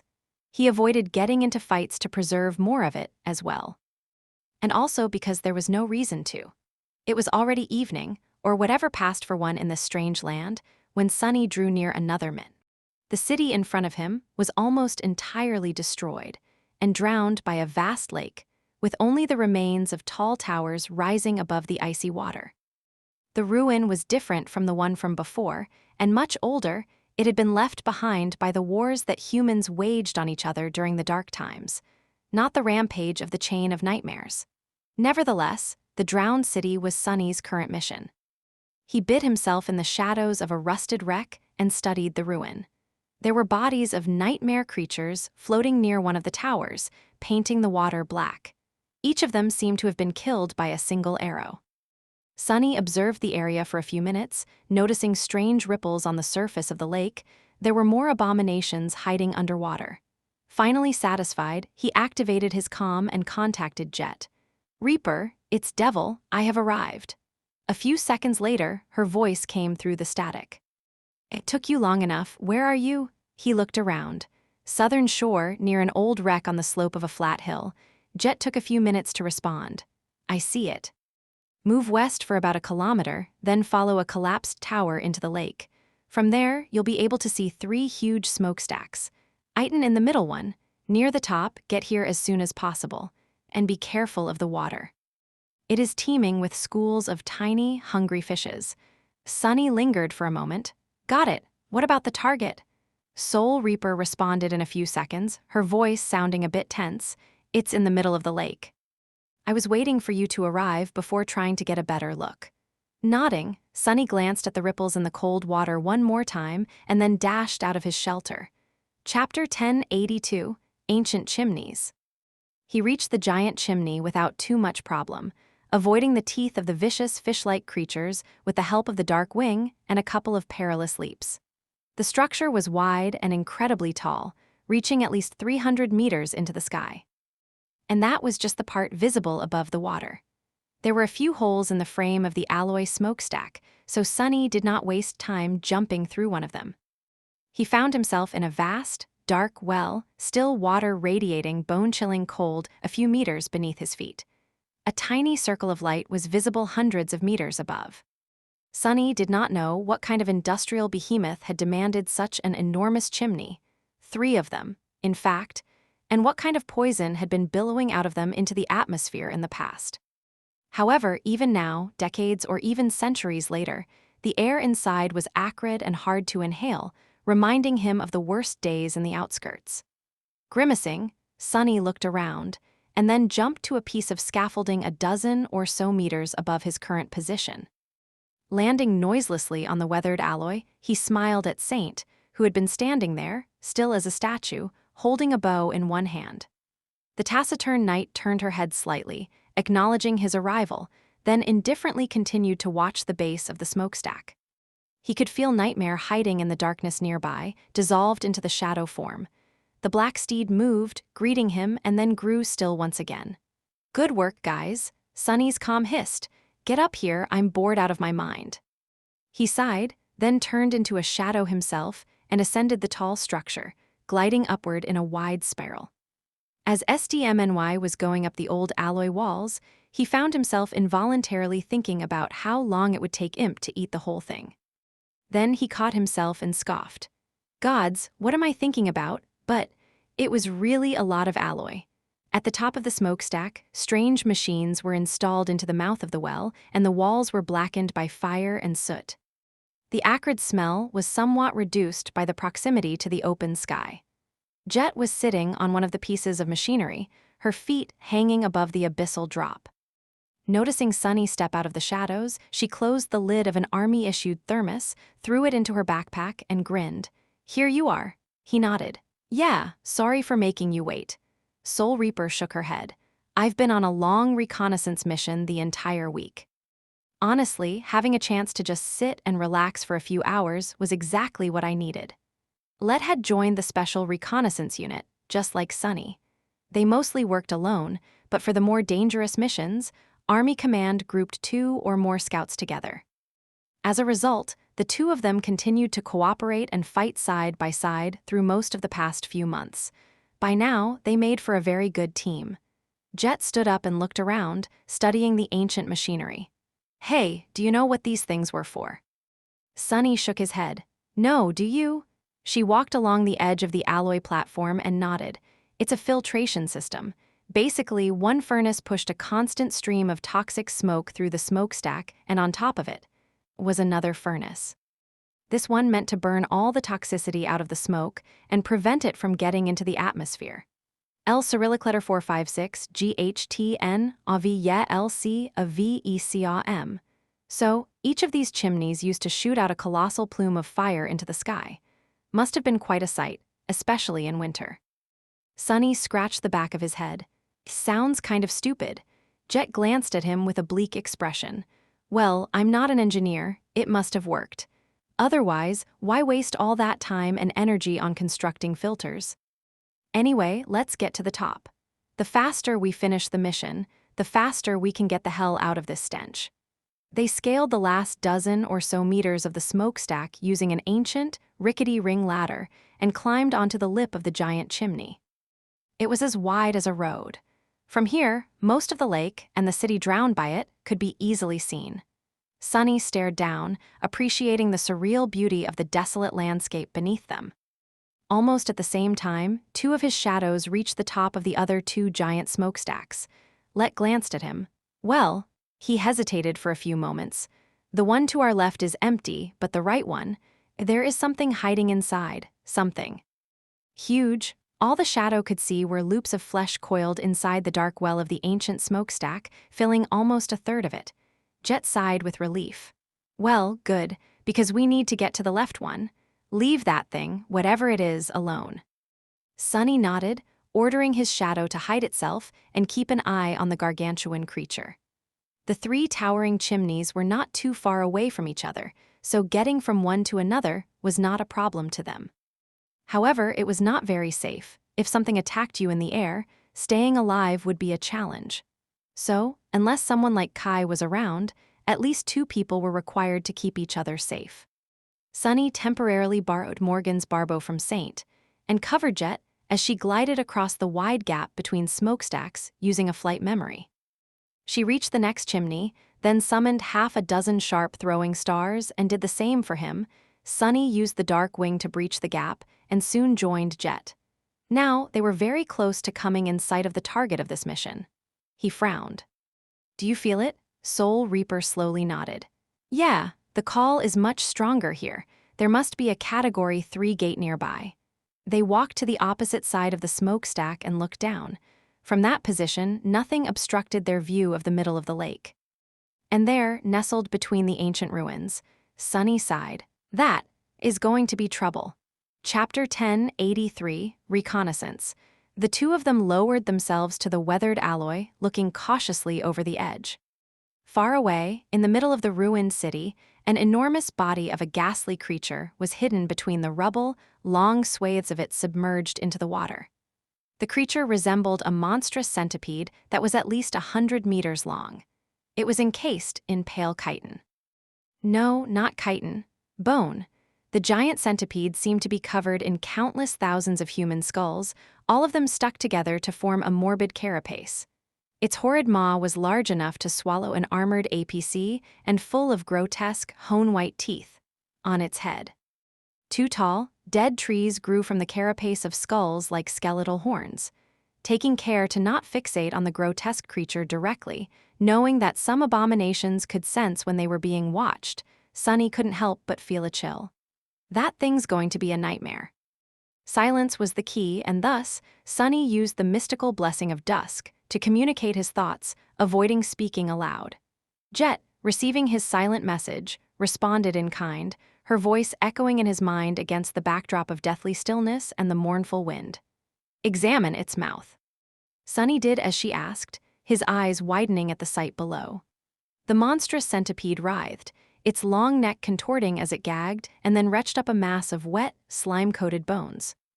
It seemed for a moment as if the creature was having difficulty digesting its last meal, but then the pile of bones began to shift, slowly forming into a twisted, nightmarish figure. Rising unsteadily, the abomination stumbled away and vanished beneath the water's surface. Sunny's brow furrowed in disgust. How many of these abominations had the centipede spawned? After a brief pause, he turned to Jet, his voice grim. It's one of those corrupted tyrants. Jet's face twisted into a frown. It does seem that way, doesn't it? Moving swiftly, Soul Reaper retrieved several bulky devices from her backpack. These were sophisticated sensor arrays and recorders, supplied by the Army and crafted using intricate spelltech technology. L Cyrillic letter 456 GHTN AV LC AVECAM.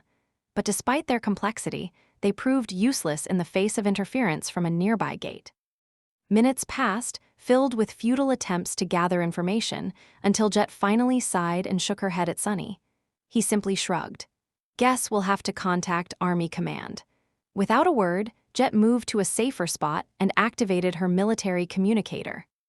Despite the harsh static, she managed to convey a message. HQ, this is Recon 4 and Recon 9. Target sighted, threat level Core 5, requesting analyst backup. A brief wait, and Jet signaled they needed to wait 3 more minutes. They're moving fast. Must be important. Sunny thought, his mind racing. The situation seemed critical, and he could sense the urgency. He summoned a memory, a rare and valuable tool that connected them to the army headquarters through a twin circle of patina-covered bronze, allowing diviners to extend their senses across vast distances. Minutes later, as Jet rejoined him, a mental message reached Sunny. They're watching now. As the ghastly centipede continued its grim work below, both Sunny and Jet held their breath, fear dancing in their eyes. Time seemed to stretch as they watched, their minds racing. Eventually, the connection with headquarters was severed, and Jet looked at Sunny. They're concerned about that monster. We need to stay put and observe. Report if it moves.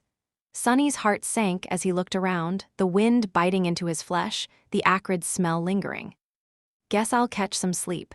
Jet's eyes widened in shock. What? I get to sleep first? I haven't slept in ages. A gloomy stare from Sunny, another sigh. All right, you go ahead. I'll watch over our friend here. Why does she even need to sleep? She's not even alive. Hours passed, shifts changed, and the tyrant continued its macabre work. When it finally moved, Sunny and Jet were quick to action, reporting to Army Command and preparing to follow. 2 entire companies were dispatched to face the abomination, the Wolves and the Nightsingers. Sunny's face twisted into a crooked smile at the thought of reuniting with old comrades Effie and Kai. The battle to come promised to be one for the ages. Chapter 10, 84, Following the Tyrant. For the next few days, Sunny and Jet stealthily pursued the skull centipede. These days were long, tense, and perilous. Not only did they have to brave the wilderness, but they also had to keep up with the ghastly abomination while not being seen or sensed by it. On a few occasions, they had almost been discovered, barely managing to salvage the situation at the last moment. Sunny was not sure what would have happened if the creature had found them. With Saint supporting the 2 scouts from the shadows, they at least had a slim chance of slaying the tyrant.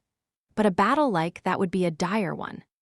It would have had to be one of those battles where he was forced to put everything on the line, only surviving by the skin of his teeth. In the past, Sunny had fought plenty of battles like that.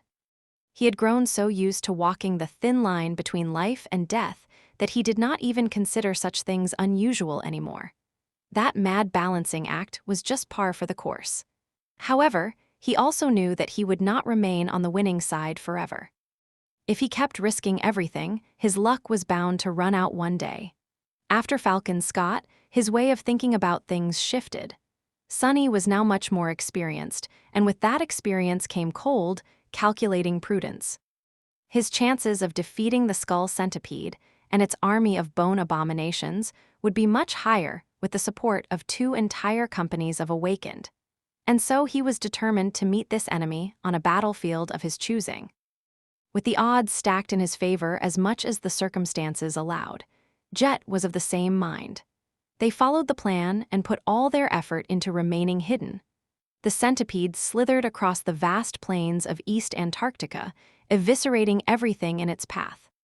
It had no mercy for the other nightmare creatures, slaughtered swarms of them like helpless ants. After each massacre, the giant abomination would devour the corpses of its prey and coil its body into a macabre burrow of skulls, then wreathe and spew out more bone fiends. The centipede's army continued to grow as it advanced through the wilderness.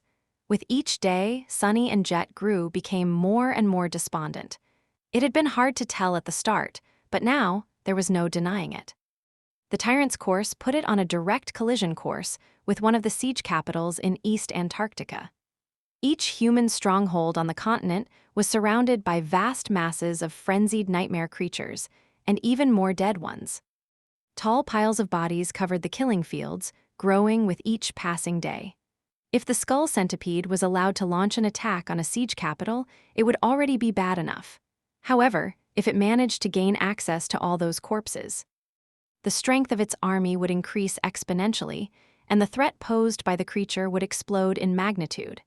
By then, only the intervention of a saint would prevent a disaster. The saints, however, were already busy racing endlessly from place to place, solving one crisis after another without rest. Which was why it was important to stop the abomination as soon as possible. On the 4th day of the pursuit, the centipede clashed with a whole horde of nightmare creatures, butchering hundreds of them and scaring the rest away. It dragged its massive body onto the battlefield, then got to the grisly business of consuming all the mangled bodies. One dead abomination after another disappeared into its massive maw, emotionlessly swallowed by the dreadful tyrant.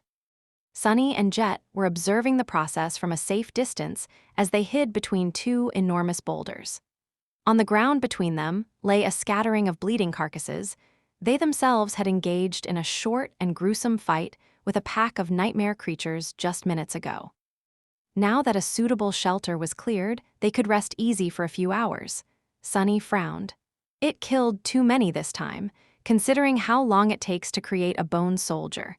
I'd say we'll be stuck here for a full day. The tyrant's army will grow by a lot. Jet shrugged. The more it is delayed, the better. Army command will have time to prepare. She watched the giant centipede devour its victims for a few moments, then took a few steps back and contacted the headquarters to make a report. Soon after that, Soul Reaper's icy blue eyes suddenly gleamed. Understood. She deactivated her comm and looked at Sunny with a grin. It's happening. The welcoming party has already arrived.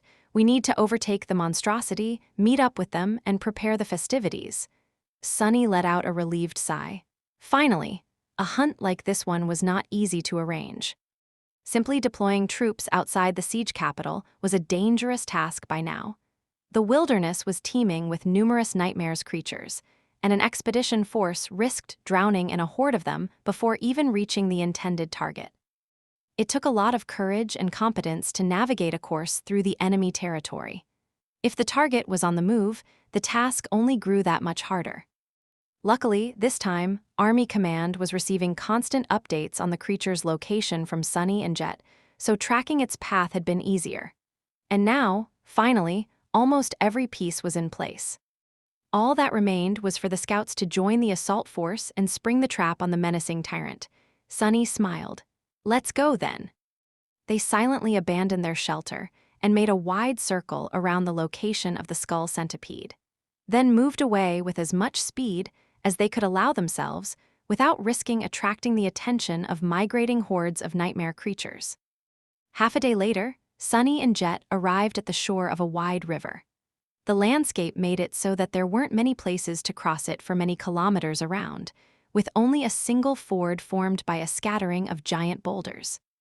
As they traversed the river, jumping from one stone to another, Sunny's comm suddenly came alive. A familiar voice came through the static. Well, it isn't. Frog, welcome. Some of it got swallowed up by the interference, but the last word was very easy to discern. Doofus. Sunny stopped for a moment and looked at the opposite bank of the river, where a tall figure suddenly rose from the ground. Effie waved her hand and grinned. Ah, venerable Master Sunless, how nice of you to pay a visit.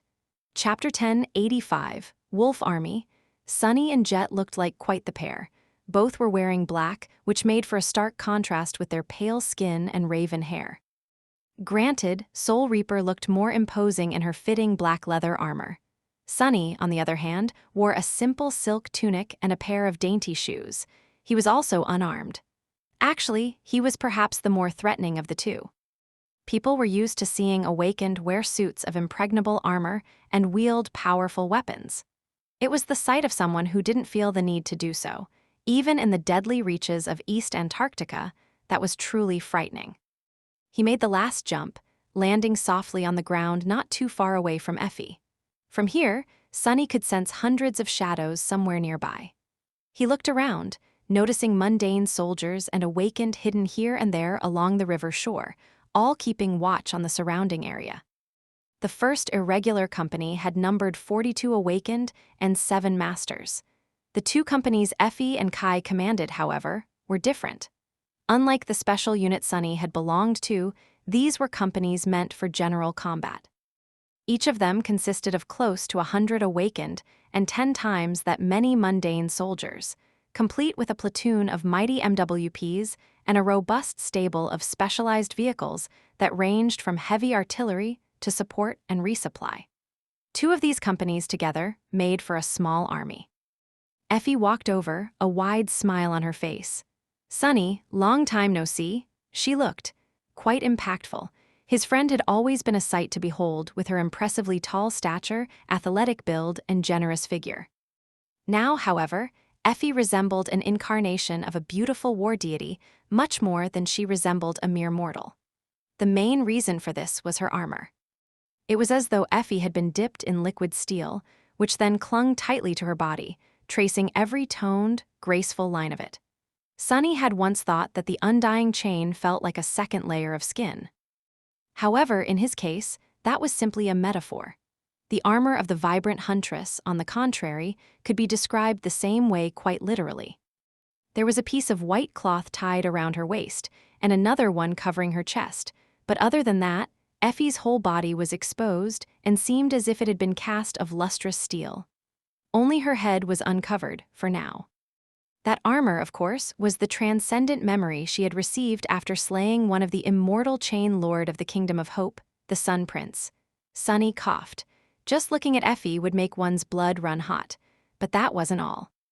Currently, she had not even activated her ascended ability. Once she did, the fire burning in the hearts of the soldiers who saw her would become quite real, coursing through their veins and granting them actual power. It was as though Raised by Wolves was sharing some of her astonishing physical might with her followers. An involuntary smile found its way onto Sunny's face.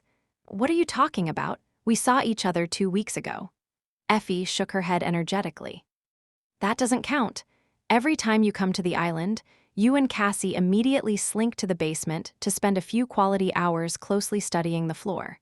The two of us, though, haven't had proper fun in ages." She grinned and then shifted her gaze to Jet, who was listening to their conversation with a strange expression on her face. "Oh, and welcome to you too, Ms. Soul Reaper.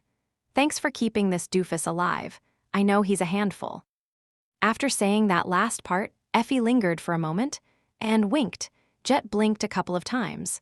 The two of them met a few times, but she had not really been exposed to Effie's personality before. Sunny couldn't tell if she was bewildered or amused. Eventually, Soul Reaper smiled a little. "Sure, call me Jet." He stared at them with a glum expression. "Keeping me alive, really? That's funny. Don't you have a habit of occasionally trying to kill me?" Soul Reaper's smile turned into a grin. "Oh, come on. I haven't tried to kill you in at least a couple of months, so I don't know where this is coming from." Sunny shook his head, then glanced at Effie and smiled. "It's good to see you too, Effie." He looked around and asked, "Where's the other one?" She nodded, then gestured for them to follow. "He's asleep. Now that the battle is drawing close, the two of us take turns sleeping. Both of us need to be fresh for the battle with the tyrant, while at least one has to be awake at all times before that, so that arrangement works." They walked up the slope of the shore. Gradually, the hidden camp of the small army revealed itself, with hundreds of soldiers soberly preparing for the upcoming battle. Awakened, mundane soldiers, MWP pilots, operators of combat vehicles. All of them were throwing wide-eyed glances at the three masters. Who is that with the boss? Are those the SRU scouts?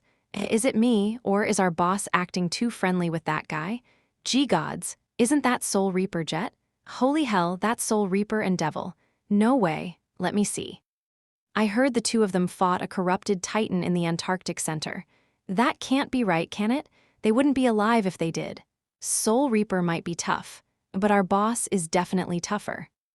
I once saw Devil slaughter an entire swarm of nightmare creatures without lifting a finger. He just stood there, and they were all shredded into little pieces. I swear to gods, it's true. Sunny ignored the whispers and followed Effie. His shadows, however, took a good look around. He was about to go into battle side by side with these people, so he had to know all about them. The soldiers of the two companies looked competent, determined, and in high spirits. The Wolves and the Night Singers were technically not counted as special forces, but among the rank and file of the evacuation army, they had already earned the reputation of elite units. They were led by two of the most fearsome masters in the world, after all. The soldiers were mixed among each other, but funnily enough, it was easy to see which belonged to which company. The Wolves were more boisterous, lively, and rough around the edges. The Night Singers were more calm, reserved, and good-natured. It was as if they had assumed the personalities of their leaders. Sunny smiled with the corner of his mouth, then shook his head. They walked along a row of camouflaged tents and approached a particular one, which looked no different from all the others. Effie suddenly made a fist and banged it against her bare thigh, producing a loud metallic ring. "Wake up, Birdie. The most honest person in two worlds is here."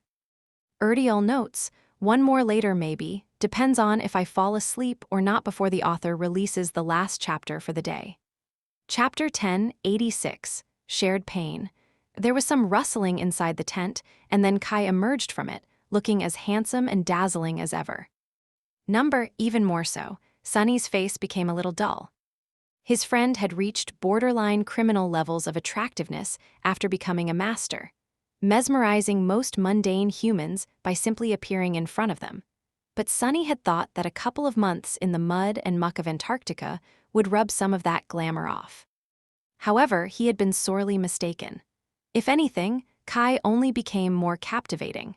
His natural charm had acquired a hint of reserved military valiance, becoming more subdued, but also much more arresting. His green eyes were still as electric as ever, but now there was a quiet, almost melancholic depth to them that made one deeply desire to comfort and console the young man. Those eyes were nothing short of compelling. Kai smiled, making all three of them Sunny, Effie, and Jet hold their breaths for a moment. "Sunny," ascended Jet, "it is so good to see you." Even his voice was like a soothing melody. "That bastard." Sunny wasn't even angry about how stunning his friend was. What really disheartened him was what Kai was wearing. The archer was clad in a beautiful suit of ivory armor that seemed to be made out of impregnable scales, with a few insets of burnished bronze blazing between them with reflected sunlight. It was tied at the waist by a sash of burnt umber color, which emphasized the rich auburn splendor of his hair. The armor was made of dragon scales and was a transcendent memory Kai had received after slaying the ivory dragon Severax. Both Effie and Kai had come into possession of a transcendent armor in the second nightmare. Sunny used to have an armor like that, too, which he had gotten for killing Solving for the first time. But of course, it had been destroyed by Goliath. And now he was the only person of the three without one. Ah, that really grinds my gears. Sunny winced, but was then distracted from his resigned self-pity by Jet, who smiled and stretched her hand out for a handshake. Ascended Nightingale. "I don't think I've had the pleasure of meeting you before." Indeed, this was the first time the two of them met. Sunny glanced at Soul Reaper bleakly. "At least she is not a fangirl, like someone I know." Still. Jet had not even tried to shake Effie's hand. What was up with that? The four of them exchanged a few words and headed for a larger tent that stood nearby, serving as the improvised strategy room for the small army. As they walked, Sunny briefly clasped forearm with Kai. "How are you doing?" After the things he had experienced in Falcon Scott, Sunny held a somewhat different view of the charming archer, and of what his friend had shared with him in the sanctuary of Noctis. Back then, he knew that Kai was deeply hurt by what had transpired in the Ivory City, both physically and mentally. He had been a centurion who led soldiers into a war against Solving's zealots, only to watch his soldiers die and disappear in the flames of the dragon, and then be crippled by those flames himself. Sunny had thought that the pain of defeat and becoming a cripple was what haunted his friend the most, but after experiencing the burden and privilege of being in command and learning how it felt to watch his people die, now he thought differently. Kai smiled softly. "I am doing well.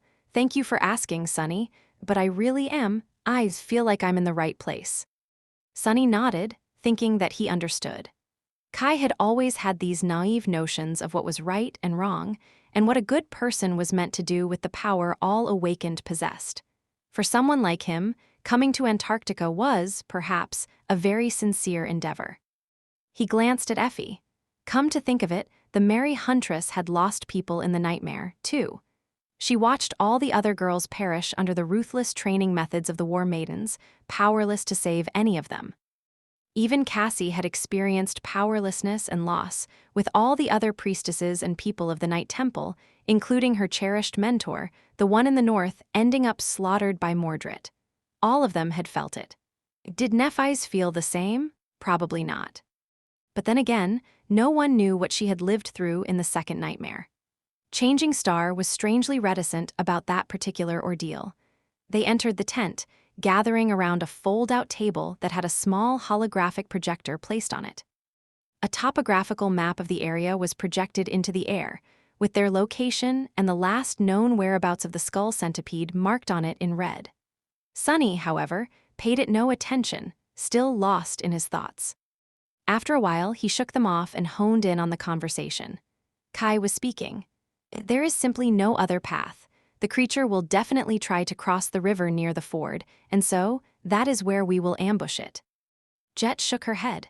You are mistaken. It is large enough to ford the river anywhere. Its minions don't breathe, so they can simply walk along the bottom and crawl out of the water on the other side. The current is nowhere near strong enough to be an obstacle for them. The charming archer sighed, then nodded. That is correct, which was why I said near the ford, not directly using the ford. The landscape is going to push the tyrant into this general area, but we have no way of knowing where exactly it will enter the river. Sunny frowned, already sensing where this was going. So, what is the plan then? Effie chuckled. Well, what else? Since we don't know where it's going, we'll just have to make sure that it comes to where we want it to come. Sunny let out a resigned sigh. So, who is going to be the bait? Effie awkwardly scratched the back of her head. I mean, you don't have to if you don't want to. He remained silent for a moment, then scoffed. Kai smiled a little. Honestly, it can be any of us. Oh. I'm sorry, Master Jet. I'm afraid I'm not entirely familiar with your capabilities. What I meant to say was that Effie, Sunny, and I all have ways of making sure that we survive leading the creature to the ambush. So, any of us three can go. Sunny slowly shook his head. I'll go. I have to contribute at an earlier stage of the battle, because I might not be of much use at the later stage. It was true. With how close Sunny was to forming the fifth core, chances were that he would pass the threshold right in the middle of a furious melee. If that happened, he would have to struggle to simply stay alive. As for being useful, he was not sure if he'd be able to do anything at all. Chapter 10:87, War Masters. The pallid centipede was slithering across a desolate landscape, followed by an army of abominable bone creatures. Its massive body tore forward, leaving a trail of destruction in its wake. The ground was pierced and upturned by its 1,000 sharp legs, the ancient boulders shattered, the brooks of clear water spoiled with and turned into streams of poison. Soon, a wide river appeared in the distance. The ghastly tyrant did not slow down, continuing its ruinous advance. Then, however, the monstrous centipede slowed down, its appalling head swiveled, rising into the air. Its harrowing maw opened. The branches of the dead trees that served as the creature's horns swayed lightly in the wind. The wind had brought with it a strange sound, the distant weeping of a flute. The centipede lingered for a few moments, then suddenly changed direction, lunging toward the source of the discordant sound. It did not have eyes, but the black eye sockets of the countless skulls forming its carapace seemed to radiate dark, ineffable malice. The corrupted tyrant pursued the source of the simple melody. However, the flute player remained elusive like a ghost. Sometimes, the creature seemed to draw near the player, but he always managed to slip away at the last moment. All it found were empty shadows. However, at some point, the pursuit came to an end. The hideous centipede had almost reached the river by that point. In front of it was a natural ford formed by a line of enormous boulders, with only their tops emerging from the water. On the opposite side of the river, a lone human was sitting cross-legged on a stone, playing a strange emerald flute. It was a young man with pale skin and dark hair, wearing a tunic of black silk. Sunny did not pay any attention to the harrowing centipede and continued to play the flute. His fingers moved nimbly, but the melody he created was pretty rough, to say the least, he sighed. I thought I improved, but maybe not. On the other shore, the tyrant froze for a second, then rushed forward. The creature dove into the river, raising a towering wave, and its soldiers followed. Some of the bone abominations jumped heavily across the boulders. Most simply dove into the cold water after their ruler. Sunny waited for a moment, then dismissed the bone singer and looked at the sky. The sun was still visible, but since it was close to the horizon, its light was dim. As he watched, several things happened at the same time. First, a series of explosions thundered, demolishing the boulders of the ford. Giant fountains of water rose into the air. Second, hundreds of human figures rose from the trenches dug higher up the slope. Third, a barrage of artillery shells and tungsten rounds descended upon the bone abominations from beyond the hills. The creatures shuddered, but resisted the mundane implements of war. Their progress, however, was slowed. That was when the awakened attacked. Numerous enchanted arrows and magical projectiles rained on the soldiers of the Skull Centipede's army. This time, the damage was apparent. A hulking creature that had just fallen into the river exploded into hundreds of bone fragments. Another lost a limb. Yet another one was suddenly covered by a layer of sizzling amber liquid that corroded the bones, eating through them like acid. And more, much more. But that was just the start. Even though that initial salvo destroyed dozens of dreadful abominations, there were many hundreds of them left.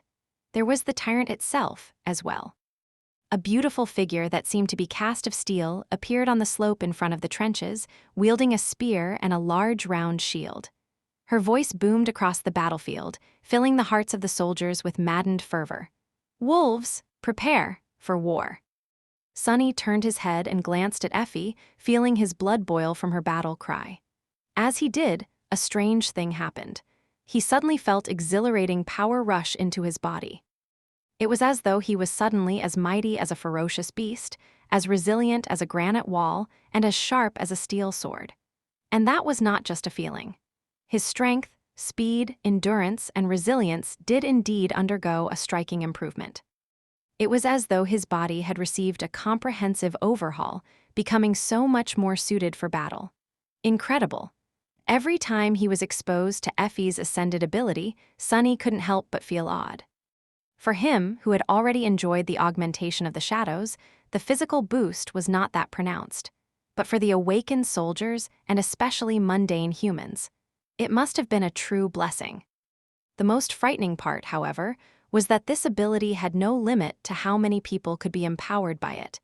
Anyone who saw Effie and was deemed an ally by her would receive its benefit. Their number did not even affect the rate with which she consumed essence. The only detriment, albeit a small one, was that the soldiers had to maintain a line of sight with their commander to enjoy the boon of her power. However, considering that Effie almost always preferred to fight on the front line, that was usually not a problem. Just as he had expected, the eyes of the soldiers ignited with burning resolve at the sound of her voice. The soldiers of her company suddenly raised their heads and let out boisterous howls, acting like an army of actual wolves. And then, another voice joined them. This one sonorous and clear, easily drowning out all the rest. Kai's voice. When Sonny heard it, his heart suddenly shook. Instantly, all the unnecessary thoughts were erased from his head, leaving only the pure, flaming, indomitable desire to do battle. Even though this change was not physical, it might have been even more profound than the empowerment of Effie's aspect, because it affected the heart. Even Sonny, for whom the effect was somewhat muted because of how guarded his mind and soul were, felt incredibly inspired. The clarity bestowed by Kai's call would do wonders for the soldiers in this battle. Sonny shook his head slightly. Scary? Kai's ability was just too terrifying. An Ascended would most likely be able to resist it to some degree, but mere Awakened had no choice but to be compelled. As for mundane humans, if the handsome enchanter chose to misuse his powers, they would do anything he told them to. They would happily end their lives if he asked. Luckily, Kai would never do that. Instead, he used his power to inspire the soldiers and make them stronger. With Sonny serving as a perfect scout, Effie strengthening the bodies of the soldiers, and Kai inspiring their hearts, the threat of the corrupted tyrant suddenly did not seem overwhelming. As the head of the Skull Centipede emerged from the water, it was met with a furious onslaught of attacks. Strengthened by their two leaders, the small army was burning with the desire and ability to win this battle. Chapter 1088, Force Multiplier. Before, the future seemed grim for the expedition force of the evacuation army. Even though they numbered more than 2,000 soldiers, with 200 awakened and 4 masters ready to fight at the front, the enemy was just too domineering. The corrupted tyrant itself was tremendously dangerous. The army of bone monstrosities was no less threatening. However, both Effie and Kai were incredible sources of strength, acting as force multipliers for the whole regiment.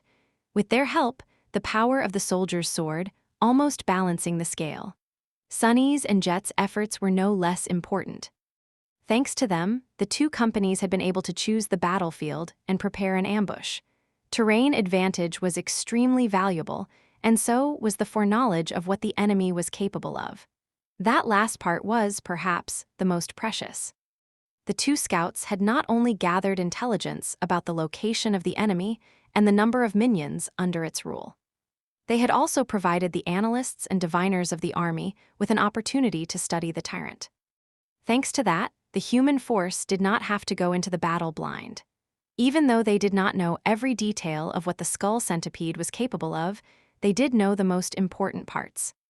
For example, they knew that the confluence of the power that the giant abomination possessed was, surprisingly, hidden in the two dead skeletal trees that grew from its head, serving as the tyrant's crown and horns. In fact, Army Command had gone as far as to suggest that the true abomination was not the centipede itself, but the network of tree roots that permeated its monstrous skull, growing through the creature's brain matter. As such, the small army's first goal was to destroy one, or better yet both of these trees. Without them, the tyrant would most likely lose the ability to control its bone soldiers, as well as access to its most terrifying powers. But it was more easily said than done. And Sunny currently had other things to worry about because the centipede was going directly for him. Ignoring the squall of bullets and the rain of arrow, it rose from the river like a mountain of skulls and lunged straight at him, the giant maw opening like an abyssal gate. Sunny blinked. Are my flute skills really that atrocious? Listen. There's really no need to be that angry. A moment before the dreadful tyrant crashed into the boulder he was sitting on, Sunny leaned back and dissipated into the shadows. The centipede plunged down, shattering the ancient stone and turning it to dust. Stone shards and a great deal of dirt flew into the air, rising like a cloud. Sunny finished a backward roll much further up the slope, appearing behind the trenches and the mass of soldiers. He rose, flicked a few pieces of dust off his tunic, and glanced in the direction of the giant abomination. The skull centipede turned its head in the direction of the firing soldiers, its jaw still hanging open. Then, its enormous body tensed, ready to shoot forward. Before it could, however, something flashed through the air and impacted against the tyrant's head. The mysterious projectile was none other than Effie, who had used her own body as a siege ram. After rushing through the battlefield like a hurricane, she jumped and made her body into a ball, hiding it behind the round shield. When the dusk shard struck the tyrant, numerous skulls were instantly pulverized into bone dust. However, even more were revealed, becoming visible through the crack in the morbid carapace. The force of the impact was so tremendous that it not only slowed the centipede down, it actually threw the abomination back, pushing it back into the river. Effie herself was tossed to the ground and landed in a roll, jumping back to her feet a moment later. Her sculpted steel body did not look damaged at all.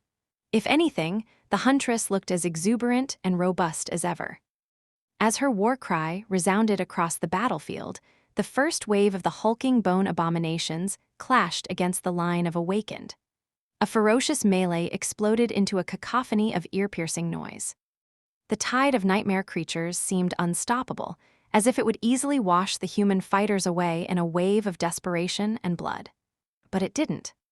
The first reason for that was Jet, who threw herself into the flood of abominations a few moments before the clash and broke the enemy's momentum. Her naginata easily passed through the layers of bone, destroying the rotten souls of the tyrant's minions. Both the bone puppets and Soul Reaper herself could be considered living dead. However, even among the dead, she was an exalted existence. The second reason was the awakened themselves. Even though most of the ghastly abominations were fallen, it barely looked as if there was a gap of power between them and the human fighters. Empowered by raised by wolves and emboldened by Nightingale, the soldiers fought with might and ferocity that was far beyond what they should have been capable of. It was really quite astonishing to see. Sunny shifted a little. Time for me to enter the fray as well, I guess.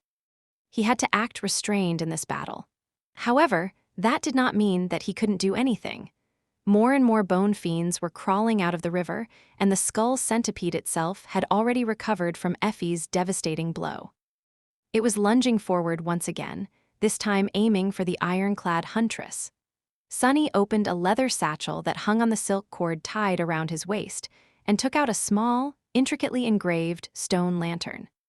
Then he tossed it across the battlefield, aiming for the line where the shore met the cold water. As soon as the shadow lantern landed, it was as though all light was devoured from the wide area around it. Many bone abominations entered the sphere of darkness. However, none of them emerged again, as if swallowed by the shadows. Well, of course they didn't. After all, out there in the darkness unseen, Saint was already waiting for them with the sin of solace in her hand. After unleashing her on the battlefield, Sunny concentrated on using shadow manifestation to reduce pressure on the soldiers. He tried not to destroy any of the bone abominations himself, maiming and suppressing them instead. Despite his efforts, however, a generous stream of shadow fragments poured into his soul, threatening to render him defenseless too soon. Sunny frowned, then looked in the direction where Effie was trying to distract the skull centipede and prevent it from reaching the trenches. She was holding the tyrant at bay, barely. For now, a dark grimace appeared on his face. It's all up to Kai then. Chapter 1089, Falling Star. Effie was having a hard time standing her ground against the giant centipede. In fact, she was barely holding on. Even though a furious barrage of bullets, enchanted arrows, and magical projectiles was raining on the ghastly carapace of skulls, the abomination did not seem slowed down at all. Its massive body moved with dire speed, thousands of scythe-like legs tearing up the ground with each motion. The difference in size between the tyrant and the fearless huntress was just too big. Effie's only saving grace was that her body, despite being hundreds of times smaller than that of the ghastly centipede, seemed to contain truly astounding strength. She was incredibly swift and agile, as well, dashing around with stunning speed to dodge the crushing blows of the monstrous creature. Above everything else, the huntress was all but invulnerable. Her innate resilience was reinforced by two aspect abilities, and then strengthened by a transcendent armor on top of that. She had received several glancing blows from the abomination, which would have turned almost any other master into a broken corpse. Effie, however, was able to shake them off and continue to fight. Of course, there was no such thing as true invulnerability. The huntress was fine for now, but she was still dancing with death. The round shield she wielded possessed an enchantment called Indomitable, which functioned similar to Sunny's own feather of truth and allowed Effie to change its weight at will. Her spear was not able to deal serious wounds to the tyrant, but its strikes must have stung Sunny, saw the creature recoiling after the huntress managed to land a solid blow. All that allowed raised by wolves to tie down the skull centipede, at least for a short while. However, it did not mean that she would win. It took all Effie had to simply match the menace of the corrupted tyrant's massive body, all her abilities, all her skill, and all her powerful memories, while the abomination had not revealed any of its powers yet. Once it did, the situation would inevitably change. And that moment had already come. As Sunny watched, Effie managed to push the centipede back once again. The shockwave of the impact threw her back, as well the huntress slid through the dirt, leaving 2 grooves in it. Her spear shot down, piercing the ground and bringing her to a sudden stop. A moment later, she was already lunging forward, ready to deliver another strike. However, the tyrant seemed to be fed up with their furious clash. The skull centipede raised its appalling head, the branches of the dead trees growing from the carapace of skulls swinging in the wind. Sunny's eyes widened slightly as he felt a sudden chill run down his spine. It was as though the wind that brushed against the skeletal branches was full of tormented whispers. A small black dot appeared in the air between the 2 trees. The dot warped and twisted, collapsing in on itself, and then began to grow, devouring the fabric of reality itself. It seemed as if an abyssal gate was starting to open in the air above the creature's head. Crap! Sunny instantly knew that nothing good was going to happen if the circle of darkness was allowed to finish forming. He made a move to step forward. But at that moment, a stream of light tore the sky asunder, falling from somewhere high above with inconceivable speed. It streaked across the battlefield like a flaming comet and crossed paths with the centipede's head, exploding with blinding radiance. A low boom resounded, followed by the sound of shattering wood. Kai had arrived. The plan of the battle, the four masters had come up with assigned each of them an important role. Sunny was responsible for luring the tyrant to the ambush site and creating an obstacle for the bone fiends crawling out of the river. Jet was meant to lead the defenders and make sure that the trenches were not overrun. Effie's role was to stall the centipede and, more importantly, distract it. But it was Kai who was the key to their success, or failure. The whole plan depended on whether the tyrant would be able to unleash its harrowing powers. To prevent it from happening and reduce the skull centipede to a mere giant beast, the trees growing from its head had to be destroyed. That was what Kai had to accomplish. He had hidden himself high in the sky and bid his time, waiting for an opportune moment. Then, the archer plunged down, burning his essence and using gravity to reach truly astonishing speed. And now, he delivered his attack, using that speed to close the trap they had set. The flaming comet was Kai himself, and he held a slender, shining saber in his hand. All of it happened in the blink of an eye. The streak of light crossed the creature's head, something flashed, and then a loud explosion boomed, washing over the battlefield. A split second later, Kai fell into the river. His speed was still so tremendous that he slid across the surface of the water without plunging into it, and only slowed down after being pushed 100 meters away from the shore. The head of the skull centipede, meanwhile, was flung to the side. One of the dead trees crowning it was completely shattered, its trunk exploding into thousands of sharp splinters. The circle of darkness collapsed and disappeared without a trace, never receiving the chance to fully form. Sunny let out a relieved sigh. It worked. The tyrant opened its maw, letting out a blood-chilling screech. The bone fiends trembled, becoming disorganized and somewhat sluggish. The soldiers roared with dark glee, invigorated by the sight of the giant creature losing one of its horns. Effie was already advancing, her spear ready to strike. Kai had managed to regain his balance and pushed himself off the surface of the water, shooting back into the sky and summoning his bow. A black arrow suddenly shot out of the cloud of darkness surrounding the shadow lantern. Empowered by Saint's transcended strength and the Death Dealer enchantment, the arrow struck the neck of the tyrant with harrowing force, annihilating layers of skulls and ripping a huge chunk of flesh out of it. However, Sunny did not pay any of it much attention. Because right at that moment, the spell whispered into his ear, "You have slain a fallen monster, malignant root sapling. Your shadow grows stronger." Sunny froze, his face turning deathly pale. "Here we go again." The voice of the spell grew louder. "Your shadow is overflowing with power." Chapter 1090, Tyrant. Your shadow is overflowing with power. Your shadow is taking shape. Your shadow. Sunny did not have to summon the runes to know that he had finally accomplished his goal. After absorbing thousands of shadow fragments, his soul was ready to form a new shadow core. His fifth one. He was about to become a tyrant. A conflicting mess of emotions rose in his heart. Of course, Sunny felt a sense of joy and triumph. His power was about to take a significant jump, after all. The bleak, dreadful months he had spent in Antarctica, enduring hardships and grisly defeats, made this moment possible. In a sense, this was his reward, and so, the invisible scars he had been left with were not for nothing. On the other hand, this boon came at a very unfortunate moment. In the past, Sunny had been mostly able to time his advancements in a way that allowed him to go through the process in relatively safe conditions. A battlefield where hundreds of awakened were fighting against an army of fallen nightmare creatures and a corrupted tyrant, however, was in no way safe. And on top of that, he had already gone through this ordeal 3 times. He knew how much it was going to hurt. Hell yes, and also, damn it! Sunny glanced at the skull centipede, who was reeling from the dreadful blow dealt to it by Saint's arrow. A huge chunk of flesh was missing from its neck, with bone dust and rivers of fetid blood spilling into the river.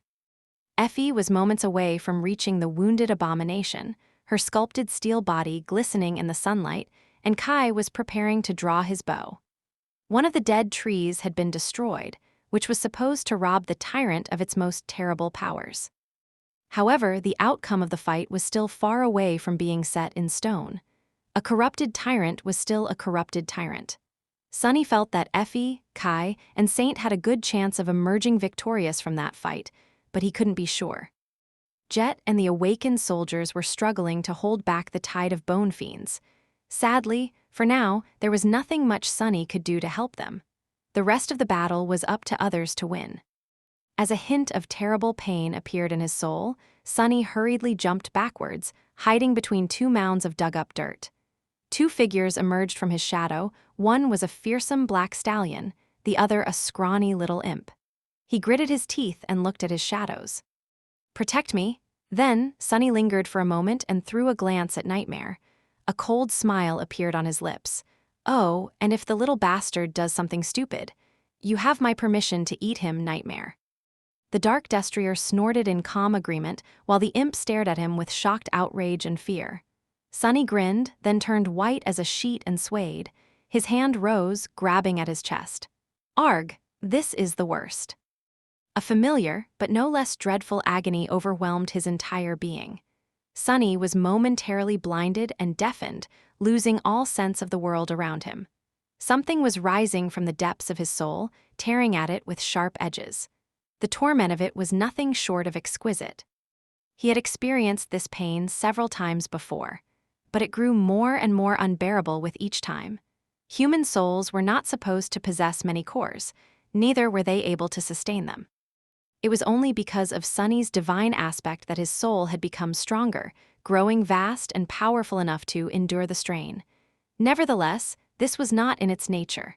Therefore, the birth of a new core brought with it immeasurable pain, with each successive one hurting more. The first time Sunny had gone through the process, he had been rendered absolutely helpless, thrashing on the ground and wailing like a dying beast. The second time had brought him to his knees, making his screams echo in the desolate halls of the ruined Chalice Temple. The third time, Sunny had managed to remain silent, up to the point when the body of the shadow spawn he had been occupying started to change too. The pain had grown more intense with each new core, but Sunny had also grown more resilient. He had been through so much and had experienced so much. The journey through the endless procession of nightmares alone would have been enough to drive anyone mad. And so, this time, Sunny endured. He did not fall down, remaining on his feet. He did not scream. He did, however, lose all track of time and of what was happening around him. All that remained was agonizing pain and the sensation of something being born within his soul. It lasted for an eternity, but then, eventually, the eternity had ended. Sunny realized that he could hear again. He knew that because he heard the voice of the spell whisper into his ear softly, "Your shadow is complete." And mercifully, the pain ended. He inhaled deeply, trembling. He felt stronger. His body had become stronger. His reserves of essence had grown the most, by far. Most importantly, he was now in possession of the fifth shadow, and he was a tyrant. A tyrant. Sunny exhaled. A complicated emotion grasped his heart. Finally, after years of struggling and chasing after something that often seemed unreachable, he had caught up with Nephi's. Sure, she was still ahead of him by a sizable amount of fragments, but they were of the same class now. They were both ascended tyrants. Strangely enough, Sunny did not care too much. He had wanted desperately to be as strong as Changing Star once.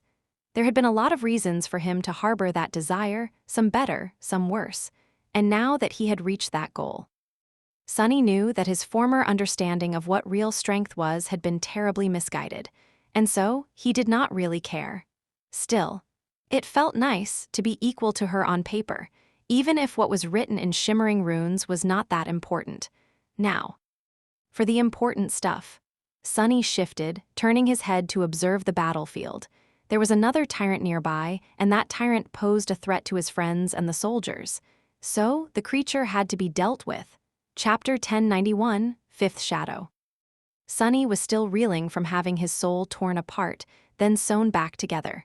However, the battle was raging, so he had no time to recover in peace. That was fine.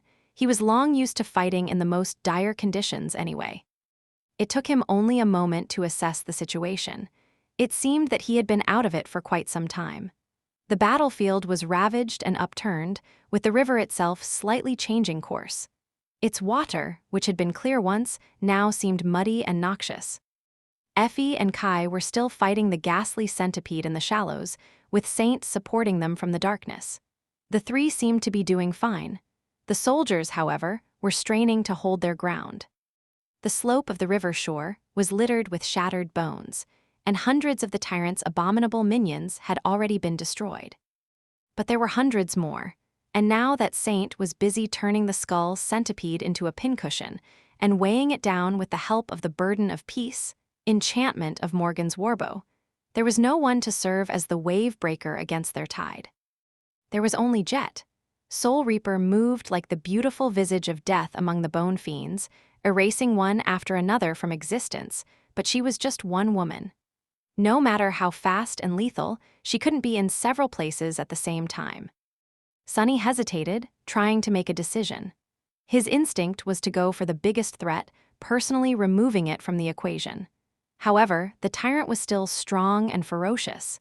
Even without most of its powers, the centipede was putting up a dreadful fight. It was hard to say how long it would take to bring it down. The soldiers, meanwhile, would continue to suffer under the onslaught of the bone fiends until it did. So what was he supposed to do? Follow his habits and race to kill the tyrant, or act against instinct and put his trust in Effie and Kai, concentrating on reinforcing the ordinary soldiers instead? Sunny sighed.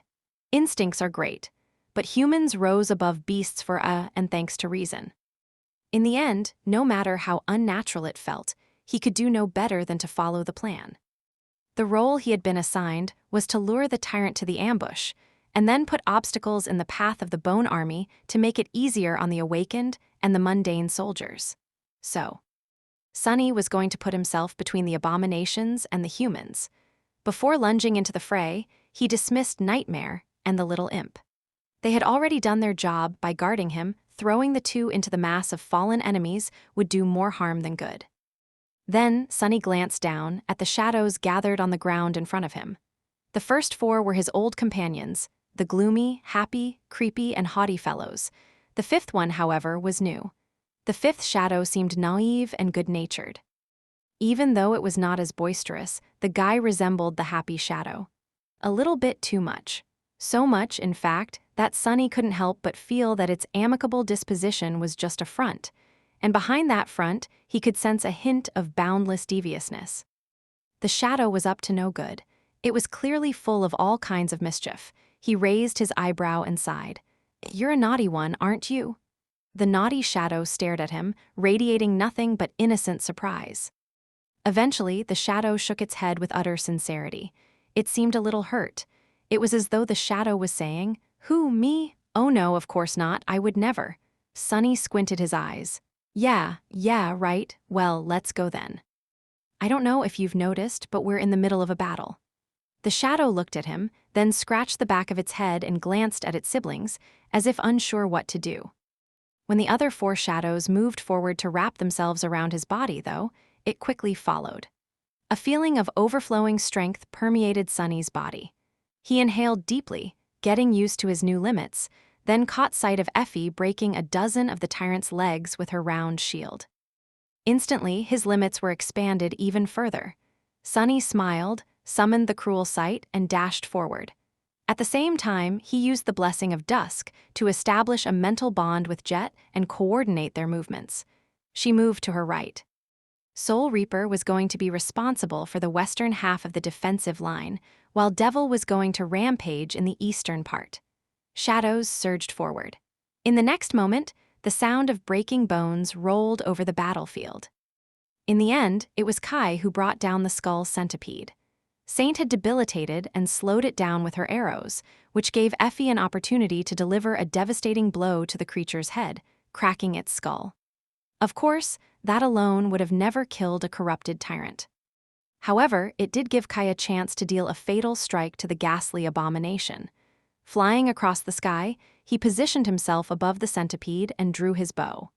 This time, an arrow of incinerating flame appeared on its string. The heat of the arrow was so dreadful that it seemed as if the world itself was melting around it. Luckily, Kai was protected by the armor made from the scales of a dragon.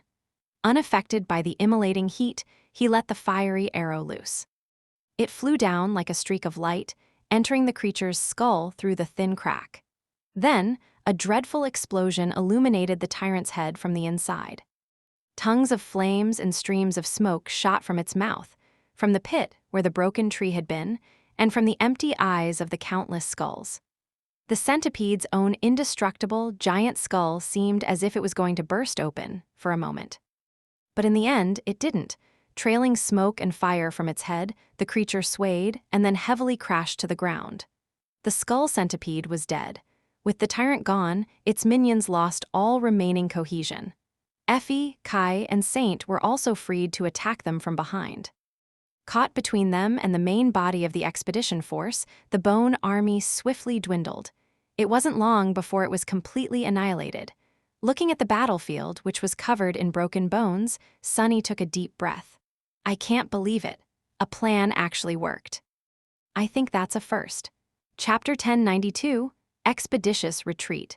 The battle was over, but the soldiers had no time to relax and celebrate their victory. They did not even have time to collect the soul shards and other spoils from the army of slain abominations. Instead, as soon as the fighting ended, everyone got busy preparing for an immediate retreat. That was the nature of the war in Antarctica. No matter what terrible foe you defeated, a dozen more were just beyond the horizon. They were in enemy territory. The ferocious battle against the skull centipede had not taken a lot of time, but it had created a lot of noise. Already, several hordes of nightmare creatures were flowing across the plain, converging on the location where the battle had taken place. Unless the expedition force wanted to drown in an endless flood of abominations, it needed to disappear as soon as possible. Sunny, Jet, Effie, and Kai were gathered in front of the skull centipede's massive corpse, careful to steer clear of the water. They did not know what the poison was exactly, but the river was visibly tainted. Even in death, the corrupted tyrant continued to spread death and destruction. They had just retrieved the 5 transcendent soul shards from the ghastly carcass. That was the extent of the trophies the expedition force was going to carry back with it. The huntress looked at the hundreds of dead abominations laying on the ground and sighed. Damn, what a pity. That would be enough for an entire cohort of sleepers to saturate their cores. Sunny felt a bit regretful, too. The monetary value of all these shards would have been astronomical. Granted, now that the chain of nightmare had flooded the waking world with abominations, the price of shards was not what it had been before. He knew it from his occasional correspondence with Aiko. He shook his head. That might be true, but what's the use of having all these shards if we die before reaching a siege capital? Kai nodded. Indeed, we have already reaped the main benefit, preventing the tyrant from growing stronger and reaching one of the human settlements. Our casualties were light, too. That's a win in my book. Anything else is irrelevant. Sunny knew that his friend was right, but nevertheless he could not help but sigh with regret. At least his luck had been good, granting him several ascended memories. None seemed particularly useful, so he promptly fed them to Nightmare. That was already a good result for one day. After a short pause, Sunny said, In any case, good job, everyone. That went much smoother than I thought it would. Especially you, Kai, that was an insane shot. Sunny knew a thing or two about archery. Shooting an arrow through a thin crack in the skull of a moving target while flying at high speed. That was one for the books. The charming archer had been the one to destroy the skeletal trees as well. Kai smiled shyly. Thank you. To be honest, I can't quite believe it. I never thought that I would kill a corrupted tyrant one day. His green eyes turned slightly wistful, as if he was recalling the past.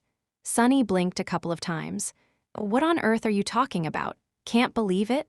Says the guy who jumped into the mouth of a dragon to kill it. Kai coughed while Jet glanced at him and raised an eyebrow. A dragon? What kind of a dragon are we talking about? The archer shook his head. It was just a transformed saint, in the nightmare. This time, it was Soul Reaper's turn to blink. Ascended nightingale killed a saint? Her voice sounded a little dull. Effie suddenly laughed. What about it? I killed one too, a huge pain of a bastard, and that one. She pointed at Sunny. He actually killed the same saint twice. Speak about holding grudges. Jet rubbed the back of her neck with a neutral expression. Huh, and I thought my second nightmare was exciting. At that moment, Kai turned his head slightly, as if listening to something. He was most likely receiving a message through his comm. And indeed, a few moments later he called out to them, "Everything is ready. We can depart in 3 minutes." Sunny let out a relieved sigh. The two companies had been quick to organize themselves for a rapid march, and so they would be able to leave before any of the migrating hordes arrived. Kai looked at Sunny and Jet, then at Effie. Then he asked hesitantly, "Oh, are we going to take my ride or yours?" Effie scoffed. "Does it matter?" She grinned and answered her own question. "Of course it matters. Do you think that I don't know how pampered you are by your soldiers? That guy, it's really unfair. He has a fan club even in the army. They bring him all kinds of little gifts, including snacks and sweets. So, I think we need to celebrate, and I think you're treating." Kai looked away in embarrassment. Those aren't gifts. People are just concerned about their commander. I can't really refuse either. They become sad if I do." Sunny grinned. Whatever you say." The archer shook his head. "All right, then we will ride in my APC. We can work on compiling a report for Army Command in the process, too." With nothing more to discuss, they hurried to leave the scene of the battle. Riding a personnel carrier at the head of a column of soldiers made Sunny remember the cold, dark days in the Antarctic center. Granted, Kai's APC was a little shabby when compared to the robust, beautiful Rhino. Still, it got the job done, and the charming archer really had some delicious stuff squirreled away in the nooks and crannies of the heavy machine. The expedition force left the ravaged river shore behind and rushed across the plain, escaping the approaching mass of nightmare creatures. They masterfully navigated the landscape, avoiding the wandering swarms and keeping out of sight as well as they could. The column had to fight off a few packs of abominations, but these skirmishes were too inconsequential to pay them any attention. Things like that were unavoidable when a large force traveled across Antarctica. Everything was going well. But of course, it had not gone well for long. At some point, the loud sound of an emergency message rolled through the interior of the APC. Sunny looked up and turned to the communication terminal, frowning. As soon as the damned thing lit up, he knew that something had gone really, really wrong. Chapter 1093, Perfect Moment. The APC was a little cramped, but the four masters were able to make themselves comfortable. They were sitting on empty ammunition crates, enjoying some of the snacks Kai had presented them with. The mood in the interior of the armored vehicle was surprisingly relaxed, and the awakened crew under the archer's command were respectfully giving them some space. Effie was talking. Wait, what? That is hilarious." The conversation had taken a random turn, leading to Kai sharing the details of how he and Sunny first met. At the time, one of them had been imprisoned in a deep well, while the other had gone more than a little feral after living alone in the dark city. The huntress knew what had happened in broad strokes, but this was her first time hearing the full story. She couldn't stop laughing. "I can just imagine it."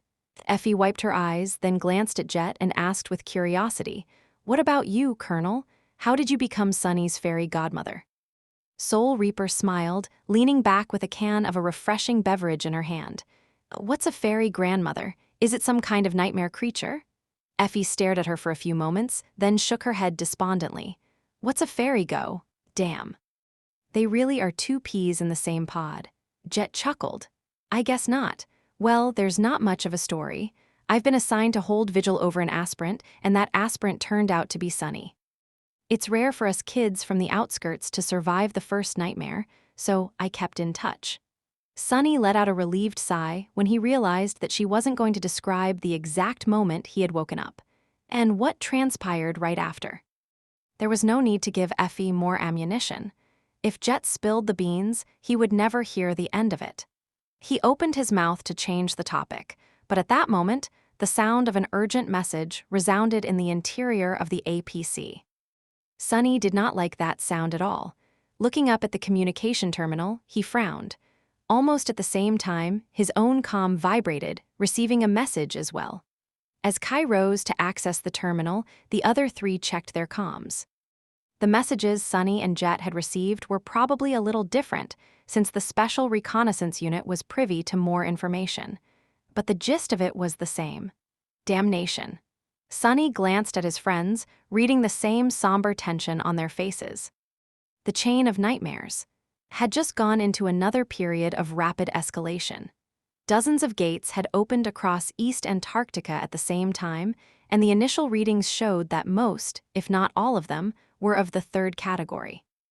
Much worse, it had already been confirmed that several Titans had emerged, ready to wreak havoc across the continent. Even though the three Saints had slain several such creatures in the past months, the situation was still eerily similar to what had happened in the Antarctic Center. Would the entirety of the evacuation army be able to handle the sudden crisis? Sunny was not sure. Their chances were much higher than what the Antarctic Center contingents had been, but still. Things had just gone from bad to worse. Jet sighed. More Titans, huh? I wonder if any of them are corrupted. Effie continued to munch on her snack, seemingly unbothered by the dire news. She simply shrugged. We'll find out soon enough. There is no point in worrying about it now, is there? Soul Reaper grinned. True, well. Unless one of those Titans happened to appear right between us and the siege capital. The Huntress suddenly stopped chewing, which was very abnormal behavior in her case, and glared at Jet silently. Colonel Jet, you just had to go and say it, didn't you? At that moment, Kai returned from the terminal with a troubled face. He looked at them for a few moments, then sighed. There has been a change of plans. The path we were supposed to take back is no longer available, so. Army Command sent orders to reroute the expedition force. We will be retreating to a different city, to be stationed there until further notice. Effie sighed and shook her head despondently. See, Sunny and Jet glanced at each other. They had not received new orders, so the SRU still expected them to accompany the two companies. That was a relief. Kai turned to them and forced out a smile. Sunny, ascended Jet. We will have to trouble you with helping us navigate the wilderness, as well as provide help to our scouts. I hope you don't mind. If everything goes well, we'll be behind walls in 3 days. Sunny looked around. Why would we mind? This is like a luxury hotel. I haven't been fed this much delicious stuff in a while. A small smile appeared on his face. Kai nodded. Great, then, please excuse me, I'll go arrange for the column to change course. He went back to the communication terminal, leaving the three of them alone. Sunny sighed, the smile disappearing from his face. This is it then, a perfect moment. 2 days passed in a tense but manageable atmosphere. The expedition force was persisting in its march, traversing the Great Plains of East Antarctica with acceptable speed. The skirmishes they fought increased in frequency and ferocity, but with Sunny's shadows scouting out the way, they were able to escape major battles. The rest of the continent was not doing as well. East Antarctica was in turmoil, with the assaults on the siege capitals growing more dreadful every day. The evacuation army was holding, for now, but the future seemed grim. At the same time, the Saints had united to face the rampaging Titans. Their battle had lasted for several ruinous hours and ended in a bitter draw. 2 of the Titans perished, but the Transcendents had to retreat, each sustaining heavy wounds. Several more creatures remained, including one confirmed corrupted Titan. For now, none of them was actively moving toward the siege capitals, but it was only a matter of time. Bad. This smells really bad. Sunny was at the back of Kai's APC, sitting on a crate with his eyes closed. His shadows were out scouting, and Jet was sleeping on a neighboring crate, using a military coat as a blanket. Suddenly, her communicator produced a melodic sound. Since it was not a notification from Army Command, Sunny paid it no attention. Soul Reaper, however, sat up, yawned, and glanced at the message with a sullen expression. She remained silent for a few moments, then grimaced and showed him the screen of the communicator. Sunny opened his eyes and read the title of a government propaganda article attached to the message. His eyes turned a little darker. The title read, The Great Legacy clans announce full support for the Southern Quadrant evacuation effort. In humanity's hour of need, its greatest warriors are rising against the forces of the Nightmare spell. The best of Bastion and Ravenheart are already en route to reinforce the valiant soldiers of the evacuation army. Chapter 1094, Wake of Ruin. Sunny remained silent for a long time, then leaned back with a sigh. His thoughts were dark and heavy. Deep in his heart, an ember of anger smoldered, divorced from all reason, pushing him to do dangerous and short-decided things. It was almost as if the sin of Solace was whispering into his ears. Kill them all. How hard would it be to simply kill them all? Probably not much easier than slaying the winter beast, and with much more dire consequences. Shaking his head, he looked at Jet. They had never spoken about it directly, but she definitely knew the real reason why the great clans were coming to Antarctica. After all, Soul Reaper had a much more extensive information network. She was deeply embedded into the hierarchy of the government and had a personal connection to some of its leaders. Of course, the government was only a second-rate player in the grand scheme of things. Still, they played an important role and as such had access to a lot of secrets. He lingered for a few moments. What do you think will happen now? Jet covered her mouth with a hand, yawned, and then smiled. Right now, well. Let me think. I guess the first thing that will happen is that I am going to receive a message from the old man. Just as she finished the sentence, her communicator lit up, displaying a new notification. Soul Reaper chuckled quietly, then concentrated on the screen of the military-issue device. See, it's a curse to always be right. Give me a minute. Sunny waited for her to finish reading the important message, and it was important indeed. The old man Jet had mentioned was none other than Saint Kor, the Wake of Ruin, one of the two government transcendents. Sunny had met him briefly after coming to East Antarctica, and the man definitely left an impression. Wake of Ruin was a tall, gaunt man in his late 50s. Although his skin was showing signs of aging, his hair still remained perfectly black, like the feathers of a raven. The saint had sharp features, a piercing gaze, and a stern demeanor, acting like a person who was used to both wielding power and bearing responsibility. Wherever he went, a slightly sweet, sickening scent followed. Sunny was intimately familiar with that scent. It reminded him of the smell of the battlefield, or rather, of what remained after the battle was over. Saint Kor was not a likable person, however, it was hard not to feel respect toward him. The government transcendent was not as renowned and awesome as the saints of the legacy clans. In fact, for a saint, he was strangely low-key. But his age alone told volumes about what kind of man he was, and what ordeals he had lived through. Wake of Ruin was not quite in the same league as the legendary figures like Immortal Flame and Nightwalker, since he had been a young child when the spell first descended. However, he was still a member of the first generation, and as such, had watched and helped build the world order of today. Even if Saint Kor had become transcendent later than the members of the second generation like Anvil and Kai Song, he was still, in a sense, their elder. Sunny did not know what the arrangement between the government and the great clans was exactly. But the mere fact that Wake of Ruin was allowed to be the exclusion from the rule and did not serve any of the sovereigns hinted that there was more to the old man than appeared on the surface. He was the field commander of the whole Antarctica operation. And Jet seemed to enjoy quite a close relationship with the veteran saint. She was one of his most trusted agents. So, it wasn't a surprise that Soul Reaper would be one of the first people to be contacted by Wake of Ruin after the news of the legacy forces coming to the southern quadrant were made public. Lucky me. Sunny did not have close ties to the upper echelons of the government, but as Soul Reaper's confidant, he would be privy to the vital information almost as soon as she. Come to think of it, he also had eyes and ears inside Valor thanks to Nephi's and Cassie.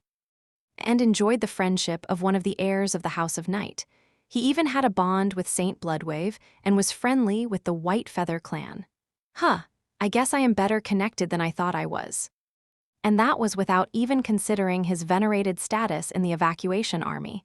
Waiting for Jet to finish reading the message, Sunny grinned. Maybe I should seduce one of Saishan's sisters, just to complete the trifecta. Those women from the great clan song, Kai Song's adopted daughters, were all a bit scary though. Well, there's Mordred as well. The naughty shadow gave him a sly glance, making Sunny blink a couple of times. What? What the hell are you on about? I didn't mean it that way. I was talking about befriending the bastard, not seducing him. The shadow tilted its head. If it had a face, there would have been an innocent smile on its lips and sparks of dubious sincerity in its eyes. Sunny gritted his teeth. Damnation! I've only known you for a couple of days, but I am already starting to regret it. What is wrong with you, miscreant? Look at the other guys. None of them were ever problematic. To prove his point, Sunny gestured at the other shadows, who stared at him in response. The gloomy shadow crossed its arms, as if trying to say, "Who are you pointing at, you idiot?" The happy shadow nodded energetically, expressing something like, "Of course. We would never cause problems for our master. Master, you're the best." With all its being. The creepy shadow was staring at him with its usual creepy inexpressiveness, but its thoughts were easy to guess. It had to be something like, "I wonder what it would feel like to slice the new guy open. What do his insides look like? What is the texture? Do shadows have insides? I want to know." The haughty shadows wore their usual arrogant look, radiating the keep me out of this plebeian conversation, peasant feeling with their disdainful pose. The naughty shadow glanced at Sunny with amusement. Sunny sighed. All right, point taken. Chapter 1095, High Praise. Eventually, Jet put away her communicator and stared into the distance for a few moments, thinking. Then, she turned to Sunny. He asked, "So, what's the word?" Soul Reaper had a contemplative look on her face. "The good news is that we're getting reinforcements.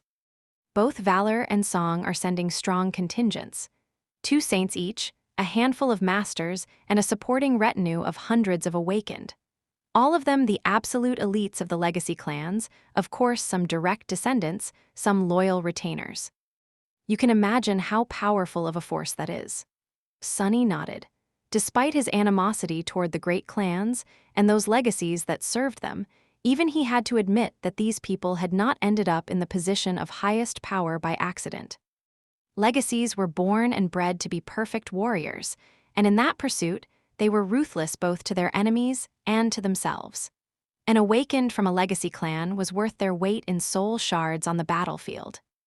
It was only when compared to the survivors of the Forgotten Shore that they did not seem that exceptional. But the former dreamers of the Dark City were an abnormality themselves. Hundreds of legacy awakened could achieve a lot in East Antarctica. But whatever they could do paled in comparison to the arrival of 4 more saints. That was the real game changer, more than doubling the number of transcendents present in the southern quadrant in one swoop. With 7 saints leading the charge, the position of the evacuation army would be tremendously bolstered.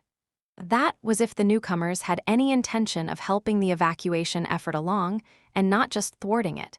He looked at Jet with a gloomy expression. "What's the bad news then?" She shrugged. "Well, you know, the great clans have their own plans. They are going to have to keep up appearances at least, but who knows what they really have in mind." Sunny remained silent for a while, then nodded slowly. "And what is the government going to do about it?" Jet laughed.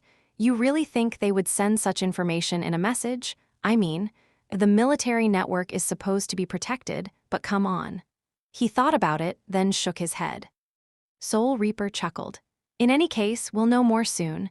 I've been informed that the legacy forces will be arriving in 2 batches. The second one is already sailing across the ocean, carrying most of them. 2 separate naval convoys, of course. Otherwise, gods know what would happen." She lingered for a moment. "The second, smaller batch will be arriving much earlier, though. They'll be here in no more than a couple of days, coming through the dream realm. The vanguard consists of 2 saints and 4 masters, from what I've been told. And what a coincidence, they'll be coming directly to the siege capital we're heading for." Sunny smiled slightly. "Is it really a coincidence?"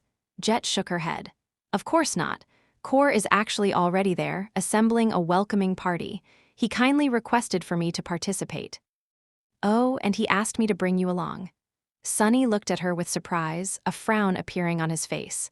"What? Wake of Ruin singled me out directly?" He raised an eyebrow.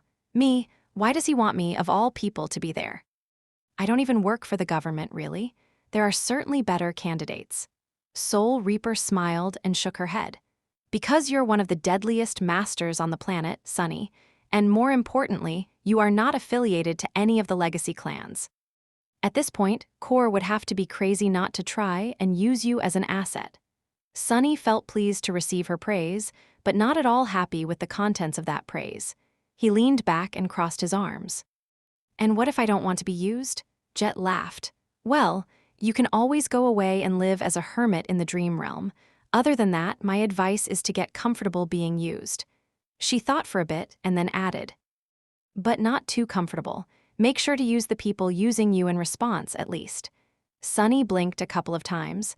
What the hell kind of perverse wisdom is that? He scoffed. That's either a very profound or an entirely shameless statement. Soul Reaper grinned.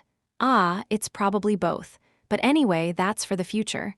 We have to get to the siege capital first, and with how things are going, that might be a bit of a problem. Sunny grew serious. Jet was right. For the past 2 days, things went more or less well for the expedition force. But the last day was bound to be the most difficult, because they were leaving the wilderness and approaching the area surrounding a human settlement. By nature of the chain of nightmares, these areas were the most dangerous on the continent. A constant stream of abominations was flowing toward the siege capitals to lay assault their walls, and the closer one got to a city, the higher the concentration of nightmare creatures was. Fighting a pitched battle was inevitable if the expedition force wanted to reach the gates of the human stronghold. Yeah, let's make sure that everything goes smoothly first. We can worry about legacies later. The immediate task might now have been as grandiose, but it was a priority right now. Jet had given up on sleep, and Sunny felt sufficiently rested. They left their corner of the APC and joined Kai on its roof. The archer was alone, quietly studying a bow made of dark, ashen wood. The weapon radiated an eerie aura of nebulous power, alienation, and lethality. What a dreadful thing. Sunny waved at him. New memory? Kai looked away from the bow and forced out a smile. Yeah, I received it for slaying the malignant grave root. It's a daunting bow to use, to be honest. Sunny wanted to ask to take a look at the ashen bow, but at that moment, a loud roar resounded from somewhere up ahead, and Effie's voice came in through their comms. Ah, damn it. That swarm Sunny scouted an hour ago. They're coming sooner than we expected. Get ready. Sunny, Jet, and Kai glanced at each other, then sighed, summoning their best memories. The last day, indeed, was promising to be really troublesome. Chapter 1096, Murder of Crows, they defeated the swarm. However, the smell of the blood attracted a migrating horde, so the expedition force had to fight their way through the flood of nightmare creatures as well. Eventually, the column broke free and escaped into the vast plain, but the peace was short-lived. Very soon, they had to fight another skirmish, which grew into another battle, which grew into an unending onslaught of enemies that threw themselves on the speeding vehicles without reprieve. The mundane soldiers fought admirably. Although not as experienced as the veterans of the First Army, these men and women had also tasted their fair share of bloodshed and strife. Everyone was calm and collected, performing their duties with deadly efficiency and poise. Their performance was immaculate, and their morale seemed unshakable. Was it because the Second Army had not lived through the same hopelessness as the soldiers in the Antarctic Center, or was it because Effie and Kai were able to inspire them better than Sunny had been able to inspire his soldiers? He was not sure. Regardless, the Wolves and the Night Singers were a spirited bunch. The Awakened were as resolute as the Mundanes. Although fewer in number, the impact they had on the battlefield was immeasurably higher. All kinds of aspects worked in harmony to create an impenetrable death zone around the column. The abominations that managed to survive it were promptly dispatched by the melee fighters. And, of course, the influence of the Four Masters was even greater still. Effie was serving as the vanguard of the expedition force, cutting a bloody path for the vehicles to follow. Her lustrous figure weaved through the mass abominations, leaving devastation in its wake. The bodies of the creatures she killed were left crumbled and broken, as if an invisible colossus had crushed them under its feet as it walked across the vast plain. The blows raining on her sculpted steel body, in turn, rang against metal without ever slowing her down. Kai was soaring high in the sky, observing the rolling battlefield in its entirety and taking out the most dangerous creatures before they could approach the column. His arrows seemed to have a mind of their own, unfailingly slipping through the tiniest cracks in the armor of the abominations. Usually, one arrow was all it took to bring even the most fearsome creature down. His secondary role was to protect the expedition force from the aerial attacks, and in that task, the archer performed admirably as well. Jet was protecting the rear of the column, holding the pursuing enemies back. Her throwing stars fell like iron hail, seemingly numerous. Each carried the same dreadful ability as her melee attacks, striking directly at the soul cores of the abominations. Such a manner of fighting was bound to burn through essence with terrible speed, but that was what made Soul Reaper, Jet, so frightening of an opponent. As long as she kept killing, her essence would never run out. And in such a furious battle, Jet was free to slaughter as many enemies as she could. And finally, there was Sunny. He was sitting on the roof of an APC with his eyes closed, controlling numerous shadows. All across the column, inky black hands made of darkness appeared out of nowhere to protect the soldiers and press nightmare creatures down into the ground, making them easy to slaughter. For now, there had not been a single casualty thanks to the watchful shadows. Keeping the whole expedition force safe was not easy. In fact, the length of the column was well beyond the reach of his shadow sense, and therefore, out of the area where he could use shadow manifestation. But Sunny was using a little trick. He had stationed his 5 shadows throughout the column, each serving as an island of his consciousness. His senses and his ability to control wild shadows were extended manifold that way. He could summon Saint to help out, too. But for now, Sunny was holding back from calling upon the taciturn knight. The truth of the matter was that he wanted to keep her existence hidden. More or less everyone who had learned of their connection in the Antarctic Center were either dead now or could be trusted to keep the secret. Here in East Antarctica, he had mostly acted alone in the wilderness or side by side with Jet, so Saint had not been exposed. The only exception was Song Sation, but she had last seen the taciturn knight in the catacombs below the Dark City. Saint had changed a lot since then, both visually and in terms of rank. Connecting her past and present self would be almost impossible. As for the legend of Mongrel, no one knew who he was and where he had come from in the first place. More than that, after the events of Falcon Scott, many people believed that Mongrel had fallen heroically while protecting the last siege capital. From what Sunny had heard, there was already an epic propaganda film about the life and tragic sacrifice of the mysterious swordsman being cooked up back in the NQSC. He shuddered at the thought. In any case, Sunny was handling the battle fine, for now, and he wanted to keep Saint as his hidden ace for a while. That was why he had only summoned her within the sphere of darkness created by the Shadow Lantern during the battle against the malignant Grave Root. Although, I'm not sure if I can keep this up much longer. As the siege capital drew nearer, the onslaught of the nightmare creatures only grew more intense. Sunny was already struggling, and his reserves of essence were swiftly reducing. Something had to change. And soon, it did. He smelled it before he felt it. A sweet, sickening scent was suddenly carried over by the wind.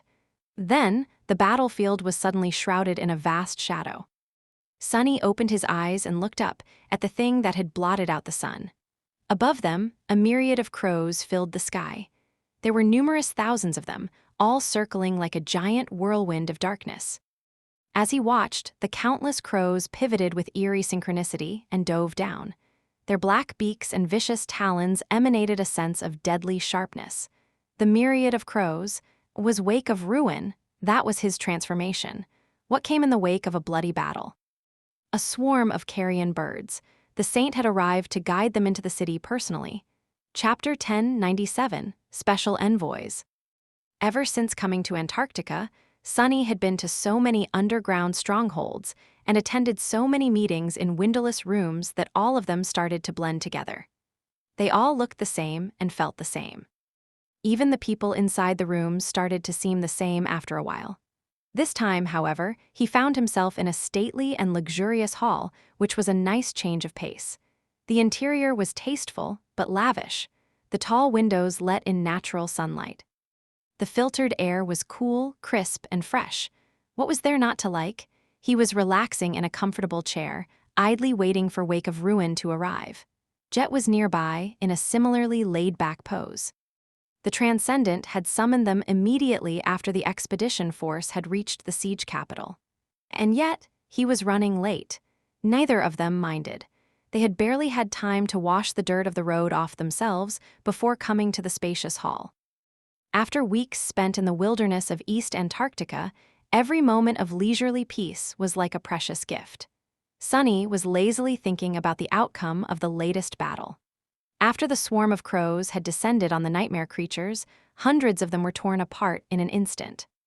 And the slaughter did not stop until the column was safely behind the city walls. The sight of it was frightening and magnificent in equal measure. What a powerful transformation!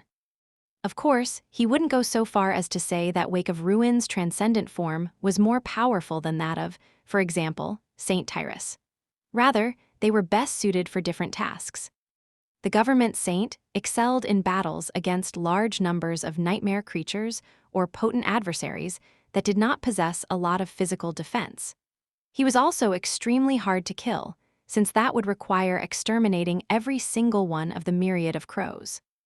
Although there would probably be some repercussions for Saint Kor if the swarm sustained heavy losses. Sky Tide, on the other hand, could deliver a much more dire punishment to a single powerful enemy. Her ability to control wind and lightning also made her a more versatile and well-rounded saint. Sunny tried to imagine what would happen if the two transcendents clashed. The mental image of a giant thunderbird being swarmed by a vast whirlwind of black crows in the dark skies was truly an awesome one. Who would win? He was not sure. Saint Tyrus would be at a slight disadvantage due to being robbed of one of her trump cards, true. She often relied on aerial superiority to slay her foes. But then again, Saint Cormac had also been a flying beast. That had not prevented her from tearing off his wyvern head. Jet glanced at Sunny and smiled. "You're thinking about murder again, aren't you?" He turned his head and gave her an impassive look. "Yes, why?" Soul Reaper laughed. "No reason." Sunny studied her with a contemplative expression. Come to think of it, her crow echo was a strange one. Was there, perhaps, a connection between it and the Saint of Carrion Birds? He wanted to ask, but at that moment, the doors of the palatial hall opened, and Wake of Ruin himself walked in, looking as tall and gaunt as ever. A subtle scent of rot and slaughter followed the old man like an invisible mantle. Saint Kor was wearing an austere military uniform that had an insignia of 4 stars emblazoned on its sleeve. His sharp, pale face was framed by unruly raven-black hair, and his dark eyes were staring at them with bleak dullness. When he looked at Jet, however, a hint of cold fondness appeared in the weathered lines of his unfriendly face. "Soul Reaper," ascended Sunless. "Welcome." His voice was hoarse and a bit grating. They had both stood up when the saint walked in, so he gestured for them to sit. Then, Wake of Ruin took a chair opposite them. "How did your last mission go?" They glanced at each other. Jet was the one to respond. "It was all right, sir. We scouted out a corrupted tyrant, met up with the wolves and the night singer, and helped them take the creature down. Casualties were minimal." He nodded, seemingly indifferent to the news of a powerful creature being slain, which was only expected. As the field commander of the entire operation, Saint Kor must have been receiving reports like this quite frequently. His next question, however, was a bit surprising. "How do you like it in the SRU?" Jet lingered for a moment. "I like it just fine, sir." The old man shifted his gaze, subjecting Sunny to a piercing stare. "What about you, young man?" Sunny shifted uncomfortably, suspecting that there was a hidden meaning to the question. He shrugged. "I feel like it's a good fit for my abilities." Wake of Ruin studied him for a few seconds, then nodded.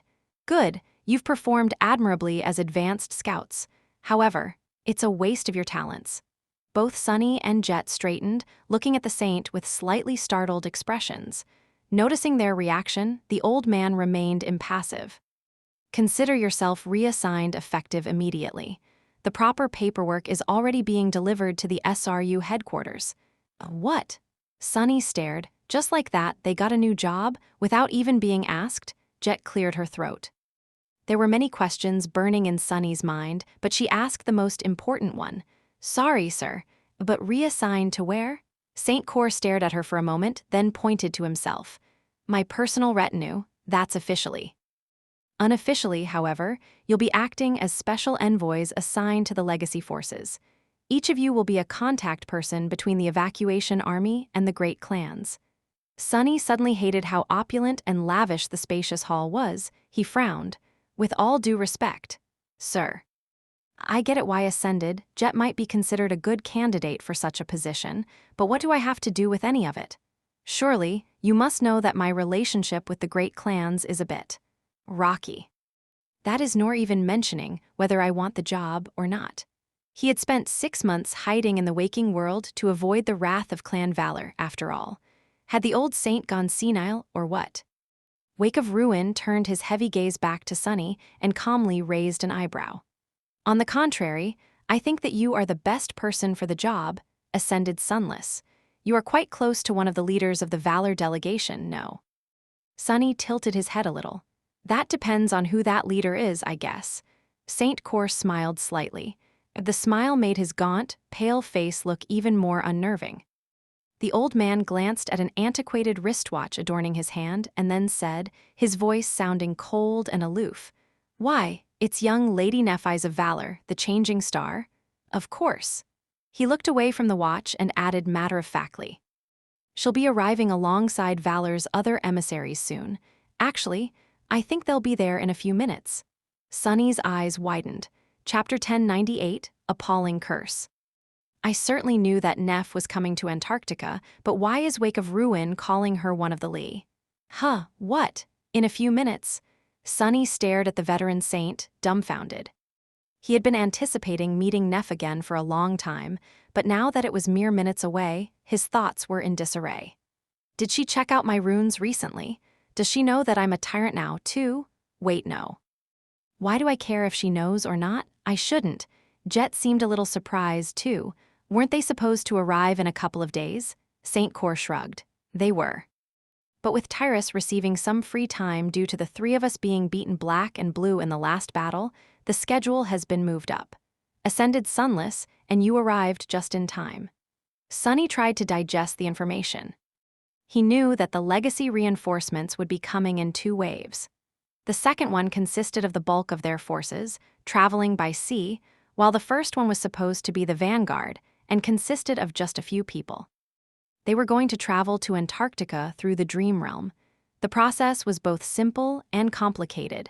They needed a saint who had already established a tether in the southern quadrant. In this case, Saint Tyrus. The members of the vanguard had to either already be anchored in the same citadel as she or be brought there by a different transcendent. Then, Sky Tide would be able to bring them with her to the waking world, thus transporting the necessary people to Antarctica. The vanguard had to be small because saints were limited in how many living creatures they could carry with them between the 2 worlds, just like masters were limited in how much inanimate weight they could bring. Usually, a saint could only transport 1 or 2 people at a time, and that consumed a fair amount of essence. Coming to a sudden realization, Sunny looked around. He was starting to understand why such a lavish place was chosen for their impromptu meeting. The opulence of the Grand Hall was not for the benefit of 2 Ascended. Wake of Ruin was rolling out the red carpet for the powerhouses of the great clans. He looked at the old man, thinking. St. Cor smiled. I'm starting to suspect that you are not of a very high opinion about the great legacy clans, young man. Sunny gritted his teeth, trying to hide contempt and anger from seeping into his gaze. That is putting it lightly, sir. The old man studied him with a bit of curiosity. Why? Sunny gathered his thoughts, trying to come up with a convenient answer. Eventually, he said evenly, I guess it boils down to the fact that they are traitors. Wake of Ruin raised an eyebrow. Traitors. Interesting, how so? Sunny sighed. Awakened are supposed to be humanity's sword against the spell, no? The legacies are the greatest of the awakened, and yet they have seemingly given up on challenging the spell. Much worse, they refused to come out of the sheath when we needed them. This whole disaster could have been salvaged if they had done their duty. He had not mentioned the millions of people who had died in the Antarctic center, and neither had he mentioned the tens of thousands of soldiers that perished with them. He doubted that such numbers could touch the heart of Saint Cor. The old man was one of the leaders of the government, after all. People like him viewed the world in terms of billions of lives, spread across many decades. If Sonny told him that he was burning with anger toward the great clans because of the death of just 3 awakened, the old man would have probably thought him crazy. Wake of Ruin sighed. I see. Indeed, as long as you know anything about the world, it is easy to dislike the great clans. It is even easier to dislike them if you know a lot. But forgive me for sounding like a grumpy old man, ascended Sunless. Young people like you really lack perspective. Sonny looked at him somberly. Do we? Saint Cor nodded. It's not your fault, of course. One hand to be there and live through the worst of it to understand. You see, ascended Sunless, and you too, Jet people of your age were born in a stable world. It might be a cruel world and a harsh world, but it is a stable one, nevertheless, because it has been built that way by your predecessors. Many tend to look at the flaws of the world, but very few stop to question its foundations. And those foundations, why, they might have been better, but they could have also been so much worse. He leaned back in his chair, looking into the distance with a neutral expression. The fact of the matter is that the great clans emerged from the chaos of the past, but they weren't the only ones fighting for power and dominance back then. There were other clans, other forces, and people with entirely different ideas about what the world should become. The things they did. It is a blessing, really, that those old monsters were buried in the past, and that the great clans ended up victorious. So. Yes, you lack perspective. Sonny frowned. Other forces, different ideas, no offense, sir, but you have some nerve saying such things to 2 people who grew up in the outskirts. Others might now feel the same way, but we enjoyed the premium experience of living in the stable world you praise so much. I struggle to imagine what ideas could have been worse. Saint Cor looked at him coldly, then suddenly laughed. His laughter sounded like the caws of a hungry raven. You are a direct person, ascended Sunless. I like it. He looked at Sonny with his dark, harsh eyes, the hint of mirth that had appeared in them for a moment dissipating without a trace. The gaunt old man shook his head. But you should make an effort to imagine it, a dying world ravaged by war, people who had all but forgotten how to be proper humans, and then an even bigger disaster, but one that presented a great opportunity. An opportunity for some of them to become unimaginably powerful, unmistakably superior, entirely unrestrained, and all but unstoppable, free to make whatever they wanted from this new era. Freedom, young man. Freedom can be the most appalling curse in the world if it falls into the wrong hands. It is a terrifying thing. Wake of Ruin grew silent for a few moments and then smiled sarcastically. Here I go rambling again. Jet, you should have stopped me. In any case, our guests should be arriving any second now. The emissaries of valor will come first, and the emissaries of song will follow in a few hours. Help me welcome them, you two. He paused, then looked at Sonny and added in a neutral tone. For better or worse, the great clans are all we have now. We'll need their help to see this operation through, so keep that in mind, young man. Sonny lingered for a bit, then reluctantly nodded. I can play nice. Or at least pretend to play nice.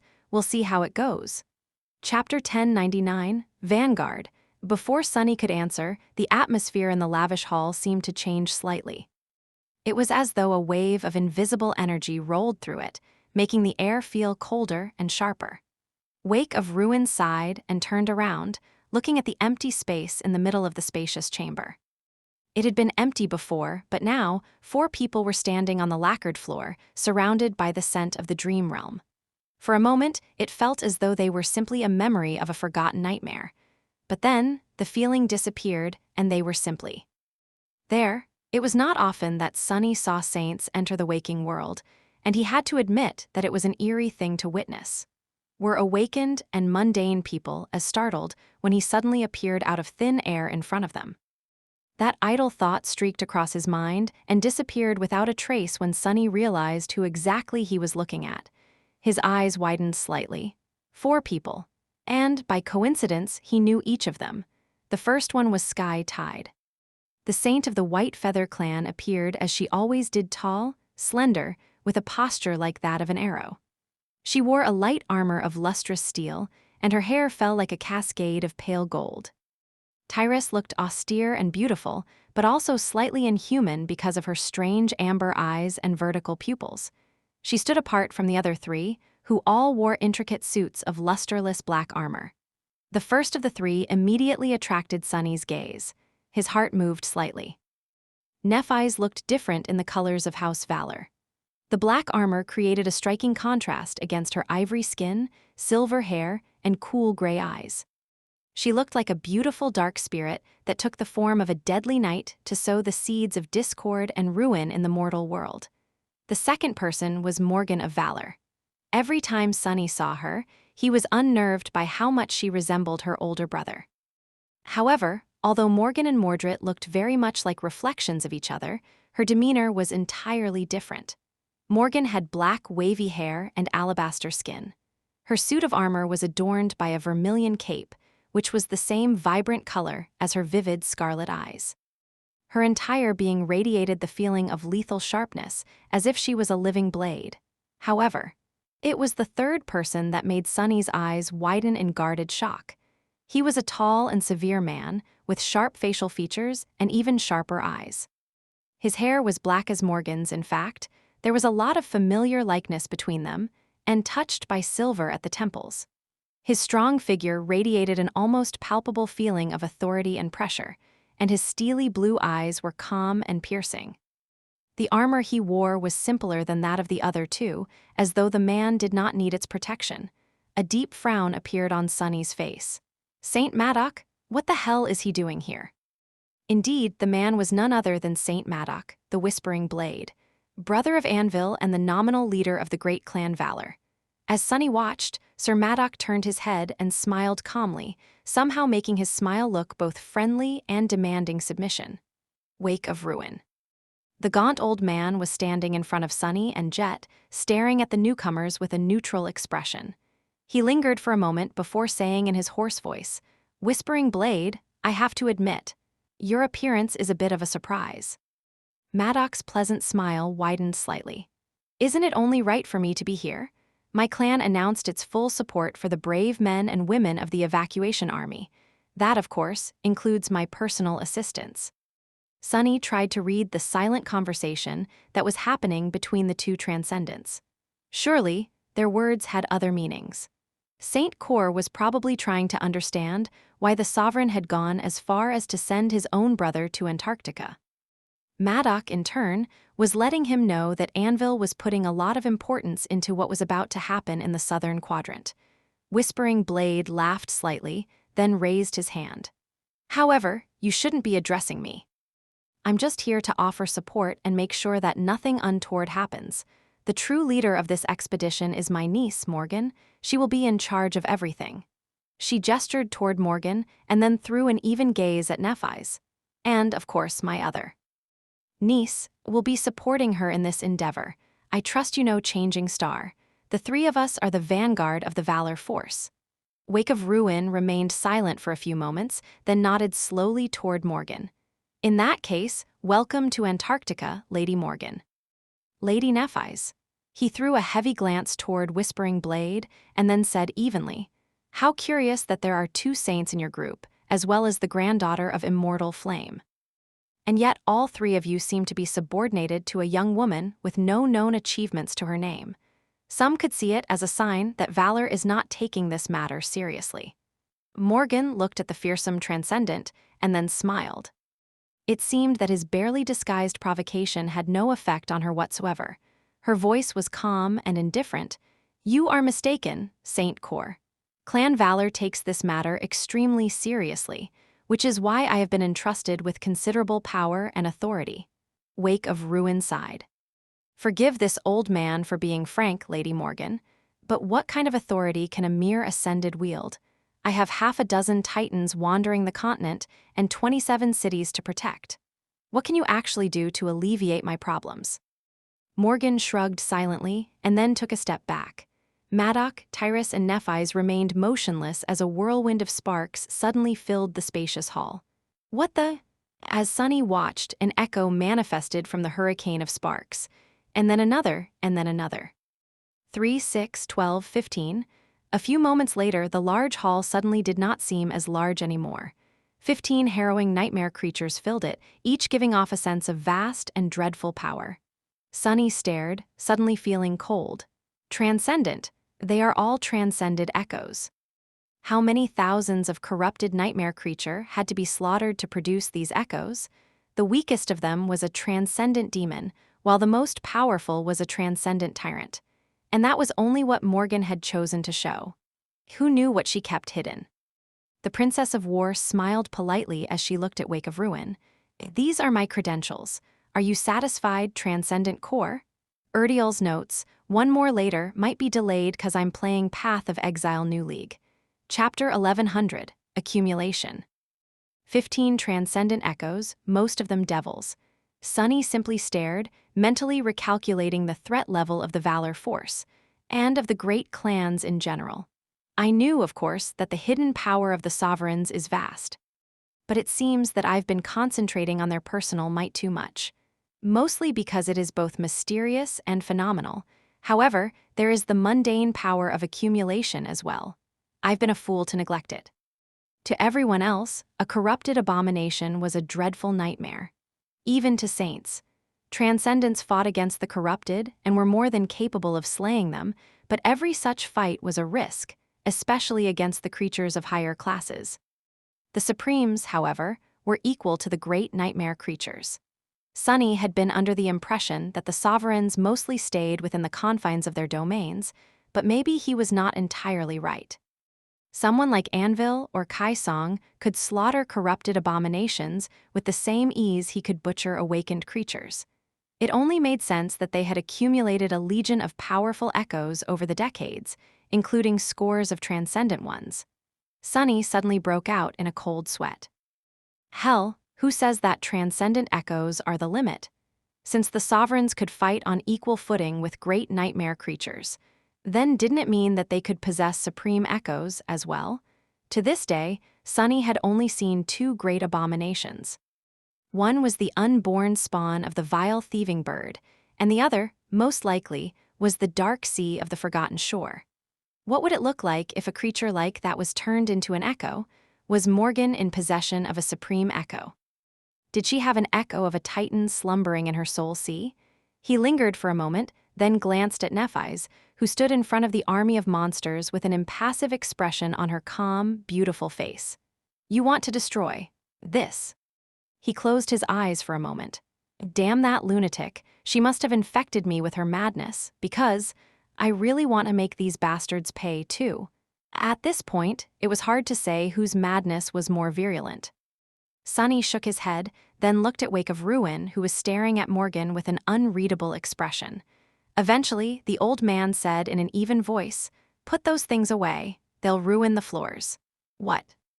Morgan tilted her head a little and silently dismissed the echoes. Saint Cor nodded. Good, I see that your clan is as shrewd as ever. These echoes will be of great help, if used correctly, of course. Sunny was thinking feverishly. Saint Tyrus is a vassal of Valor, but the reinforcements they sent are all direct members of the clan. Madoc, Morgan, Nephis, and one more saint who is escorting the main force across the ocean. With these 15 transcendent abominations, they alone could be considered on par with the entire evacuation army, if not more powerful than us. And the forces of Song will be just as powerful. There was already one saint of the Song clan in East Antarctica, a vassal, just like Sky Tide. Two more were coming, both direct members of the clan, as well as several hundred awakened and several powerful masters. Who would these people be? What hidden aces would they bring along? Is that guy coming? Surely, he was. Mordred had joined Song to avenge himself on Valor in the first place. He wouldn't miss a chance to make his former clan bleed. The Prince of Nothing alone was more frightening than 15 transcendent echoes. Sunny almost groaned. These bastards are going to destroy the entire continent. Even though Antarctica was meant to be merely a prologue to the War of the Great Clans, That prologue was already promising to be the most chilling of disasters. It would be a cataclysm. Everyone in the hall must have understood the magnitude of the approaching collision. However, no one seemed rattled by it. Wake of Ruin and Jet seemed a bit somber, but calm, too jaded to be shaken by the promise of appalling bloodshed. St. Tyrus was reserved and stoic. Maddock and Morgan. They hit it well, but Sunny could see bloodlust and readiness in their eyes. As for Nephi's, she appeared the calmest of them all. She might have fooled everyone else, but he knew what kind of hatred dwelled in her burning, murderous heart. The more the members of the great clans killed each other, the more exhilarated she would be. As he thought about the grim prospects of the nearest future, Morgan looked around with curiosity. Her voice had a hint of anticipation in it. "I see that our colleagues from the Great Clan Song have not arrived yet." Wake of Ruin nodded. "Indeed, they'll only be here in a few hours. Really, that makes things awkward for me. There is a lot we need to discuss regarding the current situation on the continent and your future role in keeping it in human hands. But what am I supposed to do? Repeat myself all over again when the Song Vanguard arrives?" He shook his head with resignation. Sunny could just imagine that war meeting. 3 sides discussing important matters of strategy, with everyone present perfectly aware of the fact that most of the gathered powerhouses were actually planning to kill each other, and with the few bystanders only wondering about how to make them kill each other in the most convenient way. All the while pretending not to know anything, of course. What a joke. It was really funny. He barely held back laughter. At that moment, St. Cor suddenly threw a glance toward Jet and Sunny. His grating voice resounded in the spacious hall. "So make yourself comfortable for the moment. We'll convene when the other party arrives. These are 2 of my best people, by the way, Ascended Jet and Ascended Sunless. You all know Soul Reaper, so I won't say anything. Young Master Sunless, however, has only earned his reputation recently. The soldiers are calling him the Devil of Antarctica, from what I hear." The veteran saint chuckled. "A fitting nickname if I ever heard one. In any case, these 2 will be my envoys for your 2 great clans. Timeliness has to be rewarded, so pick one. I'll send the other to accompany the Song people." Both Sunny and Jet stared at him, not sure how to feel about being handled that way. It was as if they were livestock. A precious livestock, but still, what a rude bastard. Sunny turned to look at the emissaries of valor, frowning slightly. Morgan glanced at him, then studied Jet for a while. Eventually, she smiled. "Why, we'll take Master Sunless. He's my dear sister's former companion, after all. I feel like we're good friends already."